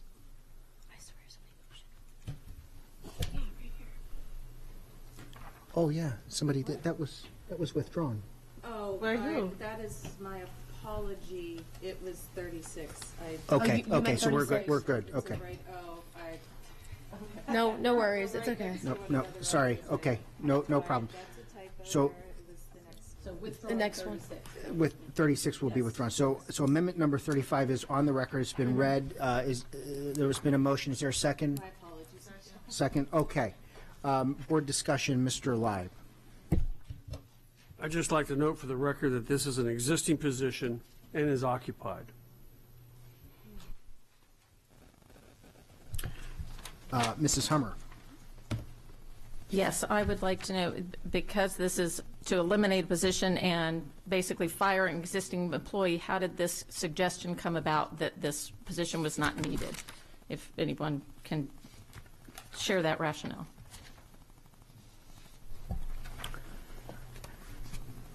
No comment from the board. Okay. Any public comment? Seeing none. Mrs. Connolly, we are voting now on amendment number 35. Would you please call the roll? Ms. Urea? No. Ms. Antwine? No. Ms. Shahan? No. Mr. Live? No. Ms. Ellis? No. Oh, yes. Ms. Corkadow? For the record. Ms. Hummer? No. And Mr. Gilliland? No. All right, so that's Okay. 0 to 8.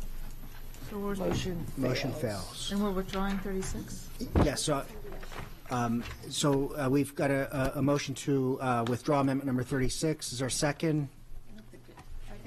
We can just do it? Okay. All right, great. I just wanted to be clear for the record. All right. So amendment number 37. I'm sorry, Ms. Antwine, were you? I'm looking through here, and there are several existing positions. I can go ahead and tell you I'm not for firing anyone. And so I was trying to see if I could motion that those all be bundled, and we decide whether or not we fire them. I would second that. Which numbers? So this would be amendments, looks like 37 through 43. No,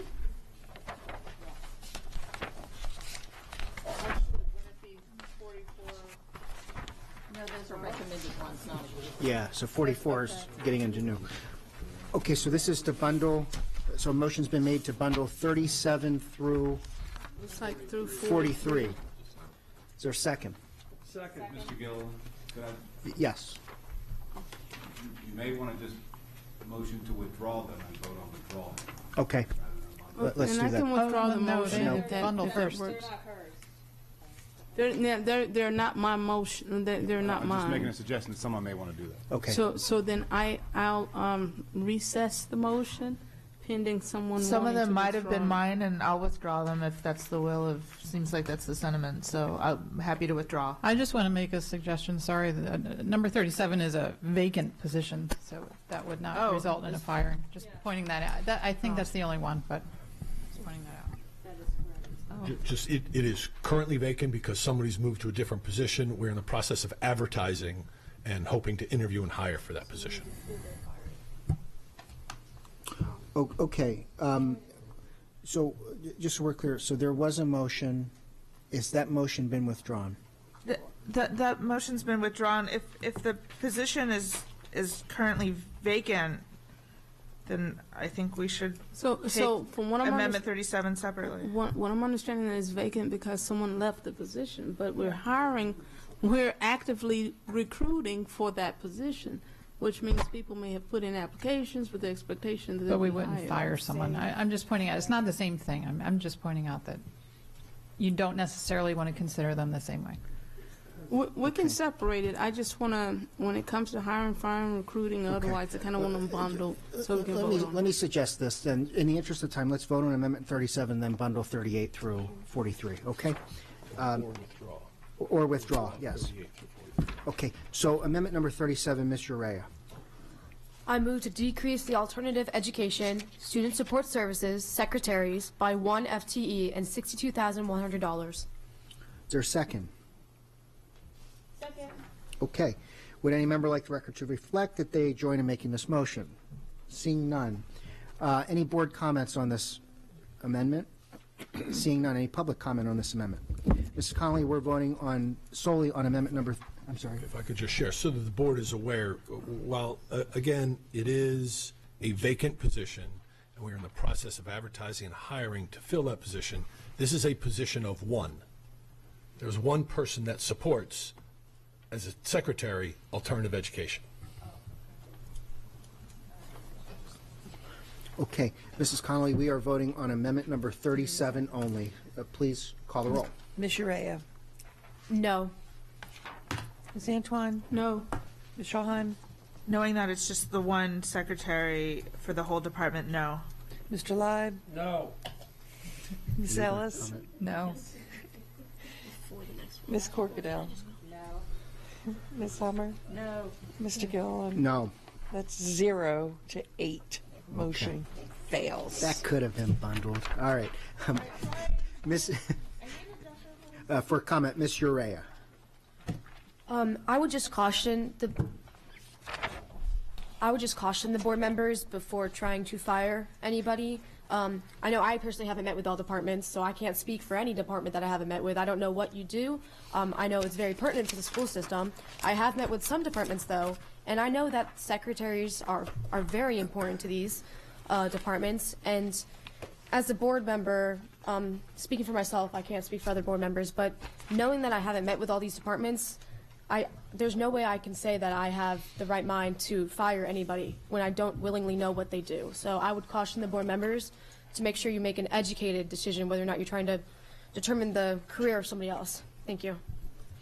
Thank you, Ms. Urea. We now, yes, Mr. Leib. Make a motion to withdraw amendments 38, 39, 40, 41, and 42. Is there a second? Second. Board discussion.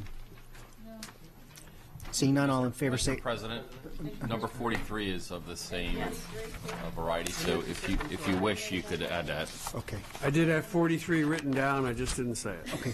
So we're looking at amendments 38 through 43 being withdrawn. 44 also is in the. Oh, no. No, That's it's different not. categories. The motion is through 43. There's been a second. Okay. No further discussion. All those in favor say aye. Aye. Opposed, no. The ayes have it.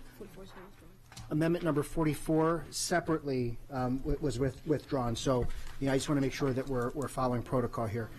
Okay. Amendment number 45. Ms. Urea. I move to decrease the maintenance contracted services by $25,660. Is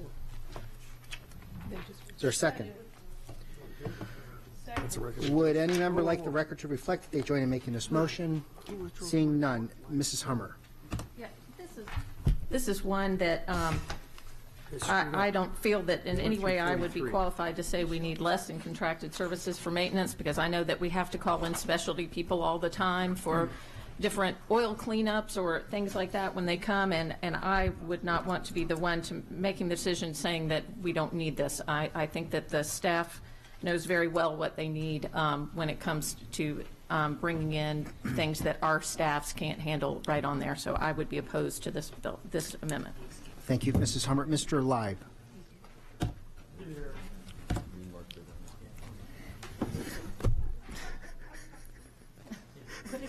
Here, here. Mrs. Corkadell. I just want to note that this proposal is to reduce it back to its previous year's funding, to a funding level in 018.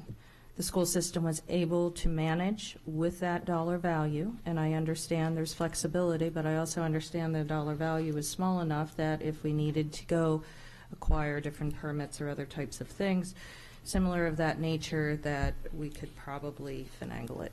I just think it would be prudent and responsible when we are asking so much above and beyond to at least demonstrate some measure mark of accountability and offsetting all of our askings. And although this is very small, and I had agreed to withdraw based on the overall sentiment of the membership not to make the hard choices to do offsetting cuts. On this one, I just want to clarify that this is not haphazardly reducing. This is a funding adjustment that I did discuss. Okay, thank you. Mrs. Corkadell. Ms. Sanchwein. So I would be opposed to 44 and 45, and it's simply because just last meeting we put out $3.3 million for a water heater. If we had, I believe, these things in place, we would have had the logistics in place as well to do the proper maintenance on those kinds of things. So I wouldn't support decreasing those, and I agree with 45 then, okay. So, This is a fund, my understanding is this is a fund that is used for, in its use, it could, this is something that is anticipated as a possibility of needing to spend. And I think in our overall picture and profile, that we can do without it. But it is not, that these are two separate amendments. Amendment 44 was withdrawn.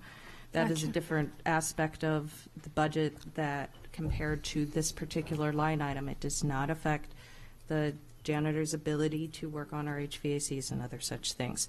This is just suggesting that we try to do with the same budget that we did in our previous budgets. okay, thank you. Okay, any further board comment? Any public comment? Seeing none. Mrs. Conley, we're voting on amendment number 45. Would you please call the roll? Ms. Urea? No. Ms. Antoine? No. Ms. Trine? Aye. Mr. Leib? Aye. Ms. Ellis? Aye. Ms. Corkadow? Aye.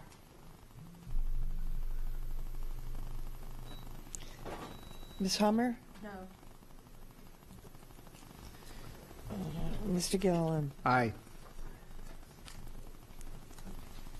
5 in the positive, 3 in the negative.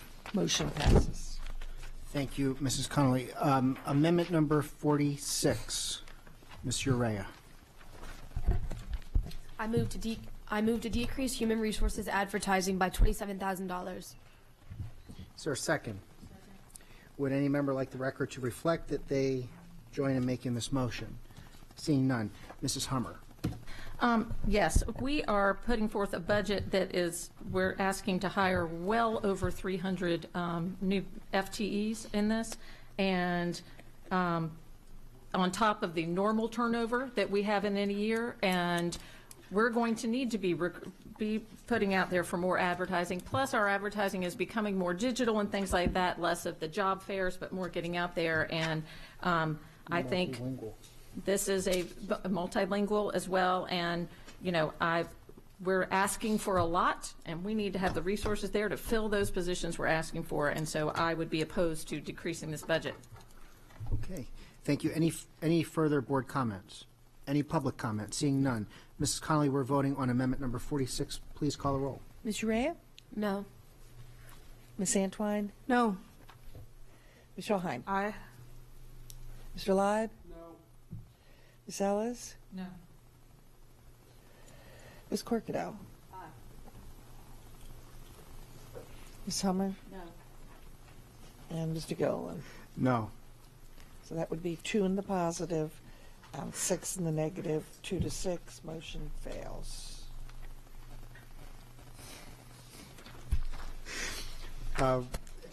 Amendment number 47.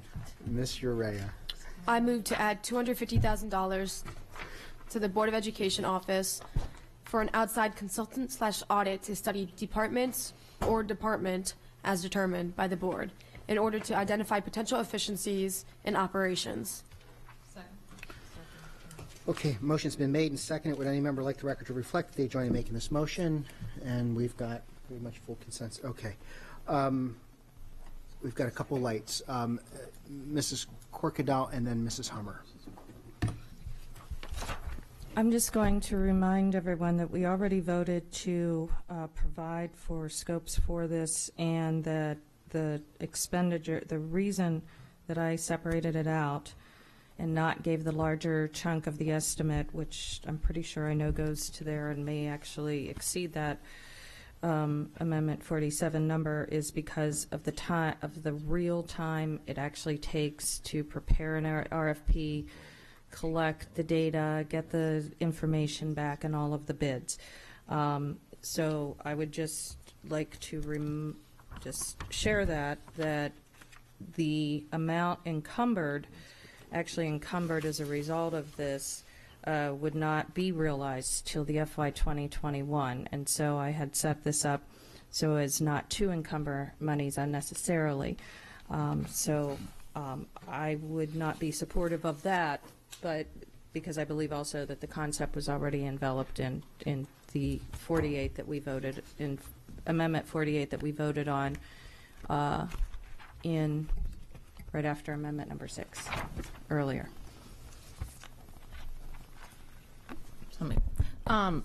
This is something that I've been pushing for with our previous county executive, and we never got the funding, and I'm glad to see it in here again. My first year on the board, we did do an outside consultant coming in and looked at our HR department for looking for efficiencies, and some efficiencies were identified, but it also came back that we needed to hire more people because we weren't as efficient as we could be because we didn't have enough staff. So I look forward to having this happen, that we could have someone come in, and if they can, I will support many of the recommendations. I'm sure if we can find ways, we always want to be doing things more efficiently and in serving our people. So I think this will be a great, I hope that this is one that the county executive would fund so that we can move forward with this. Thank you. We'll go with Ms. Antwine and then to Ms. Ellis. So I have a question about what the difference is between this one and the one we voted on earlier in the night. Okay, so the one, I can only speak to the one earlier in the night. I was not the author of 47. The number 48 is actually a little bit more comprehensive than this one. A value for money audit takes a look at that component of it, but it also stretches it out to concurrency management, the input, and it takes under consideration all the stakeholders, typically in valuations of surveys and stuff. So the teachers may be asked to share anonymously or otherwise as set up some of their experiences and interfaces. It'll also, different than just an efficiency audit, because efficiencies audits can basically box you in. And this is also going to allow for us to review, a VFM also allows us to make sure that our strategic planning is being reflected appropriately in our policy, is being adoptive. So it does take that extra level and is inclusive of systems too, and how technology is supporting it. A flat-out efficiency audit is, as I said, limited. My goal was to come in once and establish a baseline by which we can operate. We will be responsible for doing a new strategic plan. This money will not only develop efficiencies, but will also and hopefully showcase all of the really hard work being done here. I want to make it perfectly clear that teachers are not being audited, number one. This is an in-house as I defined it to be. But this will hit all 3 E's, not just one. And I think that little extra value there will go a long way to help us to make informed decisions, because right now we've got a little pocket of HR, and we've got a newly renovated procurement unit. They got a major overhaul, but their connection back to the larger that has never been analyzed, to me, is troublesome when I go to do the bigger picture. So I think we can capture those little things like the transportation. We can take that consultant's information and then realize it. When we start talking about budgets, and I know the uneasiness, I agree with removal of positions. It's not really a removal, it's reallocation. The fact is we do have vacancies in the same categories as some of the ones that we ended up withdrawing. This will help reconcile that in a fair and equitable way. But ultimately, hopefully, we're going to just recognize the hard work of everyone and say, what else can we do to improve upon it? So that's what a VFM audit is that we had proposed. As I said, I broke out the monies a little different than my fellow members, recognizing the time it takes for the process to occur. Sure. Thank you. Did that answer your question? Thank you. Okay. Mrs. Ellis. So, Ms. Corkadell, your amendment, was that the beginning of a process that you think Yes. money would be spent next year? That is correct, because really they won't be able to perform to spend the money because you have to develop the RFP. So the first step would be, since our internal audit does have ongoing audits required by state and by by the feds ongoing there, I recognize that he's probably going to need staff to assist to even develop the RFP. The size and scope, this is an enterprise level audit, and therefore that is what that first 56,563, it's an equivalent to staff support to develop it so that next year we're spending the money on the audit itself. So I guess. Okay, I'm not sure what your question is, though. So this year's is prepare, RFP it, get the money back, and then we know the exact value to add into the budget next year. July 1st, in 15 months, they can engage in the contract with them. It's going to be within 3 to 4 months of them being able to even come close to it to begin with. So to encumber that money for 3/4 of the year that's just sitting around not getting spent, to me did not make sense. And so my proposal had us preparing, getting the RFPs, and then actually performing to the audit in 2021, which was explained in here. It says expenses shall be determined through the procurement RFP response outcomes, because we're shotting in the dark until we have actually substantiated the scope. These audits can range from $200,000 to up to $600,000. Saying I'm going to take the short-change version of it just means that we're back to another thing on the shelf, quite frankly, that lacks the concurrency management and the expertise capable of us performing to. So this allows for us to fine-tune that without encumbering us into one set amount that really doesn't equate to even an assumption of what the cost would be. I would rather us go ahead and budget a good chunk of money for an audit, because I want to move forward as quickly as possible, responsibly, but as quickly as possible. And I'm not sure that it'll be a whole year from now before we'll have an RFP ready to do It takes several months to develop it. We have to pass the scope. After we pass the scope as a board, then it has to go out to bid. That's another 3-month period, and then the bids get reviewed. After the bids get reviewed, that can take anywhere, I guess you could accelerate it, but at that point, we're already pretty much discussing next year's budget by then. So that was my thought process. I will respectfully decline to support duplication over a 3-month period, 3 to 4 month period of differentials in the interest of ensuring we have a good. I don't want to have to go back to council, quite frankly, and say, oh, by the way, I need more money. I want to be able to sign the contract for the whole of it, and I think 250 is shy, quite honestly, of the total.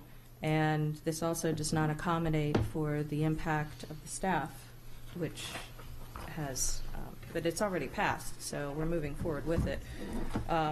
If you guys want to, if the board votes to add more money to that, I would suggest that the language be a little different, because right now it's sitting, efficiency and operations means it would be monies given to operations. And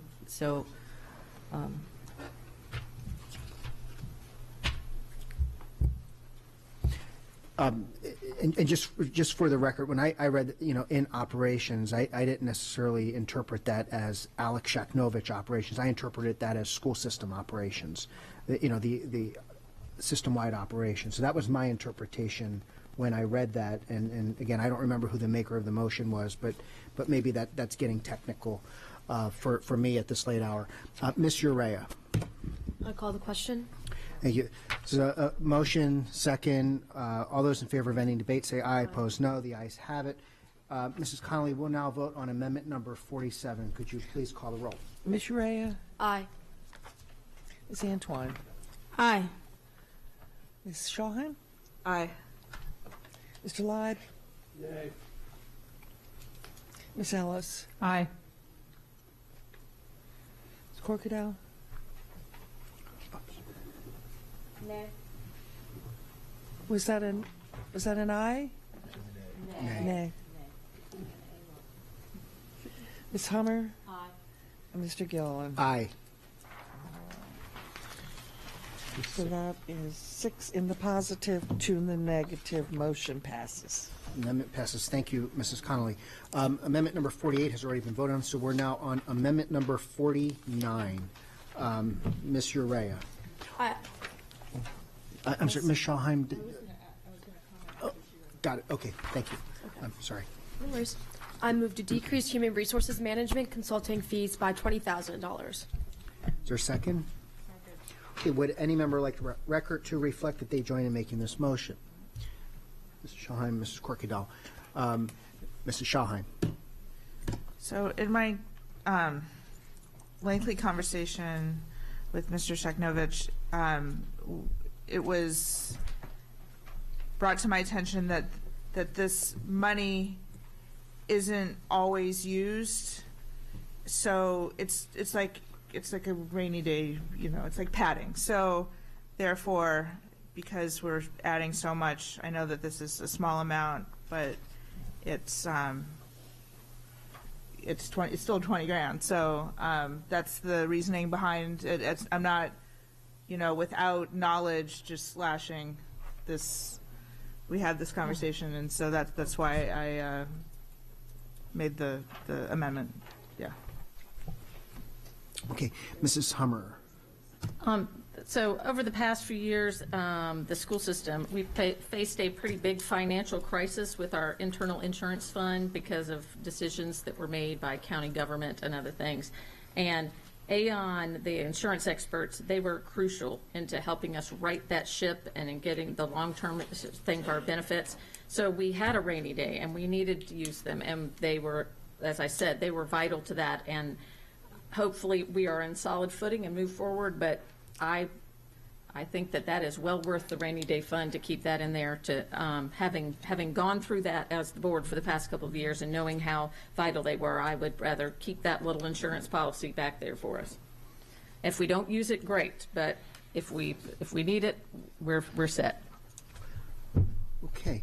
Any other board comments? Seeing none. Any public comments? Seeing none. Mrs. Connolly, we're voting on amendment number 49. Would you please call the roll? Ms. Urea?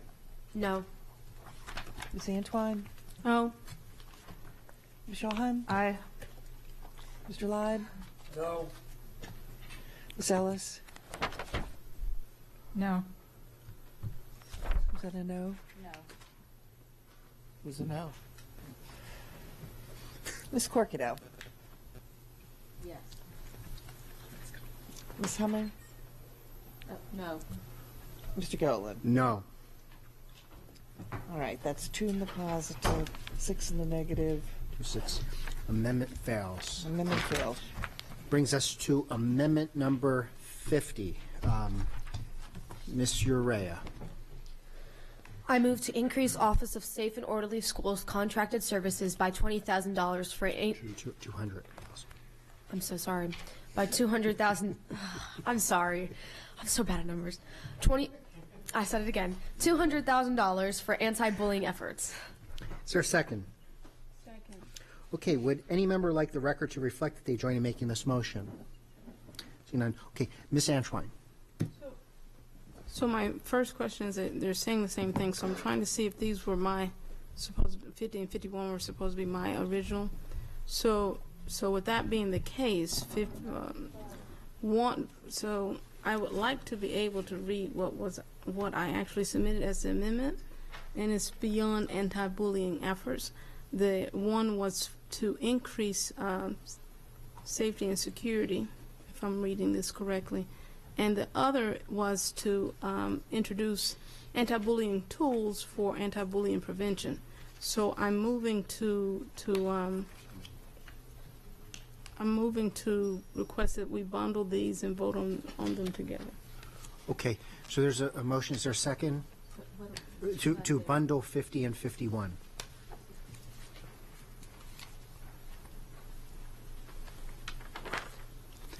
Seeing no second.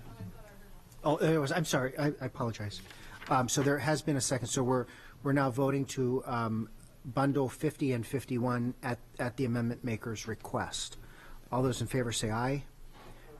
Opposed, no. One no. The ayes have it. We now have amendments 50 and 51 being bundled. Ms. Antoine. Okay. So, one of the driving forces that encouraged me to put my name on the ballot was the safety and security concerns in not only our schools but across the nation. You can imagine the anniversaries of what we celebrate. Well, we didn't celebrate it, but the anniversary of some real concerns in terms of school safety. I'm a firm believer that schools must be safe in order for the students to learn effectively. So I introduced these as opportunities for us to make things safer.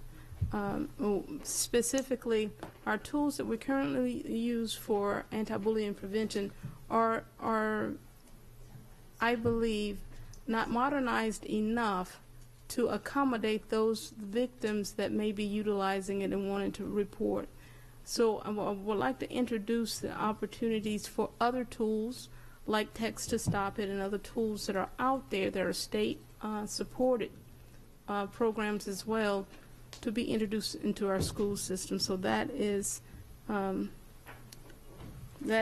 first one. And then the second one, As a point of clarification, number 51 was actually my amendment, which I'm fine with you bundling it with, but it's to accelerate the anti-bias program staff. Number 51 was mine. so that was my question. What was it mine?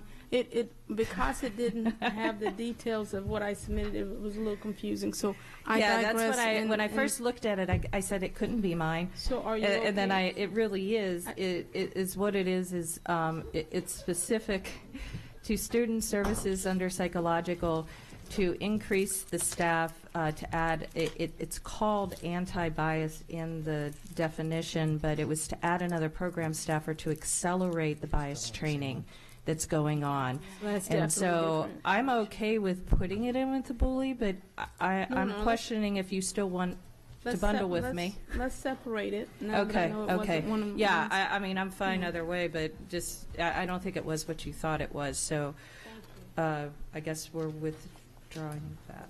There has to, the bundle. So we have to What are we doing? motion to unbundle. Okay. Second. Rescind. Right. Motion to rescind. Okay.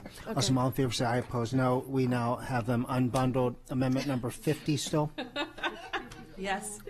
They were two different authors. So we're on number 50. Yes, Ms. Sancho. Yes, ma'am. Okay, so You still to comment? introduce Well, yeah, no, I got to explain it. Yeah. Sounds it confused even me. funding that supports anti-bullying tools for our students to use.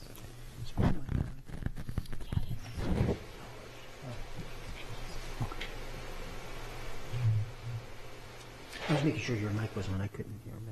It was There- that? there we go. I'm looking to support, looking for, we want to introduce funding that will allow, if the Office of Safe and Orderly Schools decides to, it would allow them to introduce other tools to support anti-bullying efforts.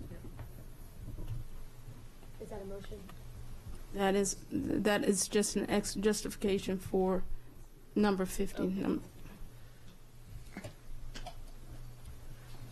Okay. You're not, okay. Got it, okay. Mrs. Hummer and then Ms. Urea. Okay. It's, I fully appreciate everything Ms. Antoine said and the importance of us having anti-bullying efforts and the tools that expose her. I don't disagree with her at all, that our staff could do many more great things with additional funds, but I cannot support an expenditure that's so general. I want to be able to defend the things that it's very specific things of personnel or things like that. And I believe that if Dr. Arlotto felt that there were things that we weren't able to do because of the existing budget, that he would have specified what they were. So I'm going to vote no on this one, but not in any way to say that I don't support increased anti-bullying efforts, and I fully appreciate the intent behind it. Ms. Urea. I am a huge supporter of anti-bullying efforts as well.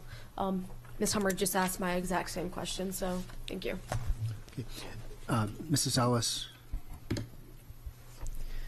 I'm going to be no for now, but I would like to see us put something in the budget next year that is more specific. I saw a presentation on the text-to-stop technology. I'm very intrigued by what they're accomplishing with that, and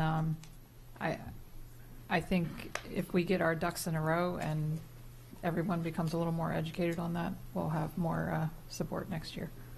Okay. Ms. Sanchwein. So I want to make this clear. I don't know how much more specific I can introduce this as. We need more tools for our students to report when they are being bullied, and tools that they are, and needs to align with the means that they get it done. And this is not a promotion for a specific tool, but we also need to introduce something that the state supports as well. The security, safety and security reports that have come to us concerning those tools show that they're underutilized. But the complaints and the concerns that come to us from parents show that bullying definitely exists and is accelerating in many cases. So this is why we need to put funding in there so that those that do manage that, Dr. Arlotto, and those offices can have the resources they need to identify how they can best manage and to manage bullying prevention in the schools. And that's what that money would be for. Okay. Mrs. Corkadell. I'm going to just echo similar sentiments that Ms. Ellis and Ms. Hummer had stated. Bullying it's a systemic problem that is debilitating to any institution facing it at the level that we are. But I do always have concern that, and takes very seriously my responsibility to make sure that and part of accountability and funding is being able to say with specificity what the money goes for. That's when I think people get nervous, even if they want to support it, because it doesn't have a direct attachment to it. And further was not originally requested by the staff who's responsible for it. So I guess in not just this one, but there's other ones too. I'm not going to comment each and every single time, but I'll just say if it doesn't have a specific attachment or staff blessing, I mean, we're not enhancing an existing. This is for something new. So in these new instances that will be coming up, I will unfortunately have to, I'm going to feel compelled not to support it at this time, but anything coming forward thereafter that has the specificity and support of staff of how best to deploy it. I don't believe in encumbering funds until we know what those funds are going to be encumbered towards. Just like with, I had spoken with my audit, I have concerns about that. I think a transparency and the accountability balance does dictate that we are make sure that we're not just tossing money over, because people will find a way of spending money. And I don't want it spent irresponsibly. I want it to go for anti-bullying.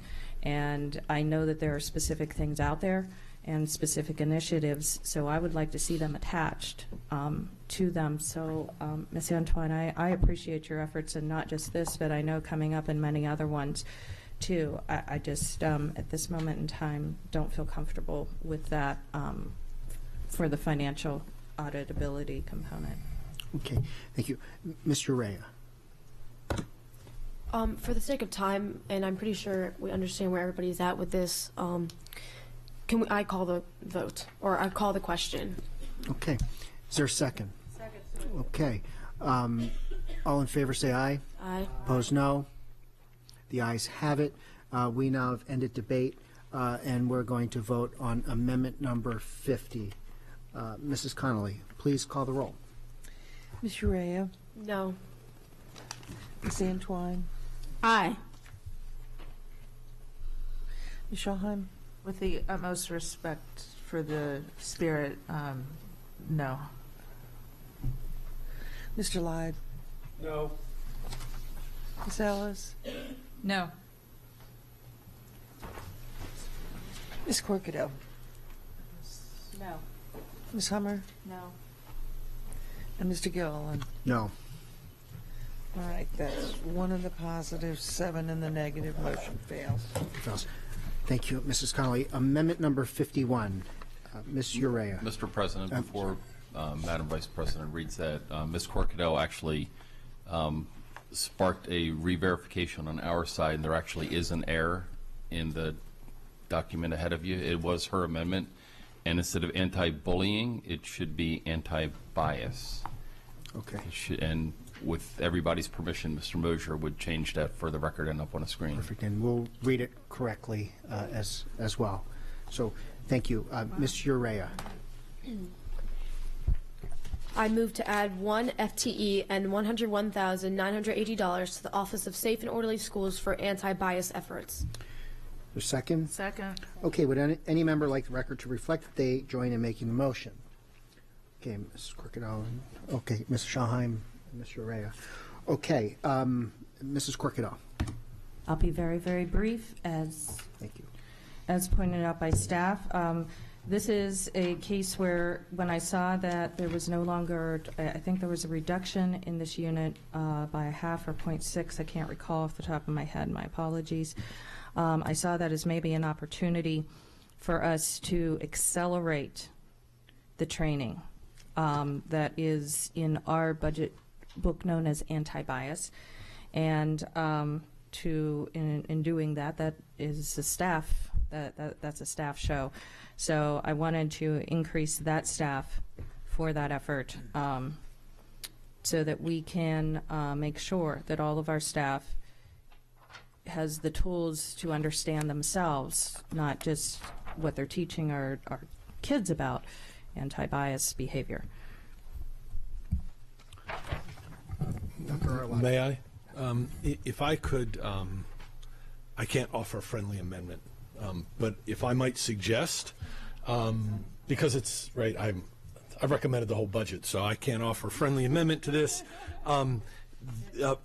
In terms of anti-bias training, the additional position, which I would certainly support, would be better placed in the Office of Equity and Accelerated Student Achievement. That's the group that's doing that specific work, as opposed to the Office of Safe and Orderly Schools. It's a very different office that has different responsibilities. Mr. President, I would like to withdraw this amendment and propose a replacement with the, based on the language set forth by staff to reallocate to the diversity unit. Office of Equity and Accelerated and what he said. I'm going to just say what he said.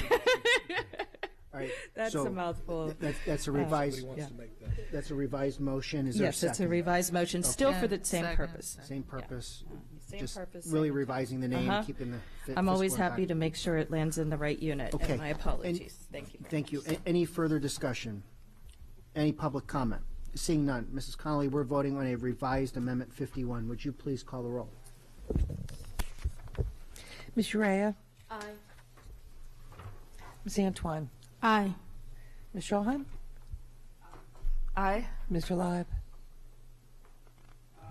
Ms. Ellis? Aye. Ms. Corcadell? Ms. Hummer? Aye. Mr. Gilliland? Aye. That's 8-0. Motion passes. Amendment passes. Thank you. We've already voted on Amendment number 52. We'll move to Amendment number 53. Ms. Urea. I move to increase the Office of School Performance Materials and Instruction by $100,000 to address overcrowding. Is there a second? Second. Okay, would any member like the record to reflect that they join in making this motion? Okay. So is this me too? This is you, yes. Okay. So again, the details of my 4 was not here. So you guys have shared that these were generalized, which they weren't. They were quite specified. In terms of overcrowding, we looked at ways to reduce overcrowding in lieu of capital funds to do overarching renovations. my school visits revealed that the teachers, administrators, and even the students are already managing those types of logistics. They are with their own funds. They are rearranging furniture. They're buying tools that allows them to learn differently. They're doing outside education. So this $100,000 would go towards those internal renovation projects throughout the schools, so that they would have the funds that they need to address overcrowding until we can use capital funds to renovate or reconstruct or even build new classrooms. Okay, thank you, Ms. Antoine. Any further board comments on this amendment? Seeing none. Any public comment? Seeing none. Mrs. Connolly, we are going to vote on amendment number 53. Would you please call the roll? No. Ms. Antoine? Aye. Ms. Schallheim? No. Mr. Leib? No. Ms. Ellis? No. Ms. Corkadell? Oh, Away. I'm sorry. Ms. Hummer? No. Mr. Gilliland? No. Okay. That's one in the positive, 6 in the negative. Motion fails. And one away. So thank you. Motion fails. Amendment number 54. So with amendment number 54, there were some things earlier in the, I'm sorry, I'm all out of order. No, just to read the motion in the record. I move to increase the Office of School Security Supplies by $589,238. Is there a second? Second. Okay. Would any member like the record to reflect that they join in making the motion? Okay. Ms. Antoine. So with amendment number 54, I noticed that a lot of what this one, the details that were supplied in this one were covered earlier in the years, earlier in the night. So what I would like to do is modify that, if I could, down to $100,000. And this goes towards school safety in terms of surveillance at the schools, in terms of the cameras, in terms of other things that school safety would definitely introduce. Realizing that you cannot fully ever fund safety, I believe this is important as we move forward, that the safety team has that money. Just for a clarification question, if I may, Mr. Shaknovich, and I don't know if Mrs. Hummer was asking maybe the same question. Would that instead be in the capital budget instead of the operation? But if we were talking about cameras and security equipment? So school security is funded through both avenues, so it depends on what we're talking about. If we're talking about something like a camera system or a fence or a vestibule, something with a longer duration lifespan that meets the IRS definitions for a long-standing tangible item, we typically fund that out of the capital budget. Things such, for example, a walkie-talkie that has a much shorter lifespan, it's not capitalized, it's not really bond eligible, et cetera. Things like that we cover out of the operating budget. Other examples of the operating budget would be your badging, your Raptor check-in process, your badging, credentialing, visitor identification system. So it's a combination, and it depends on really what is it that we're talking about that we would send to the capital budget way or the operating budget way.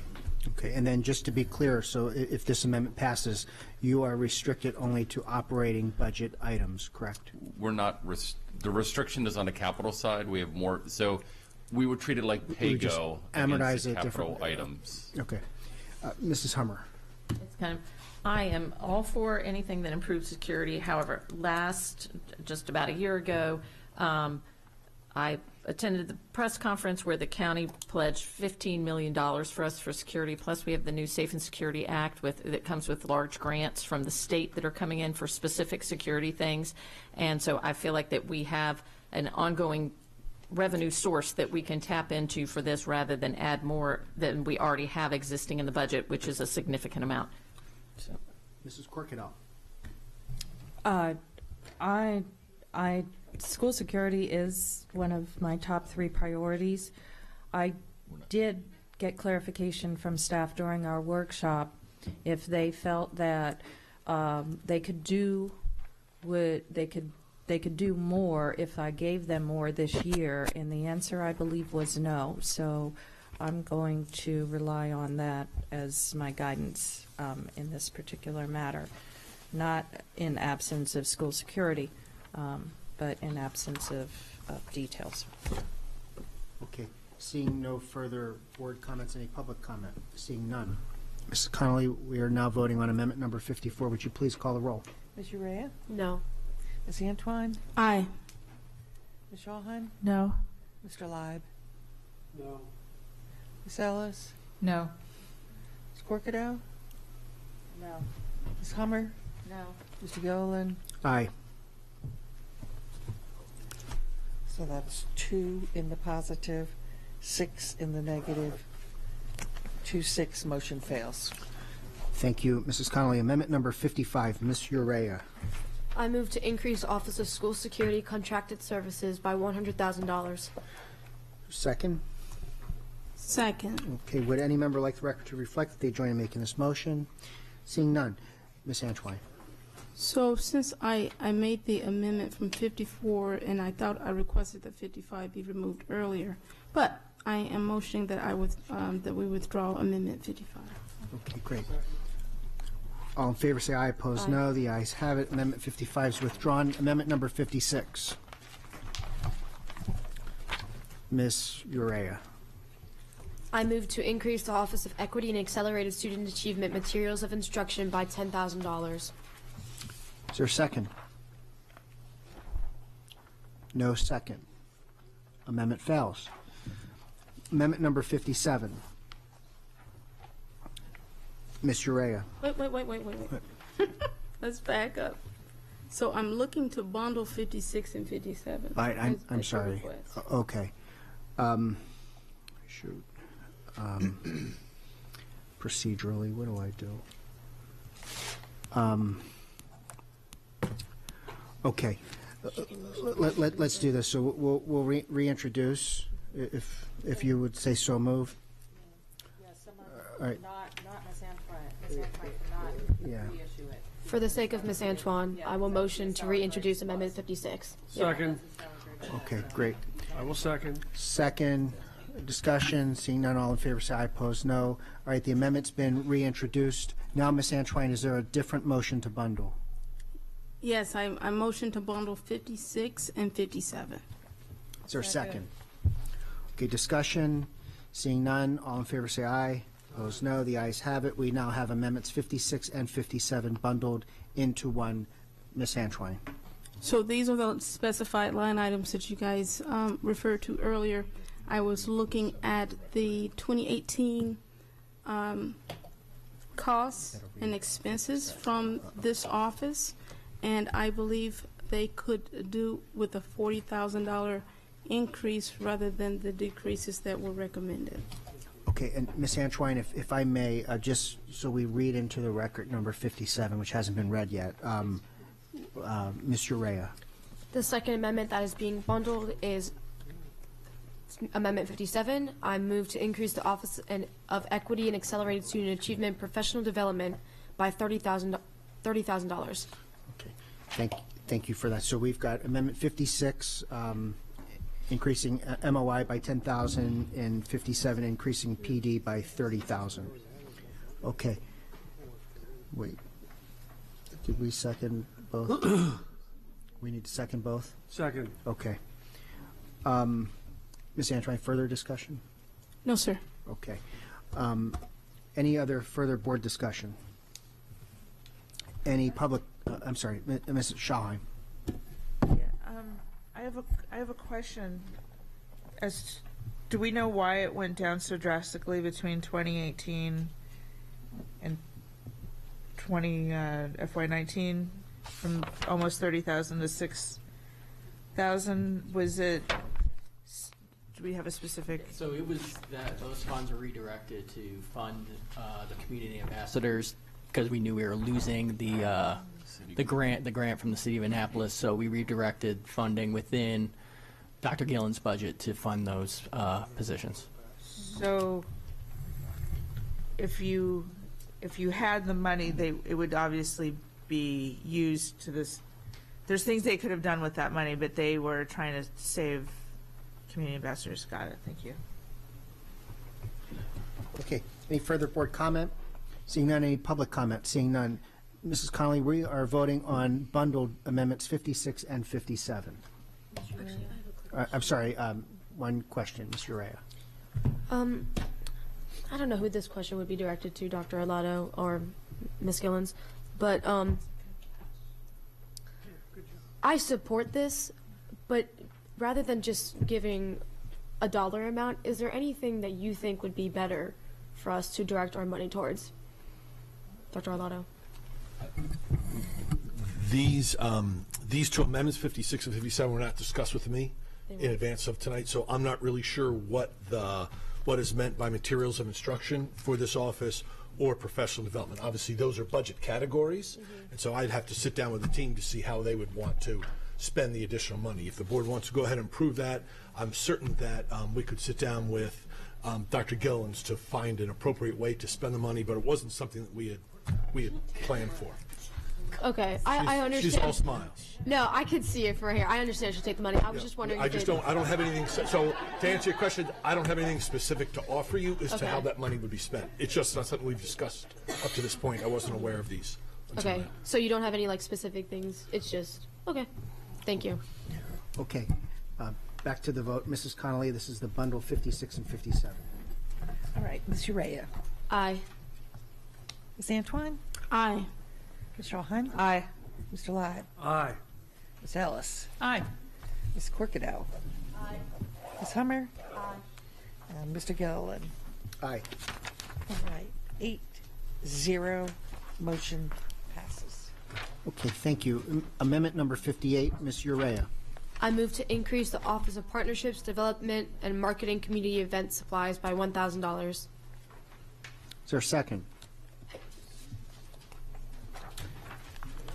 There's no, okay. I know it's late, so, all right, would any member like to reflect that they join in making this motion? Seeing none, Ms. Antoine. So, I'm sorry, yes. So I want to make it clear that I'm reading this like we are trying to advertise, and this is the office that does it. And so the money that was removed from it, I am proposing that we put it back in there to expand their software capabilities as well as their abilities to go to market outside of the school system. So I have a motion to bundle 58 and 59 as well. Second. Discussion, seeing none, all in favor say aye, opposed no. The ayes have it. We now have amendments 58 and 59 bundled. For the record, Ms. Urea, can you read Amendment 59? So the second amendment being bundled is Amendment 59. I move to increase Office of Partnerships, Development, and Marketing Software by $1,050. Okay, so two amendments. One, again, just for the record, one to increase community event supplies by $1,000, and one to increase software by $1,050. Ms. Antoine. That's it for me. Okay. Any other board? I saw another light, but it went off, so all right, that's good. Seeing no further board comments, no public comment, or any public comment, seeing none. Mrs. Connolly, we are voting on a bundle of Amendment 58 and Amendment 59. Would you please call the roll? Ms. Urea? No. Ms. Antoine? Aye. Mr. Alheim? No. Mr. Live? Aye. Ms. Ellis?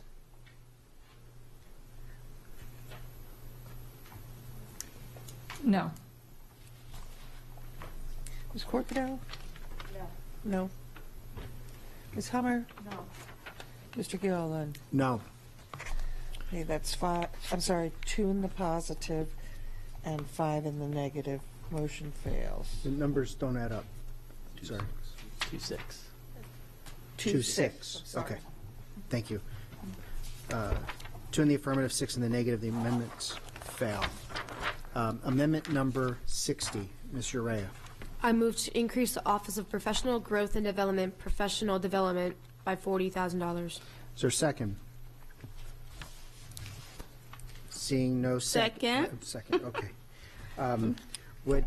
I'll slow down, but I just don't want us to be here any longer than we have to. So I want to make sure we're doing it right. So now there is a second. It would help if you guys would second it, because I'm going to make comments on these things. And I have to introduce these other details that were not put in here. So I'm multitasking.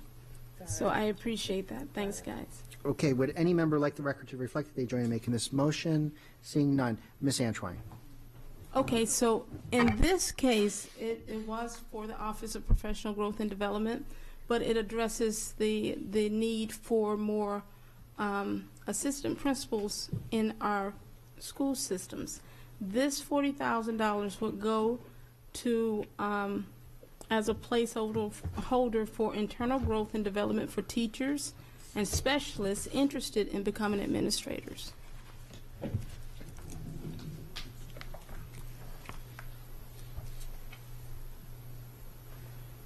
Okay. If I just may, and I'm sorry, in just in the interest of time, Dr. Arlotto, how is that captured now?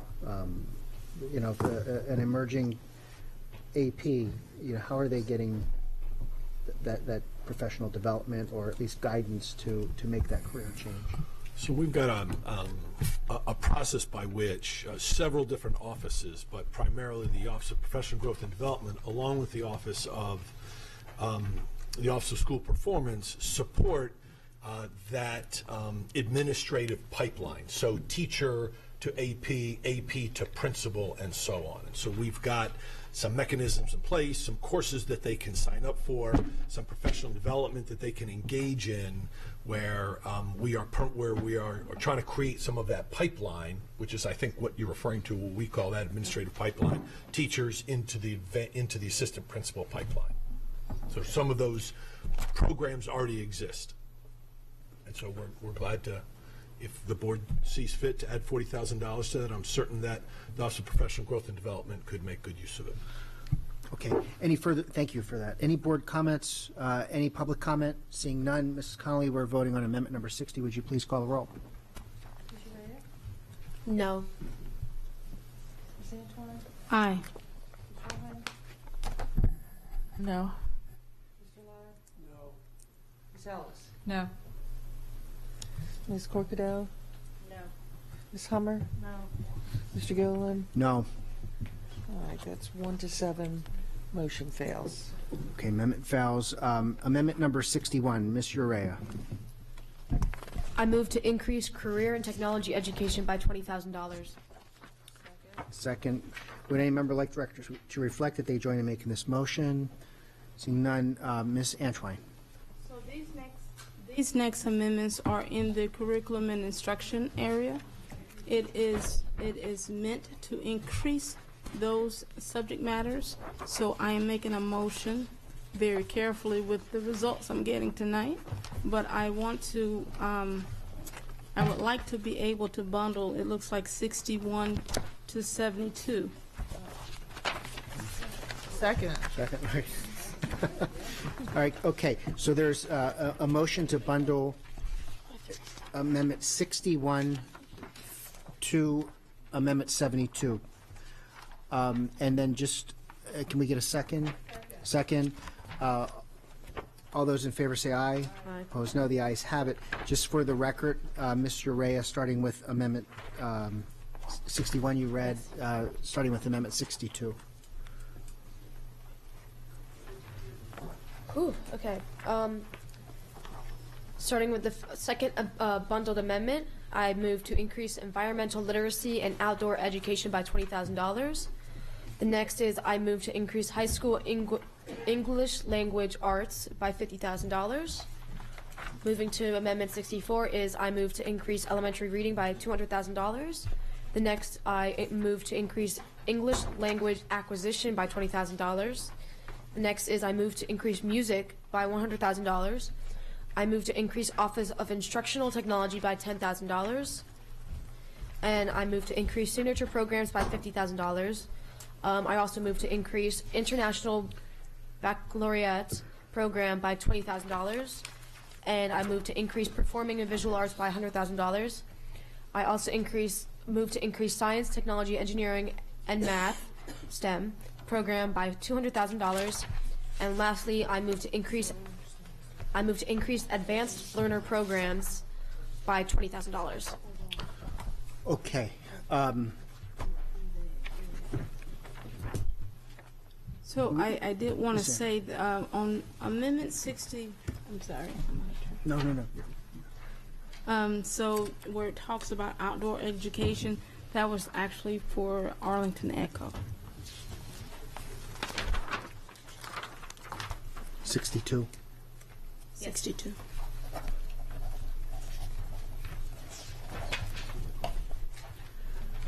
Okay, Mrs. Hummer. I will say that all of these are fabulous. I love them. I think that I would love to give more money to every one of these programs because they're doing amazing things, and I know they could do amazing things with even more. But I believe on this budget that we have to really be very specific on what we want. And so I fully support the entire spirit of these and would like to give all of our departments more money, but I'm not going to be able to support these tonight in this budget. Just a break for one moment. I want to just make sure that we're okay procedurally. Ms. Urea has read all of those into the record. Can we just confirm the second? Okay, thank you. Sorry, no, it was my fault. Slight distraction. Diet Coke. Mrs. Schalheim. I also want to echo what Mrs. Hummer just said. I think all these things are fabulous. If we could possibly give more money to any of these, of course I would. I'm also concerned about where exactly this money would go, and for that reason, I'm also a no. Okay. You withdrew. Ms. Antwine, any further comment? I just want to say this is a budget, and I did identify where these would go, and specifically many of them go back into material of instruction, which is a line item.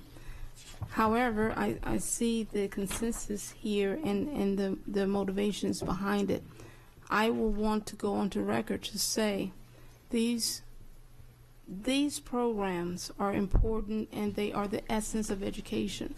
We are in the business of educating, and they need the funding in order to be successful at that. And they don't need to do just 1 year, we do the same thing over and over again. Education is fluid, and money is necessary to support the expansion of these things, such as study abroad for the IB programs, such as the music. What's wrong with taking a field trip to Juilliard or Berkeley for the PVA?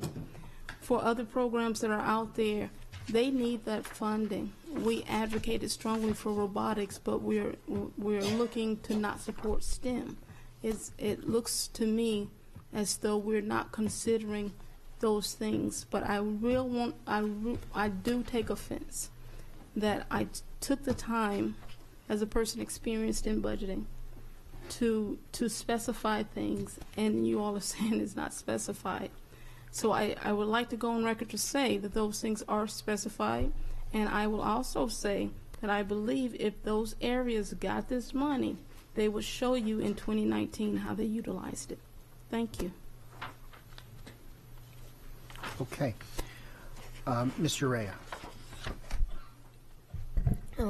I would just like to say, Ms. Antoine, thank you so much for putting these amendments forward. I just think me and some other fellow board members just have just trouble with these numbers, because I just have a hard time finding that department heads would just do these a little bit, in my opinion, ambiguous numbers. But I just want to also call the question. Okay. Second. All in favor say aye. Opposed no. The debate's closed. We are now voting. What was the first one? 61. 61 through 72. Two. Mrs. Connolly, would you please call the roll? Mr. Reyes? No. Ms. Antoine? Aye. Ms. Schulheim? No. Mr. Leib? No. Ms. Ellis? No. Ms. Corkadell? No. Ms. Hummer? No. Mr. Gilliland? No. 1-7, motion fails. Thank you, Mrs. Connolly. Amendment number 73, Ms. Urea. I move to increase minority and small business enterprise by $6,000. And Second. second, thank you. Would any member like the record to reflect that they join in making the motion? Seeing none. Ms. Antoine. So this one was in the Office of Operations. And I'm posing very carefully again to bundle, looks like 73 through 77. Can I ask that we take Amendment 73 separate from 74, 75, 76, and 77? Is that a motion? Okay. Yeah, that's the motion. Or actually, if you withdraw, we've already got a motion for 73, and then when we get to 74, we'll just bundle the remainder, if that's okay? Sure, I'll withdraw the motion. Okay, thank you. So we're on Amendment 73 for office supplies of increase of $6,000 for minority and small business enterprise. Further comments, Ms. Antoine? Or specific? So specifically for this office, the head of this office is, I understood it to be one person. This is a growing, one person, and I think her assistant. This is a growing county that, and our small business efforts count. We are the largest entity in terms of how we're funded in the county, and we need to keep that money in Anne Arundel County as much as possible. So helping her to get out there and advertise more for the opportunities in small businesses, to our small businesses in Anne Arundel County, is what this is about. Okay, Mrs. Schulheim. I just have a question for you.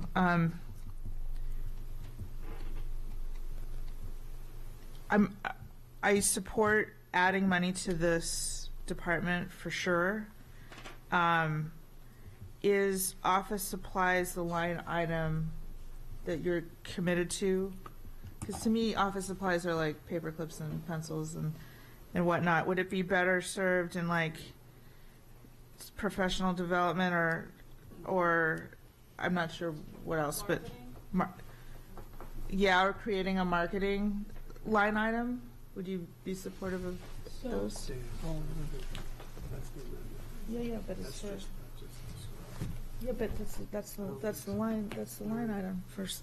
Look, it's yeah. So I am looking at, well, I won't even go into the details on that, but I am looking at the marketing, the actual marketing, as I described earlier, so that we can introduce our opportunities outside of here more effectively and keep our money within Anne Arundel County as much as possible.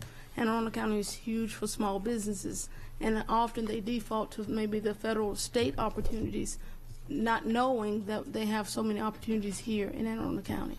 So then my question is office, because I am supportive, so long as it goes to marketing, and I don't see a marketing line item. So would you be open to a friendly amendment if your intent is to increase marketing, right, and advertising for this stuff, to create a line?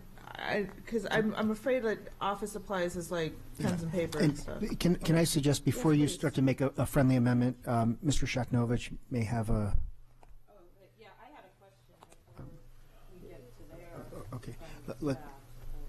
Well, hearing the conversation, we would be comfortable with advertising. I think is a term of art that we use, and it's generic enough that it would allow Ms. Avery and that department to undertake what we've heard. So, okay, advertising would be a good term. Can you make that friendly amendment? I'd like to make that friendly amendment. So the friendly amendment potentially, I don't want to put words in your mouth, but you want to nix office supplies and talk about advertising. I want to add the money, but I want it to actually go to advertising. So under, I guess it would be other charges, adding a line item that just says advertising and adding $6,000 to that. Okay. So I accept that amendment. Okay. Mrs. Corkadell, you're done? Okay. Seeing no further board comments, any public comment? Seeing none. I'm sorry, Ms. Antwine. Just wanted to make the motion to do the bundle for the next amendments. Yeah, yep, okay. Okay, so we're now, yes. So we are now. Yes, I'm just pressing my button. Okay. She's being preemptive for the next one here. We are now voting on amendment number 73 solely. Mrs. Connolly. No. Ms. Ant? Aye. Ms. Shaw? Aye. Mr. Lyon? No. Ms. Allen? Aye.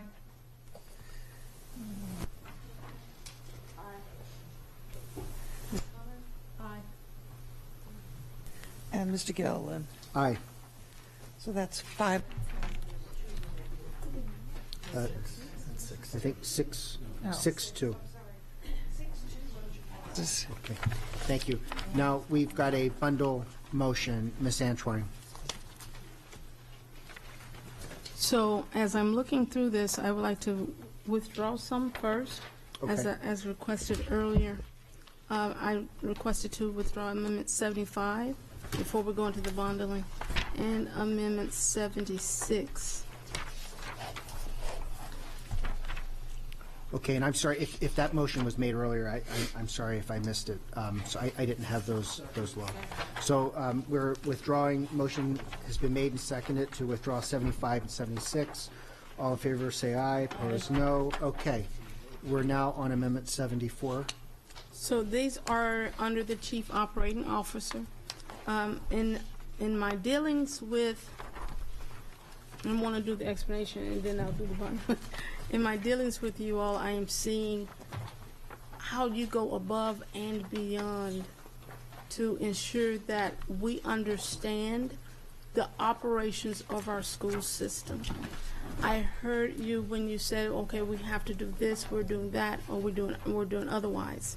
So in my cost analysis, I was looking at ways to forecast funds that will support future operational costs. Making a general comment. So I looked with the current recommendation, for example, on in the legal field, there was a cut of $50,000.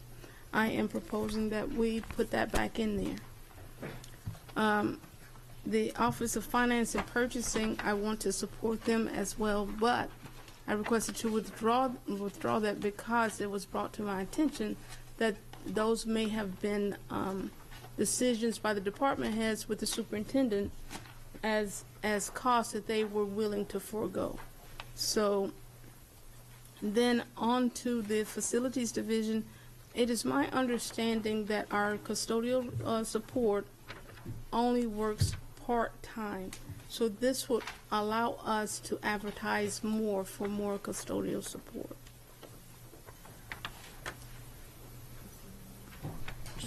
And then, so I motion that we bundle, with the exception of the two that I just withdrew, we bundle, looks like 73 through 77. So 74 and 77 is the motion is to bundle 74 and 77.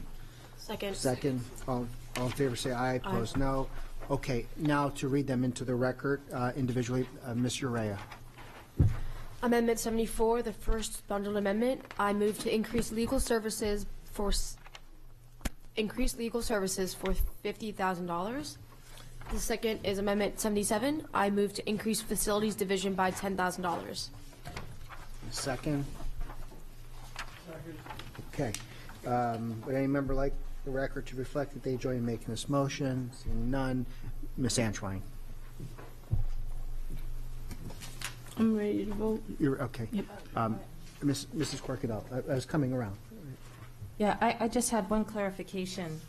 We have we've got more than one legal line item in our budget, and one is service of the Board of Education in legal advisement, that would be Mr. Burns, and then the other is our legal team, our in-house team.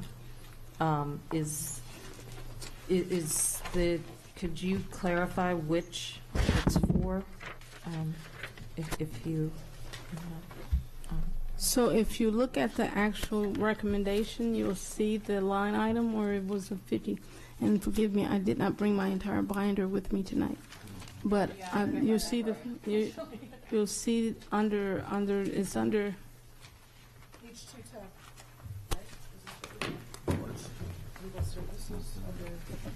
Yeah. It's under the Chief Operating Officer. If it's Yes. under the COO, then it wouldn't be the other, so that answers my question. Thank you. Okay. Yes. Okay, Ms. Urea. Ms. Antoine, for Amendment 77, could you just explain to me how you came up with $10,000 and like more in depth where it would be going?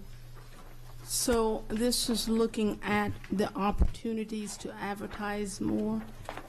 It's also looking at the fact that some of our custodians, although they do part-time work, they do half days at one school, they do half days at another. So it was my understanding, based on my school visits, that this would support more opportunities for advertising and basically helping others to take on more opportunities within our school system. So the $10,000 was realistically to add to the efforts that was already recommended by the superintendent. Okay. Thank you, Ms. Antoine, for the clarification. Mrs. Shahheim, then Ms. Corkadell. Yes, I have a question about Amendment 77.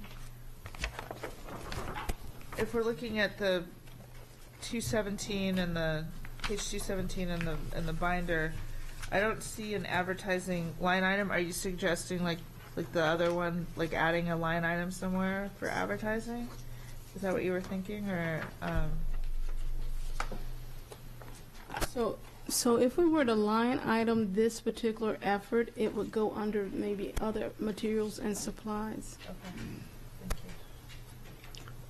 So materials and supplies. Mrs. Corkadell. Well, I thought I kind of understood it till the last statement, but I'll go with my question anyway. So my understanding is that when we go to hire and our internship programs with our students, that is all run through the Human Resources Department. So the facilities division doesn't handle their own human resources. So could I offer a friendly amendment that it be maybe earmarked for HR to facilitate the intended purpose, as instead of adding a new task that unit does not normally perform to?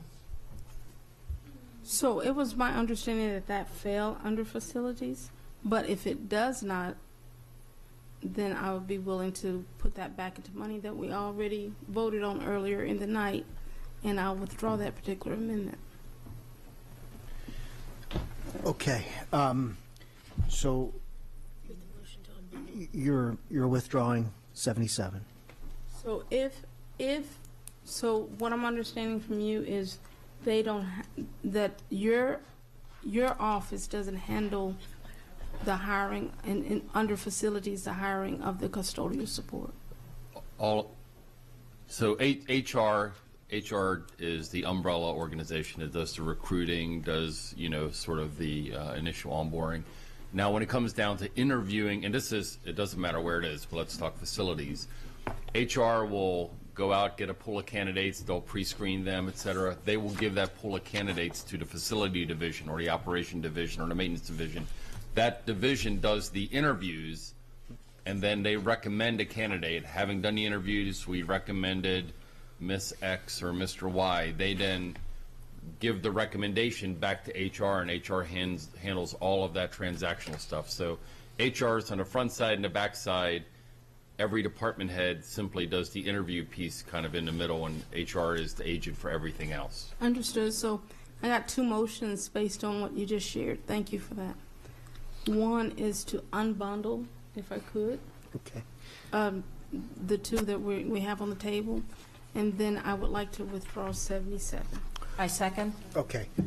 So we're first on bundling. That motion's been made. There was a second. All in favor say aye. Opposed, no. The the amendments are now unbundled, and then there's a withdrawal of 77. Second. Second. All in favor say aye. Opposed, no. Okay, great. So now we're back to 74. Any discussion on Amendment 74? Any public comment on Amendment 74? Mrs. Connolly, we're voting on Amendment 74. Are you comment? Oh, no, I'm sorry. You guys No, are I pressed preemptive with these lights and. I didn't mean to press that. All right. Mrs. Connolly, we are voting on Amendment 74 only. Would you please call the roll? Jurea? No. Ms. Antoine? Aye. Ms. Shawhan? No. Mr. Leib? No. Ms. Ellis? No. Ms. Corcadeau? No. Ms. Hummer? No. Mr. Gilliland? No. 7. Motion fails. Amendment fails. Thank you, Mrs. Connolly. We're now on amendment number 78. Mr. Rea. I move to increase technology division by $10 million. Is there a second? Second. Okay. Would any member like the record to reflect that they join in making a motion? Seeing none. Ms. Antoine. So with this one, the 10 million was to go towards, let me look it up. Equipment and security efforts. Nope. Actually, in the Office of Technology, there are many programs that we talked about earlier, like the Center 21 efforts. They're cross-functional efforts to increase our cybersecurity outlook within our school system, which is becoming more and more important. Realizing that 10 million is a strong number, based on some of the amendments that were identified earlier for the infrastructure of this particular department, I want to move to decrease significantly, and for the sustainment in this technology division of the Chromebook implementation as well as the refresh program, I'm offering that we do $100,000 in those departments. I'm sorry. I'm amending I'm amending the amendment from 10 mil, since much of it has been covered tonight, down to 100,000 for our continued Chromebook implementation, our cybersecurity infrastructure, and our refresh program sustainment of those programs. Okay. So just so we're clear on procedural technique here, you're changing the amendment, and I want to make sure we do this correctly. You're amending the amendment from $10 million to 100,000. And I second. Okay. Second it, since that's what we were missing, was the second. Okay, got it. All right, thank you. Further comments on the amendment now to increase the technology division by $100,000? Seeing none, any public comment? Seeing none. Mrs. Connolly, we are voting on a revised amendment number 78. Would you please call the roll? Ms. Urea? No. Ms. Antoine? Aye. Ms. Shawhan? No. Mr. Leib? No. Ms. Ellis? No. Ms. Corcadeau? Ms. Hummer? No. Mr. Gilliland? No. That's 1 to 7. Motion fails. Amendment fails. Thank you, Mrs. Connolly. Amendment number 79. Ms. Urea. I'm sorry. I'm sorry. So sorry. Mrs. Hummer. Before we read this one in, Ms. Antoine, I wanted to ask if you would withdraw this amendment, because I believe that we did the same thing back on Amendment 51, where we voted to add an FTE to the Office of Equity and Accelerated Achievement to work on anti-bias things. Does that, I'm asking, friendly amendment, if that reflects what you wanted here? So I actually requested that one be withdrawn because of earlier amendments that I had.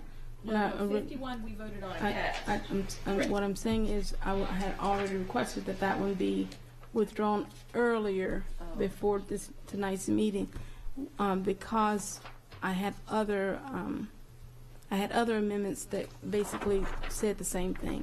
So I am now motioning, since it is here, I'll do a motion to withdraw that amendment. Second. All in favor, say aye. Opposed, no. Number 79 has been withdrawn appropriately. And again, I'm only doing it procedurally because we had a different movement of the amendment. So that's why I was doing it by way of vote. That brings us to amendment number 80. And this one, I'm sorry? 80. Ms. Urea. Julie, are you? Last but not least, Amendment 80. Second to last but not least, Amendment 80. I move to add $483,200 of county revenue to the Food and Nutrition Services state category to be utilized to cover the cost of disposable, organic-based meal trays required with the passage of Anne Arundel County Bill Number 519, an ordinance concerning licensing food services facilities, polystyrene food service products, prohibition on February 19, 2019. Bullet number 2, add $483,200 of expenditures in the Food and Nutrition Services state category under the food supplies budget line. Second. Second. Okay. Discussion. Mrs. Ellis. Sorry, it's a question for who put in the amendment? Oh. Oh, right. Sorry. Late night. Do you know what the per tray, what that number is based on? Like how much per tray? I sure do. 8 cents a tray. I'm sorry? 8 cents a tray. 8 cents a tray. And the current model we use is 3 cents a tray. Okay. And what are you basing that number on? And have you consulted with other districts who are already doing this? We've talked to other districts. We've talked to suppliers throughout the Mid-Atlantic region. We've talked to counties both within Maryland and outside of the state of Maryland. So. And are you looking to piggyback on someone else's contract? Is this? Are you comfortable or confident that this is the best deal or the cheapest way we can do it? I am. There's a couple moving parts. So the state has a bill as well. There's two schools of thought. I mean, in general, you think economies of scale are going to drive the price down. However, in a market where there are options, suppliers may be incentivized to keep the price down to draw your business towards them. So there's two schools of thought.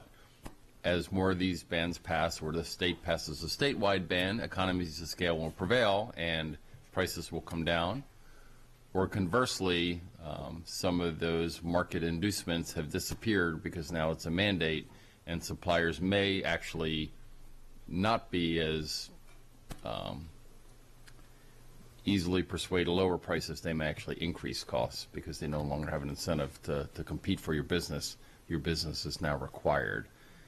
So we've taken all that sort of into concert, and there are a number of options, and we sort of picked the midpoint option of the ones that we analyzed. So we've also signaled to the county. I mean, obviously, we don't want a windfall. I mean, ultimately, if the price is less than this, but we're not there yet. The one thing that I will say about this is the ordinance that essentially was before the county had a implementation date of January 1 of 2020.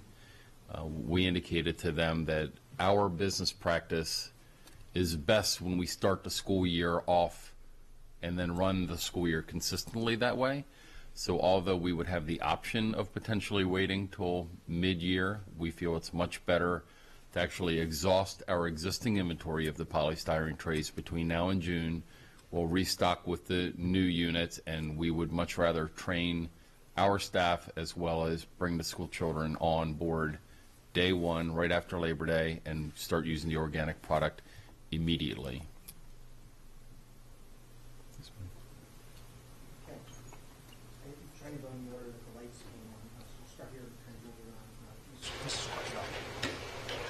Yeah, I'm fully supporting obviously, this is an unfunded mandate that we now have to fund.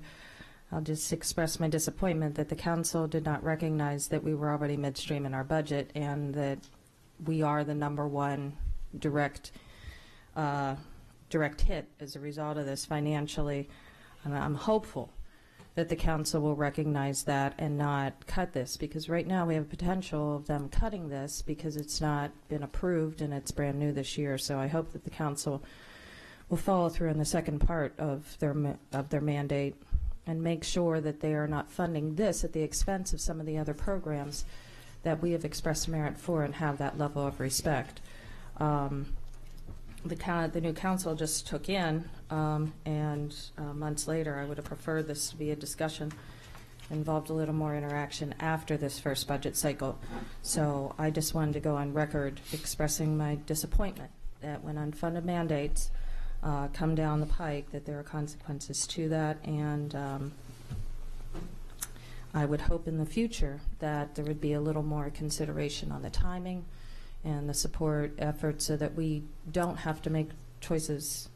The mid-year seemed arbitrary, and I would hope in the future that the council would be a little more responsible to its partner here at ACPS in the future in implementing. I'm not opposed to us moving into this, but this is a fund that is traditionally all funded by federal and state, and so now we're going to have to come in and supplement that. And that opens up a door and sets a bad precedent, I think, in general, under the guise of something that who wouldn't support being more environmentally friendly and wanting to have a recyclable versus a non-recyclable. And I was not asked for my input on it, at the very least. But I do appreciate the efforts to the environment, but I'm very concerned that the council has just got started with unfunded mandates and what's going to come next. So I just want to go on record personally as a member saying that I was very disappointed overall with how this rolled out. Okay, thank you. We'll go Ms. Urea, Mrs. Schallheim, and then Ms. Antwine. So I just had a question. I know you presented this information to us a couple months ago, or to me. Why is, in your opinion, your team's opinion, it best to go with the organic-based meal trays rather than reusable ones that you wash, that has the bigger cost now, but over time saves money? Just in your opinion. So we've done that analysis. It wouldn't save money either on the front end or the back end. So let me sort of explain that all the way through. So to begin with, there's a huge upfront investment. None of our kitchens have commercial dishwashing equipment in them. Okay. None of our kitchens have drying racks, have dryers, have even the space for this. There would be a large capital CIP investment on the front side to put in the equipment, the racks, reconfigure the kitchens, put in the drain lines, the water lines, generate the additional hot water. So that's on the CIP side. We'd also have to buy the starting kit of trays and plates and knives and forks. That would be an upfront cost, and then over time, we know experientially some of our knives, forks, things like that disappear, fall into trash cans, etc. So we'll be replacing those and buying detergent products all the way through. But the biggest cost is the human capital. As you know, we are a human capital based. So we only have maybe 2 or 3 folks inside of a kitchen, and they're only there for maybe 3 hours in a day. For them in a high school, you've got almost 21, you have 1900, but a big school like Old Mill or North County will have 24, almost 2,500.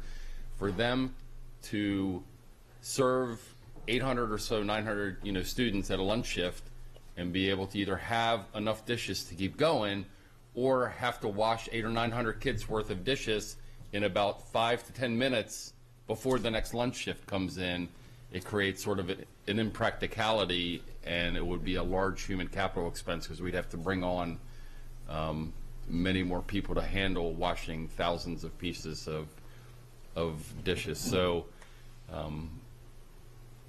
unfortunately, the math really works out into buying an organic product, and we are increasingly, I hate to say it, we're increasingly becoming a disposable type of society, and this is the least impactful version, both financially and environmentally.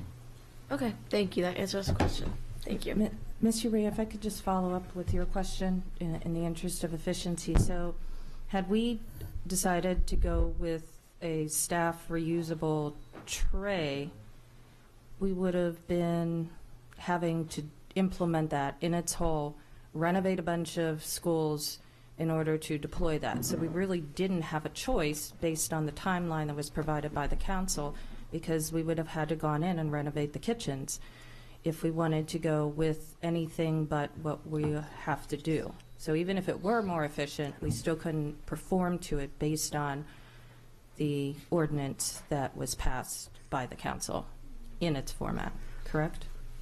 I'd hate to say it would be impossible, but it would be darn close to it. I mean, It wouldn't be practical or we well haven't thought been through, we have not been building kitchens. The most expensive thing in your building is the square footage. So we've been trying to shrink the amount of square footage because the dollar per square foot is really the big driver in that construction endeavor. So a lot of the schools that we've built and renovated, really from the late 70s, 80s on, just really don't even have the geography inside of that small kitchen. We actually looked at some kitchens. We'd have to put a small addition or bump out on some of these buildings just to accommodate the space. So, I mean, you'd easily, just in capital costs, you'd probably be north of 10 million day one just to get, the kitchens and the plumbing and the footprint and everything else situated. Did they ask you for specific numbers in consideration of what the direct impact would be to that effort when they went through the review with you? No, we reviewed this ongoing operating expense because, again, the other one really wasn't feasible or practical, and we wouldn't recommend or ask for millions of dollars if there's another way of solving the issue. And we felt this was, again, the most practicable and cost efficient given the circumstances that we have. Well, I applaud you guys for being able to rise to the occasion for an otherwise very challenging unfunded mandate that you're faced with, and I do applaud you and your staff for being willing to do that.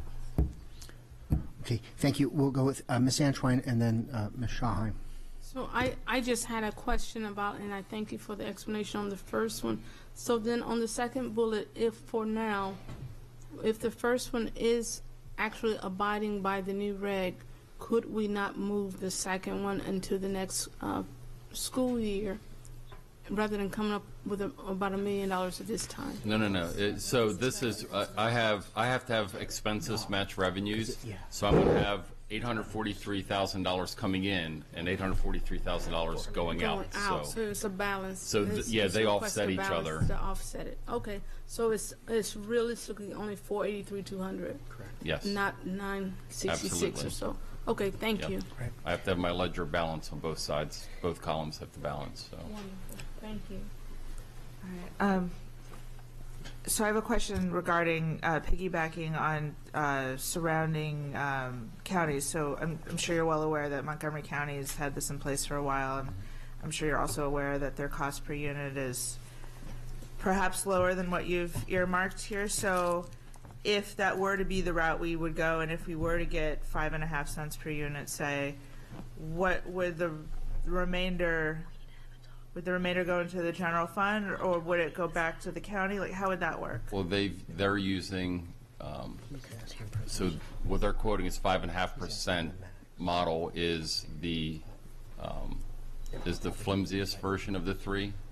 So that's our 6-cent version, basically, is what they're saying is their 5.5 version. So we've piloted the cheapest alternative. It is, we feel in our professional estimation, it is not a suitable alternative. Montgomery decided to go that way. Got it. We do not agree with our 6-cent model, which we disagree with, is equivalent to their 5.5. Because if you have hot liquidy items, it would just go through the material? Right, so there's really 3 issues with it. The first issue is that the rigidity of the product is not up to par, so we call it potato chipping, but if you have an unbalanced load and you're holding the lower cost tray on one end, you have a phenomenon that it would fold and cave and half of the meal could get lost. That's the first issue. The second issue is the permeability of the product. If you put on anything that's wet or oily, greasy, like a spaghetti sauce, a pasta, the oils and the liquids quickly permeate, through that and soil the bottom.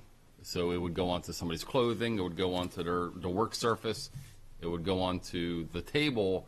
And again, processing lunches so quickly, we would have to very quickly be washing tables or facing families who would say, wait a minute, my youngster's slacks or skirt or something like that got damaged.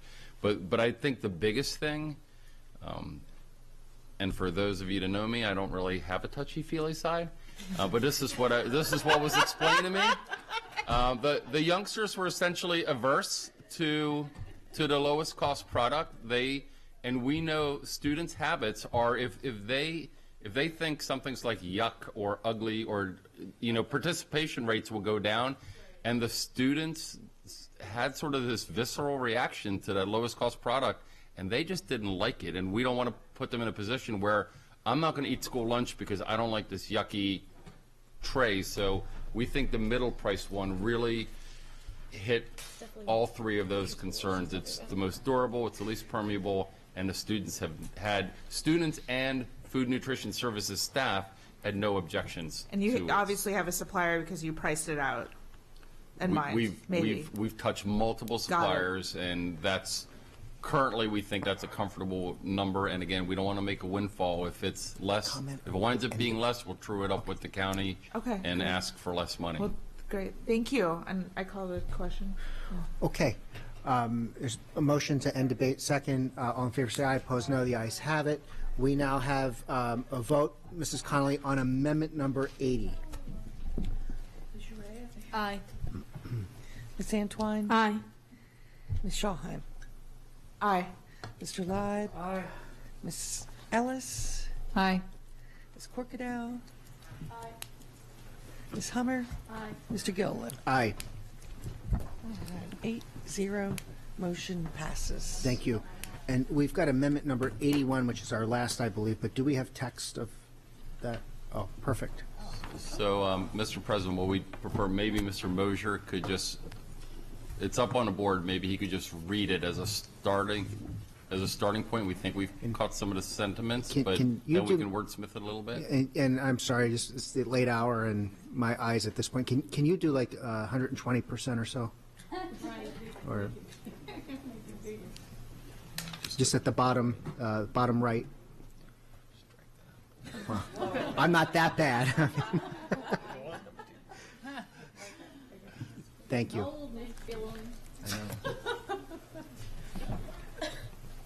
So the language we have right now is add an additional $10 million compensation placeholder to provide for additional compensation enhancements for eligible Unit 1 employees by way of additional back steps / catch-up steps to make up for pay gaps between experienced steps and actual step placements on the Unit 1 salary scale to the extent possible and as negotiated with the exclusive bargaining representative group for Unit 1.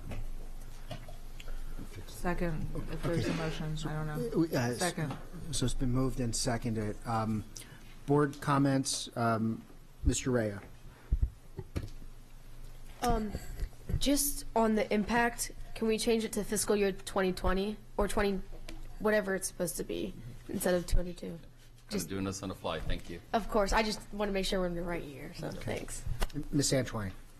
So, just for clarification, we adopted the roughly 11 mil for compensation across the board, and this is a second placeholder like compensation package for the teachers, the Unit 1 employees. It's a third, because the superintendent had his compensation package, and now we've approved another $10.5 million that's applicable for all units, and then this would be a third one only for Unit 1 members. Understood. Thank you. Okay. Mrs. Schallheim. So again, this, just for the record, this clears up what we tried to clear up earlier tonight with the hiring inequities. Like a few years back, it used to be when you got hired on, you had multiple steps taken off your experience. Now it's only one step. This creates an inequity, and inequities, as we've seen from tonight, need to be cleared up where we see them. Let's start here. We have the superintendent's recommended. We had what we did earlier. This still has to happen, because if we crawl along at this pace of just a step here and a step there, we're never going to get people caught up when they're 7 steps behind. It's just not going to happen. So I really, really hope that we can be about this and strong, you know. Okay. Ms. Antwine. I just see strong inequity in that number because the numbers given to me was 12.5. So that means that there will be still Unit 1 employees that would not be able to benefit from this 10 mil. Yeah, I pulled a number out of the sky because 14.5 didn't get it done, and 16 didn't get it done either. But I mean, if there's the will to go higher, I'm all about it. I just don't know how. I just don't know how that's going to cover it. Well, we had 10 million earlier today, so part of that would cover. Right, but Right. that 10 mil was to for all of them, but introduce 2, maybe 3 steps, I think, in total. Right, so that's 4 2. So I'm on hoping this will cover the rest. You know. Okay. Mrs. Corkadell. I'm not supportive of this, but I would make a friendly amendment recommendation, or maybe just clarification that you guys could provide here. So amendment number 2 originally clarified that this was specific, if my memory serves correct, for Ms. Ellis, was to catch the Unit 1 employees who were told that when they came in they had to be 3 steps behind. Currently we hire 1 step behind, and I believe the language in Amendment 2 does define that. I'm looking at this amendment here, and it just says all back steps. So we went down in a number and we went up in who would be eligible, because catching everybody up to that would include the people we just hired. It would include the people who negotiated a different pay scale, and so there were adjustments. And we've already covered the 08, 09, and 09, 010ers. So, right. So if we could, I would just suggest that if that's where you're going, that's okay, and it's your motion. But the original was to catch up a specific category. This has removed that category. Right. So as I said earlier, but I'll say it again. I was happy with the original wording of Amendment 2. It's just we couldn't get it done at that number, so I dropped the number, and I stated earlier tonight that the rest of the wording of Amendment 2 was fine. So yeah, I accept that friendly amendment. Let's do 10 million with amendments to language as it's stated on page 1. Okay, so just so we're clear on procedure now, we're revising this to be $10 million. Let me rephrase. Are we taking Amendment 2 and just putting 10 million in? Okay. Yes, that's what I thought I said earlier, but yes, please. All right, so I'm a little uncomfortable with this because I don't know that will work. I don't know that you can just take Amendment 2 as written and substitute 10 million for 14 and a half. I think that we're probably better off because with each change that you've made to compensation packages, that's changed the N. That's changed the number of people that would now qualify for additional steps, right? Because they're coming off the top as they're getting what is in the superintendent's offering, and then the 08, 09, and the 9, 10 people, you are changing the number. So we don't have a solid number for you the way we did for the 14.5 million that we could work out in advance. We just don't have time to work out that number right now. So if the board is comfortable, and again, this is not my amendment, but if the board is comfortable, say, to add, that they're looking to add 10 million for Unit 1, and then we'd have to work out how far that $10 million will get you. We just don't know how far the $10 million will get you. Is that appropriate? Yes, sir, Dr. Lott, and we explicitly used a couple phrases I want to bring to your attention. We call it a compensation placeholder, right, to make that a little more generic. And then midway down, we said to the extent possible and as negotiated. So to the extent possible, practicable, whatever, in recognition that it may not get us all the way to the line. It may make some inroads. So we try to make that a little more generic to give the negotiating team on both sides some maneuverability. Okay, so procedurally, we've got 2 more lights and then public comment. Procedurally, what have we done with edits? Are we leaving it as it's stipulated there, or was there a change? We did add language that we did add language from the earlier amendments that I think Ms. Corcadeau was speaking to. So we're trying to keep up with your intentions. Right. That's the last two sentences in that amendment. Now that starts with "This applies to all Unit 1 staff." So that acceptance That's of copied friendly from Amendment 2. Right. I just want to make sure that's that maintains the spirit you were. Yes. Okay, got it. So we've got 2 lights. Mrs. Ellis.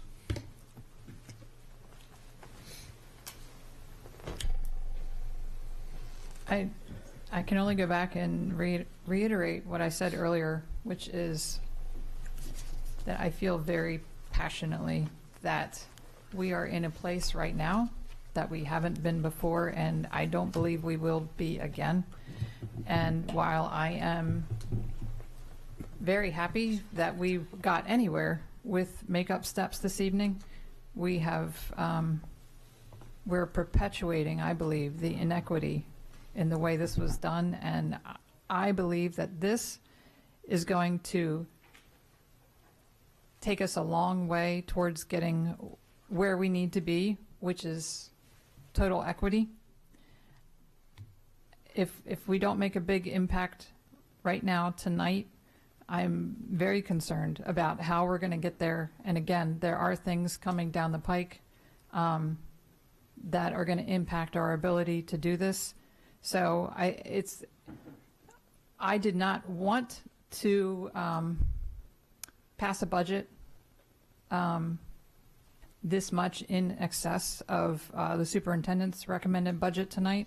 I was very comfortable with my original amendment and that we could get there. But again, we don't know what we can get if we don't ask. So I very firmly believe that we need to ask.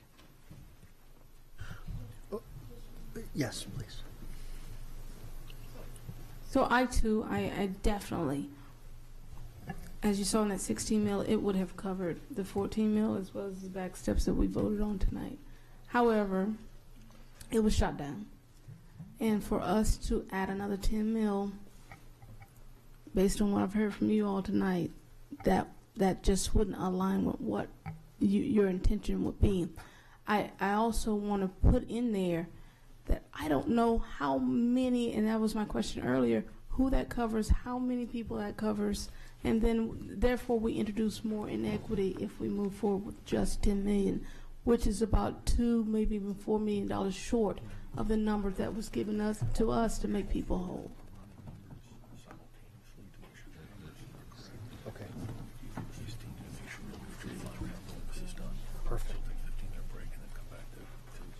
Perfect, so we'll get it tonight. Excellent.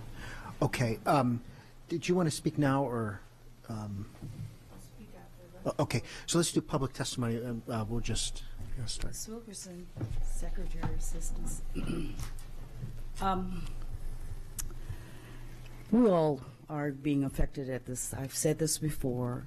We're always affected at the same time, missing steps, losing steps, and not getting things that was promised to us. This, in reality, is still not being equity. It's only showing one-sided. A plan needs to be put forth, again, to move forward for all employees. And you keep emphasizing that this is the time, because the money is there now. Well, if it's there now, why is it not there for all of us? Why is it just to make up for the teachers?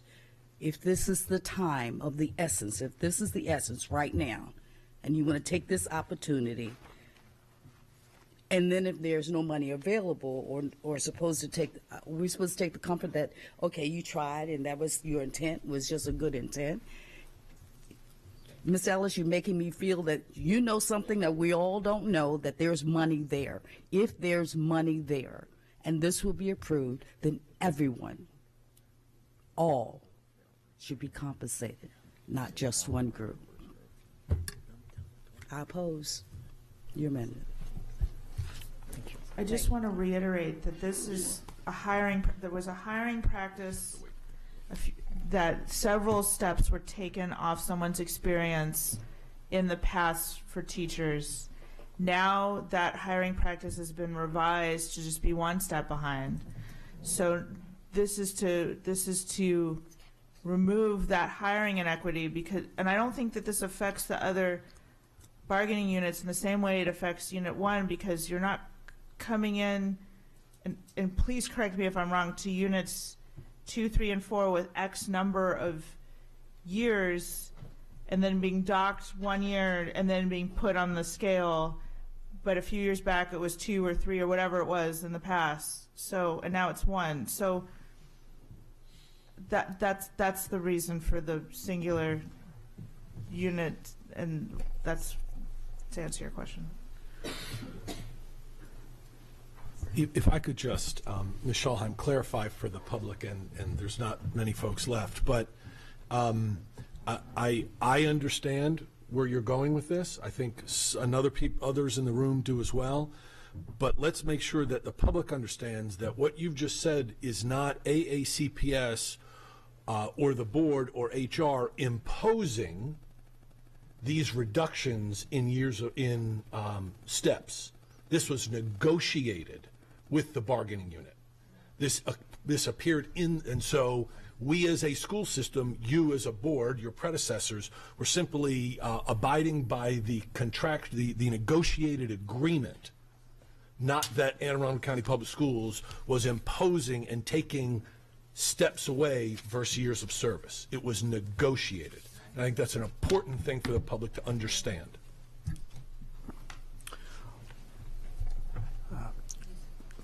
Councilwoman Rodvian. I just want to start off by saying that, yes, in response to what Dr. Arlotto just mentioned, yes, indeed, these were negotiated, that these steps would be foregone in certain years, but they were negotiated that way because we all understood we were in the middle of a recession, and that this was the way for folks to preserve their jobs. As opposed to having layoffs. So I just wanted to start there. I wrote down some notes. I wanted to first say thank you for sticking out this meeting. I think it's like 12:30. I actually lost track. I want to say thank you for the amendment that you already have put in place to add a compensation increase for all of the bargaining units. But as you've already mentioned, this amendment leaves many folks behind, many folks that are so while it may solve one problem, it may solve the compensation issue for some people, it actually will create an inequity that's even greater than what already exists if you don't, do something like what's presented here. I also wanted to let you know that during the discussions of the past 70 or so amendments, I connected with the county executive's office, and the county executive has expressed willingness to support any amendment that will restore lost steps and bring back equity to the pay scale in all bargaining units. So I actually would suggest that maybe I don't know exactly what figures are needed from the other bargaining units to restore equity in those units as well. But maybe suggest that this additional compensation or this additional amount be used to address issues in all bargaining units. And again, I really don't know the history of the bargaining units besides Unit 1, but I know that they're smaller and their cost, the cost of making up lost compensation is much smaller. I feel like for many teachers that have, been coming to these meetings and begging year after year after year after year to please help do something about this problem. We've all felt like this was the year. This was finally the year that our pleas would be answered by this board. It's part of the reason that I ran for county council. It was part of Stuart Pittman's platform. It was a big issue in this campaign, and voters supported it. And I ask that you allow us to correct this issue once and for all. And if we need additional amendments to this to make sure that all employee groups are addressed, then please make those amendments so we can move forward and not have to come back another year. Because I'm stubborn. I will be back until this is fixed. Oh, can I just mention one last thing?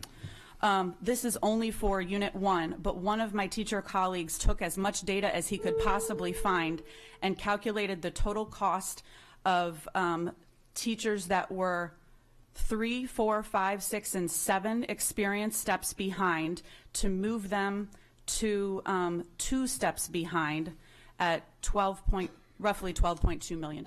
So I just thought I'd throw that figure out there. So this comes close. Thank you. So we've got a couple of lights, and then we'll continue with public testimony. Mrs. Corcadell. Yes, I would like to address the councilwoman. I have a couple clarifications. You mentioned a statement that you just shared with us from the county executive.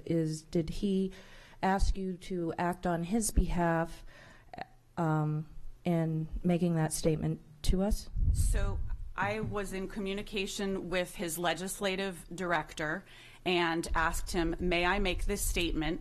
And he said yes with an exclamation point. And he has worked with Stuart Pittman consistently on this issue. And I've heard Stuart Pittman make this similar suggestion on the campaign. So I would not speak if I didn't feel like I had the go-ahead to do so. Did he share this information with you as a councilwoman or just as a teacher constituent coming up to his office? I would assume as a councilwoman. Okay. Are you here tonight speaking as a councilwoman then or as a teacher? Because I'm getting confused because I heard you speaking as a representative of teachers and citing that. Now we're in the same testimony and even you're citing conversations with the county executive. I'm just a little, I want to make that clear because I think it would be concerning to me that the council would be advocating and soliciting us. I've never heard of that occurring before. I think and so if you're as a teacher, that's fine. But then I would suggest either, I just don't know what to do with the county executive's statement because he shared it with you as a councilwoman, not as a teacher. I think he's made public statements similar to this, and I also think in the past the executive team, at least, has been in contact with the county executive about these conversations. It's not an unusual practice from anything I'm aware of. Do you represent the teachers as part of their unions and bargaining? I absolutely do not. Okay. So I am making this suggestion on behalf of my constituents who voted for me on a platform of, among many things, correcting this issue in our schools. I appreciate the clarification. I've just never heard of a councilwoman advocating before they actually get their turn at the budget. Thank you very much, or representing the county executive. For that matter. I just Thank want to you. make an unrelated Point of order. She has already provided her testimony. Her questions were answered. I was going to respond to the styrofoam, but that's all right. All right, let me just say, That's already been heard and is done for tonight as a point of order, Mr. President. That's fine. We'll continue, and I refer to you by your title, and if that created some confusion, I'm sorry. I so okay, Mrs. Ellis, and then Mrs. Schallheim. So I want to just answer various statements I've heard. As far as the statement going regarding all employees, we are dealing with a very specific issue here, and this is makeup steps to eliminate or reduce as much as possible this particular issue. So this will not apply to all employees. I do think as we're progressing here, maybe we'll be entertaining expanding this to other bargaining units based on what we've heard. I hope everyone in this room is together on what we're trying to accomplish here, and that we're all working together specifically on the issue of inequity among our staff. And we can argue about how we got here. I think, yes, these were based on negotiated agreements, but the way I'm looking at it is these are our staff. These are AACPS staff. And so I take ownership of that. I see our staff dealing with a situation where they're not making enough money to make ends meet, and much more newly hired colleagues are making up to $10,000 more than them. This is a serious problem that we need to focus on what this is for. This is for make-up steps, and I hope we can get there. But in light of what we heard regarding what the county executive said, and I feel confident that based on that testimony, that is because he has made similar statements in the past. So now it's up to us to do our part. I think it'd be foolish not to ask based on what we know, and then it is up to our county executive and our county council to follow through on their part, but we have to do the ask first. Okay, Mrs. Schallheim, and then I'd like to ask members to suspend so that we can finish with public comment for those who've waited. So in light of what Councilwoman said, I'm going to amend that amendment for Unit 1 through, I guess 6. Unit 1 through 6. So you're including all units? I am including all units in light of the statement that Councilwoman Radvian read that came from County Executive's office. I don't think we're going to have this opportunity again. We're not our own funding authority, as we're all well aware. Like, we just put it in and hope for the best. It does not mean it's going to get funded, but I'm willing to ask for it, because if we don't ask for it, we're not going to get it.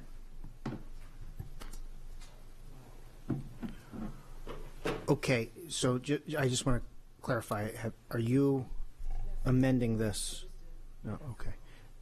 So units 1 through 6. You can keep the conversation up. We have to catch up with you.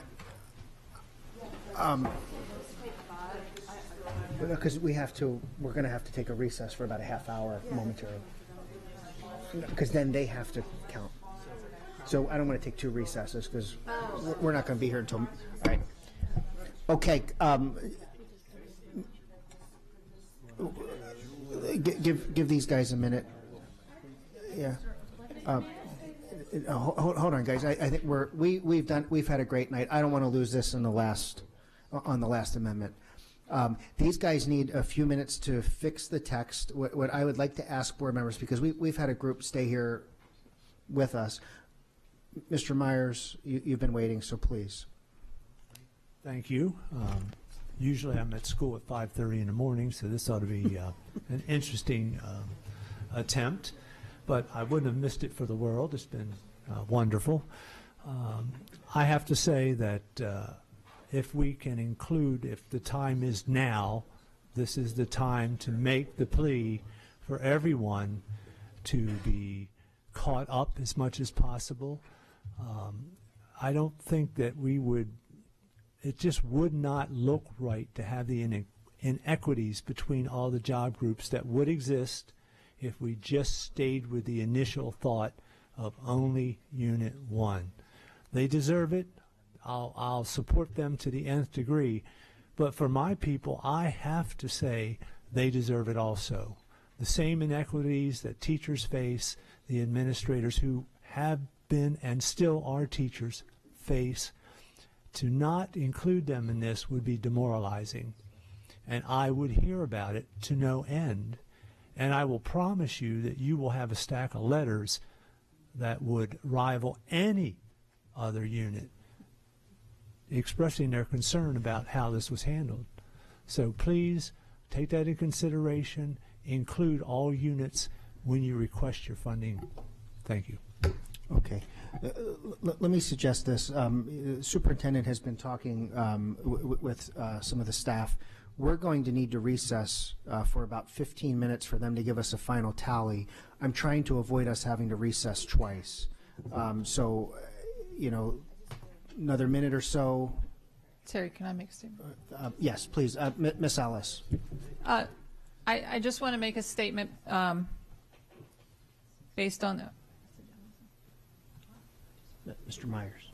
Mr. Myers. Sorry. It's very important that I understand what the concern was all along about sticking with one unit. I hope everyone understands that it is all about the makeup step, that was what the funding was for, and I'm just looking for the will for this to be accomplished. I want this. I want total equity in our entire workforce. I assure you of that.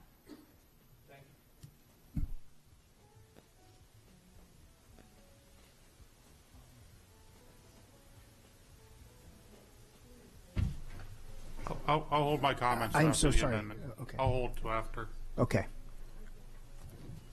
And again, just bear with us for one moment. I'm trying to avoid.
Let me find my chart.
All right, so the revised text is this. Add an additional $10 million compensation placeholder for additional compensation enhancements for eligible employees in units 1 through 6 to be negotiated with the intent of reducing pay inequity within employee groups.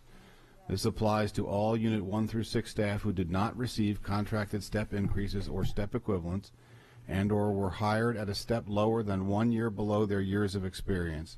This would not fund make-up steps for staff at the top of the pay scale or for years lost to personal leave. Okay, we've got a couple of lights. Mrs. Schalheim. Yeah, I agree with that. Thank you. Mrs. Atchwine. But we say gap instead of inequity. As Dr. Alano pointed out, this wasn't a deliberate case of inequity, but we are facing a pay gap within employee groups. Any other, seeing no other board questions this time, Mr. Blake. Dr. Arlotto, President Gillo, and members of the board, first of all, I'd like to just thank everybody for your public service. It's not easy to sit up there and advocate for your beliefs and your opinions and put it all out there in front of the public. So thank you for your service to the citizens of this county. On behalf of Unit 3 employees, we would support the amendment. Thank you. Okay, seeing no further public you are, okay.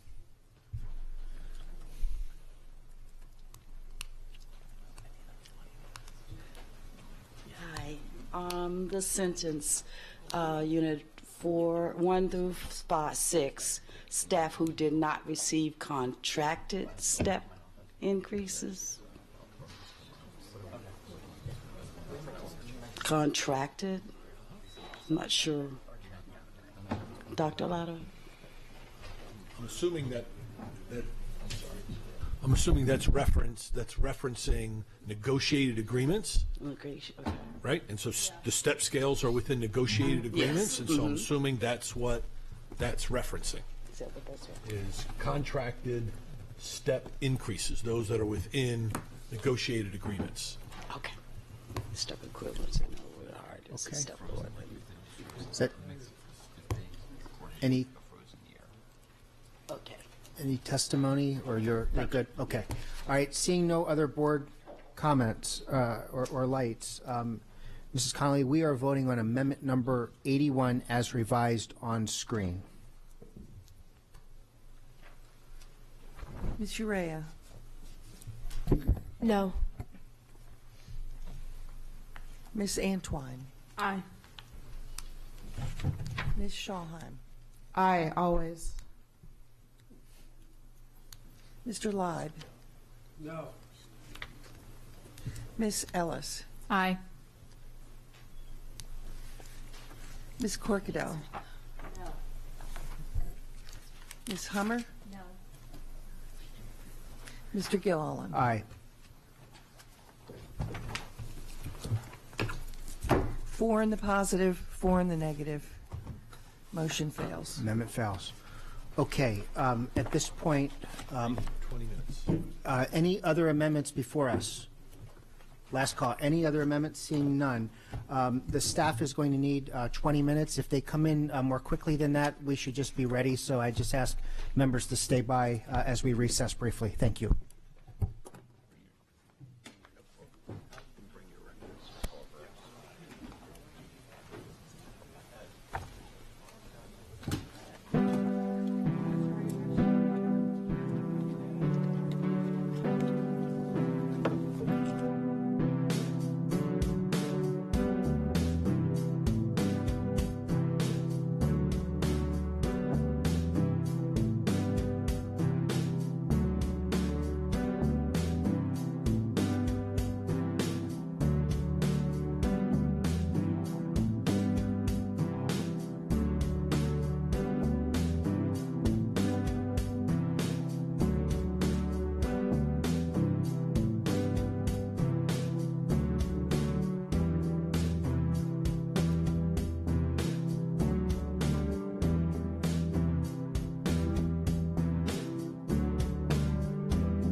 Okay. Molly? Molly, can I get a mic? I'm sorry. Sorry, Terry. No problem. Okay, we are back, and we're going to have a revised number when you're ready, Mr. Shaknovich. So we're going to give you some factual information, and then we'll walk you into the bottom line number for everything. So the net effect of the amendments tonight, inclusive of both the additions and the reductions, the net effect would be to add $19,167,329 above the superintendent's initial recommendation that was delivered on the 19th of December 2018. Again, $19,167,329, and it adds 82.0 FTEs. So we're adding 82.0 FTEs via the amendments tonight. That then brings the county request up to $752,378,647.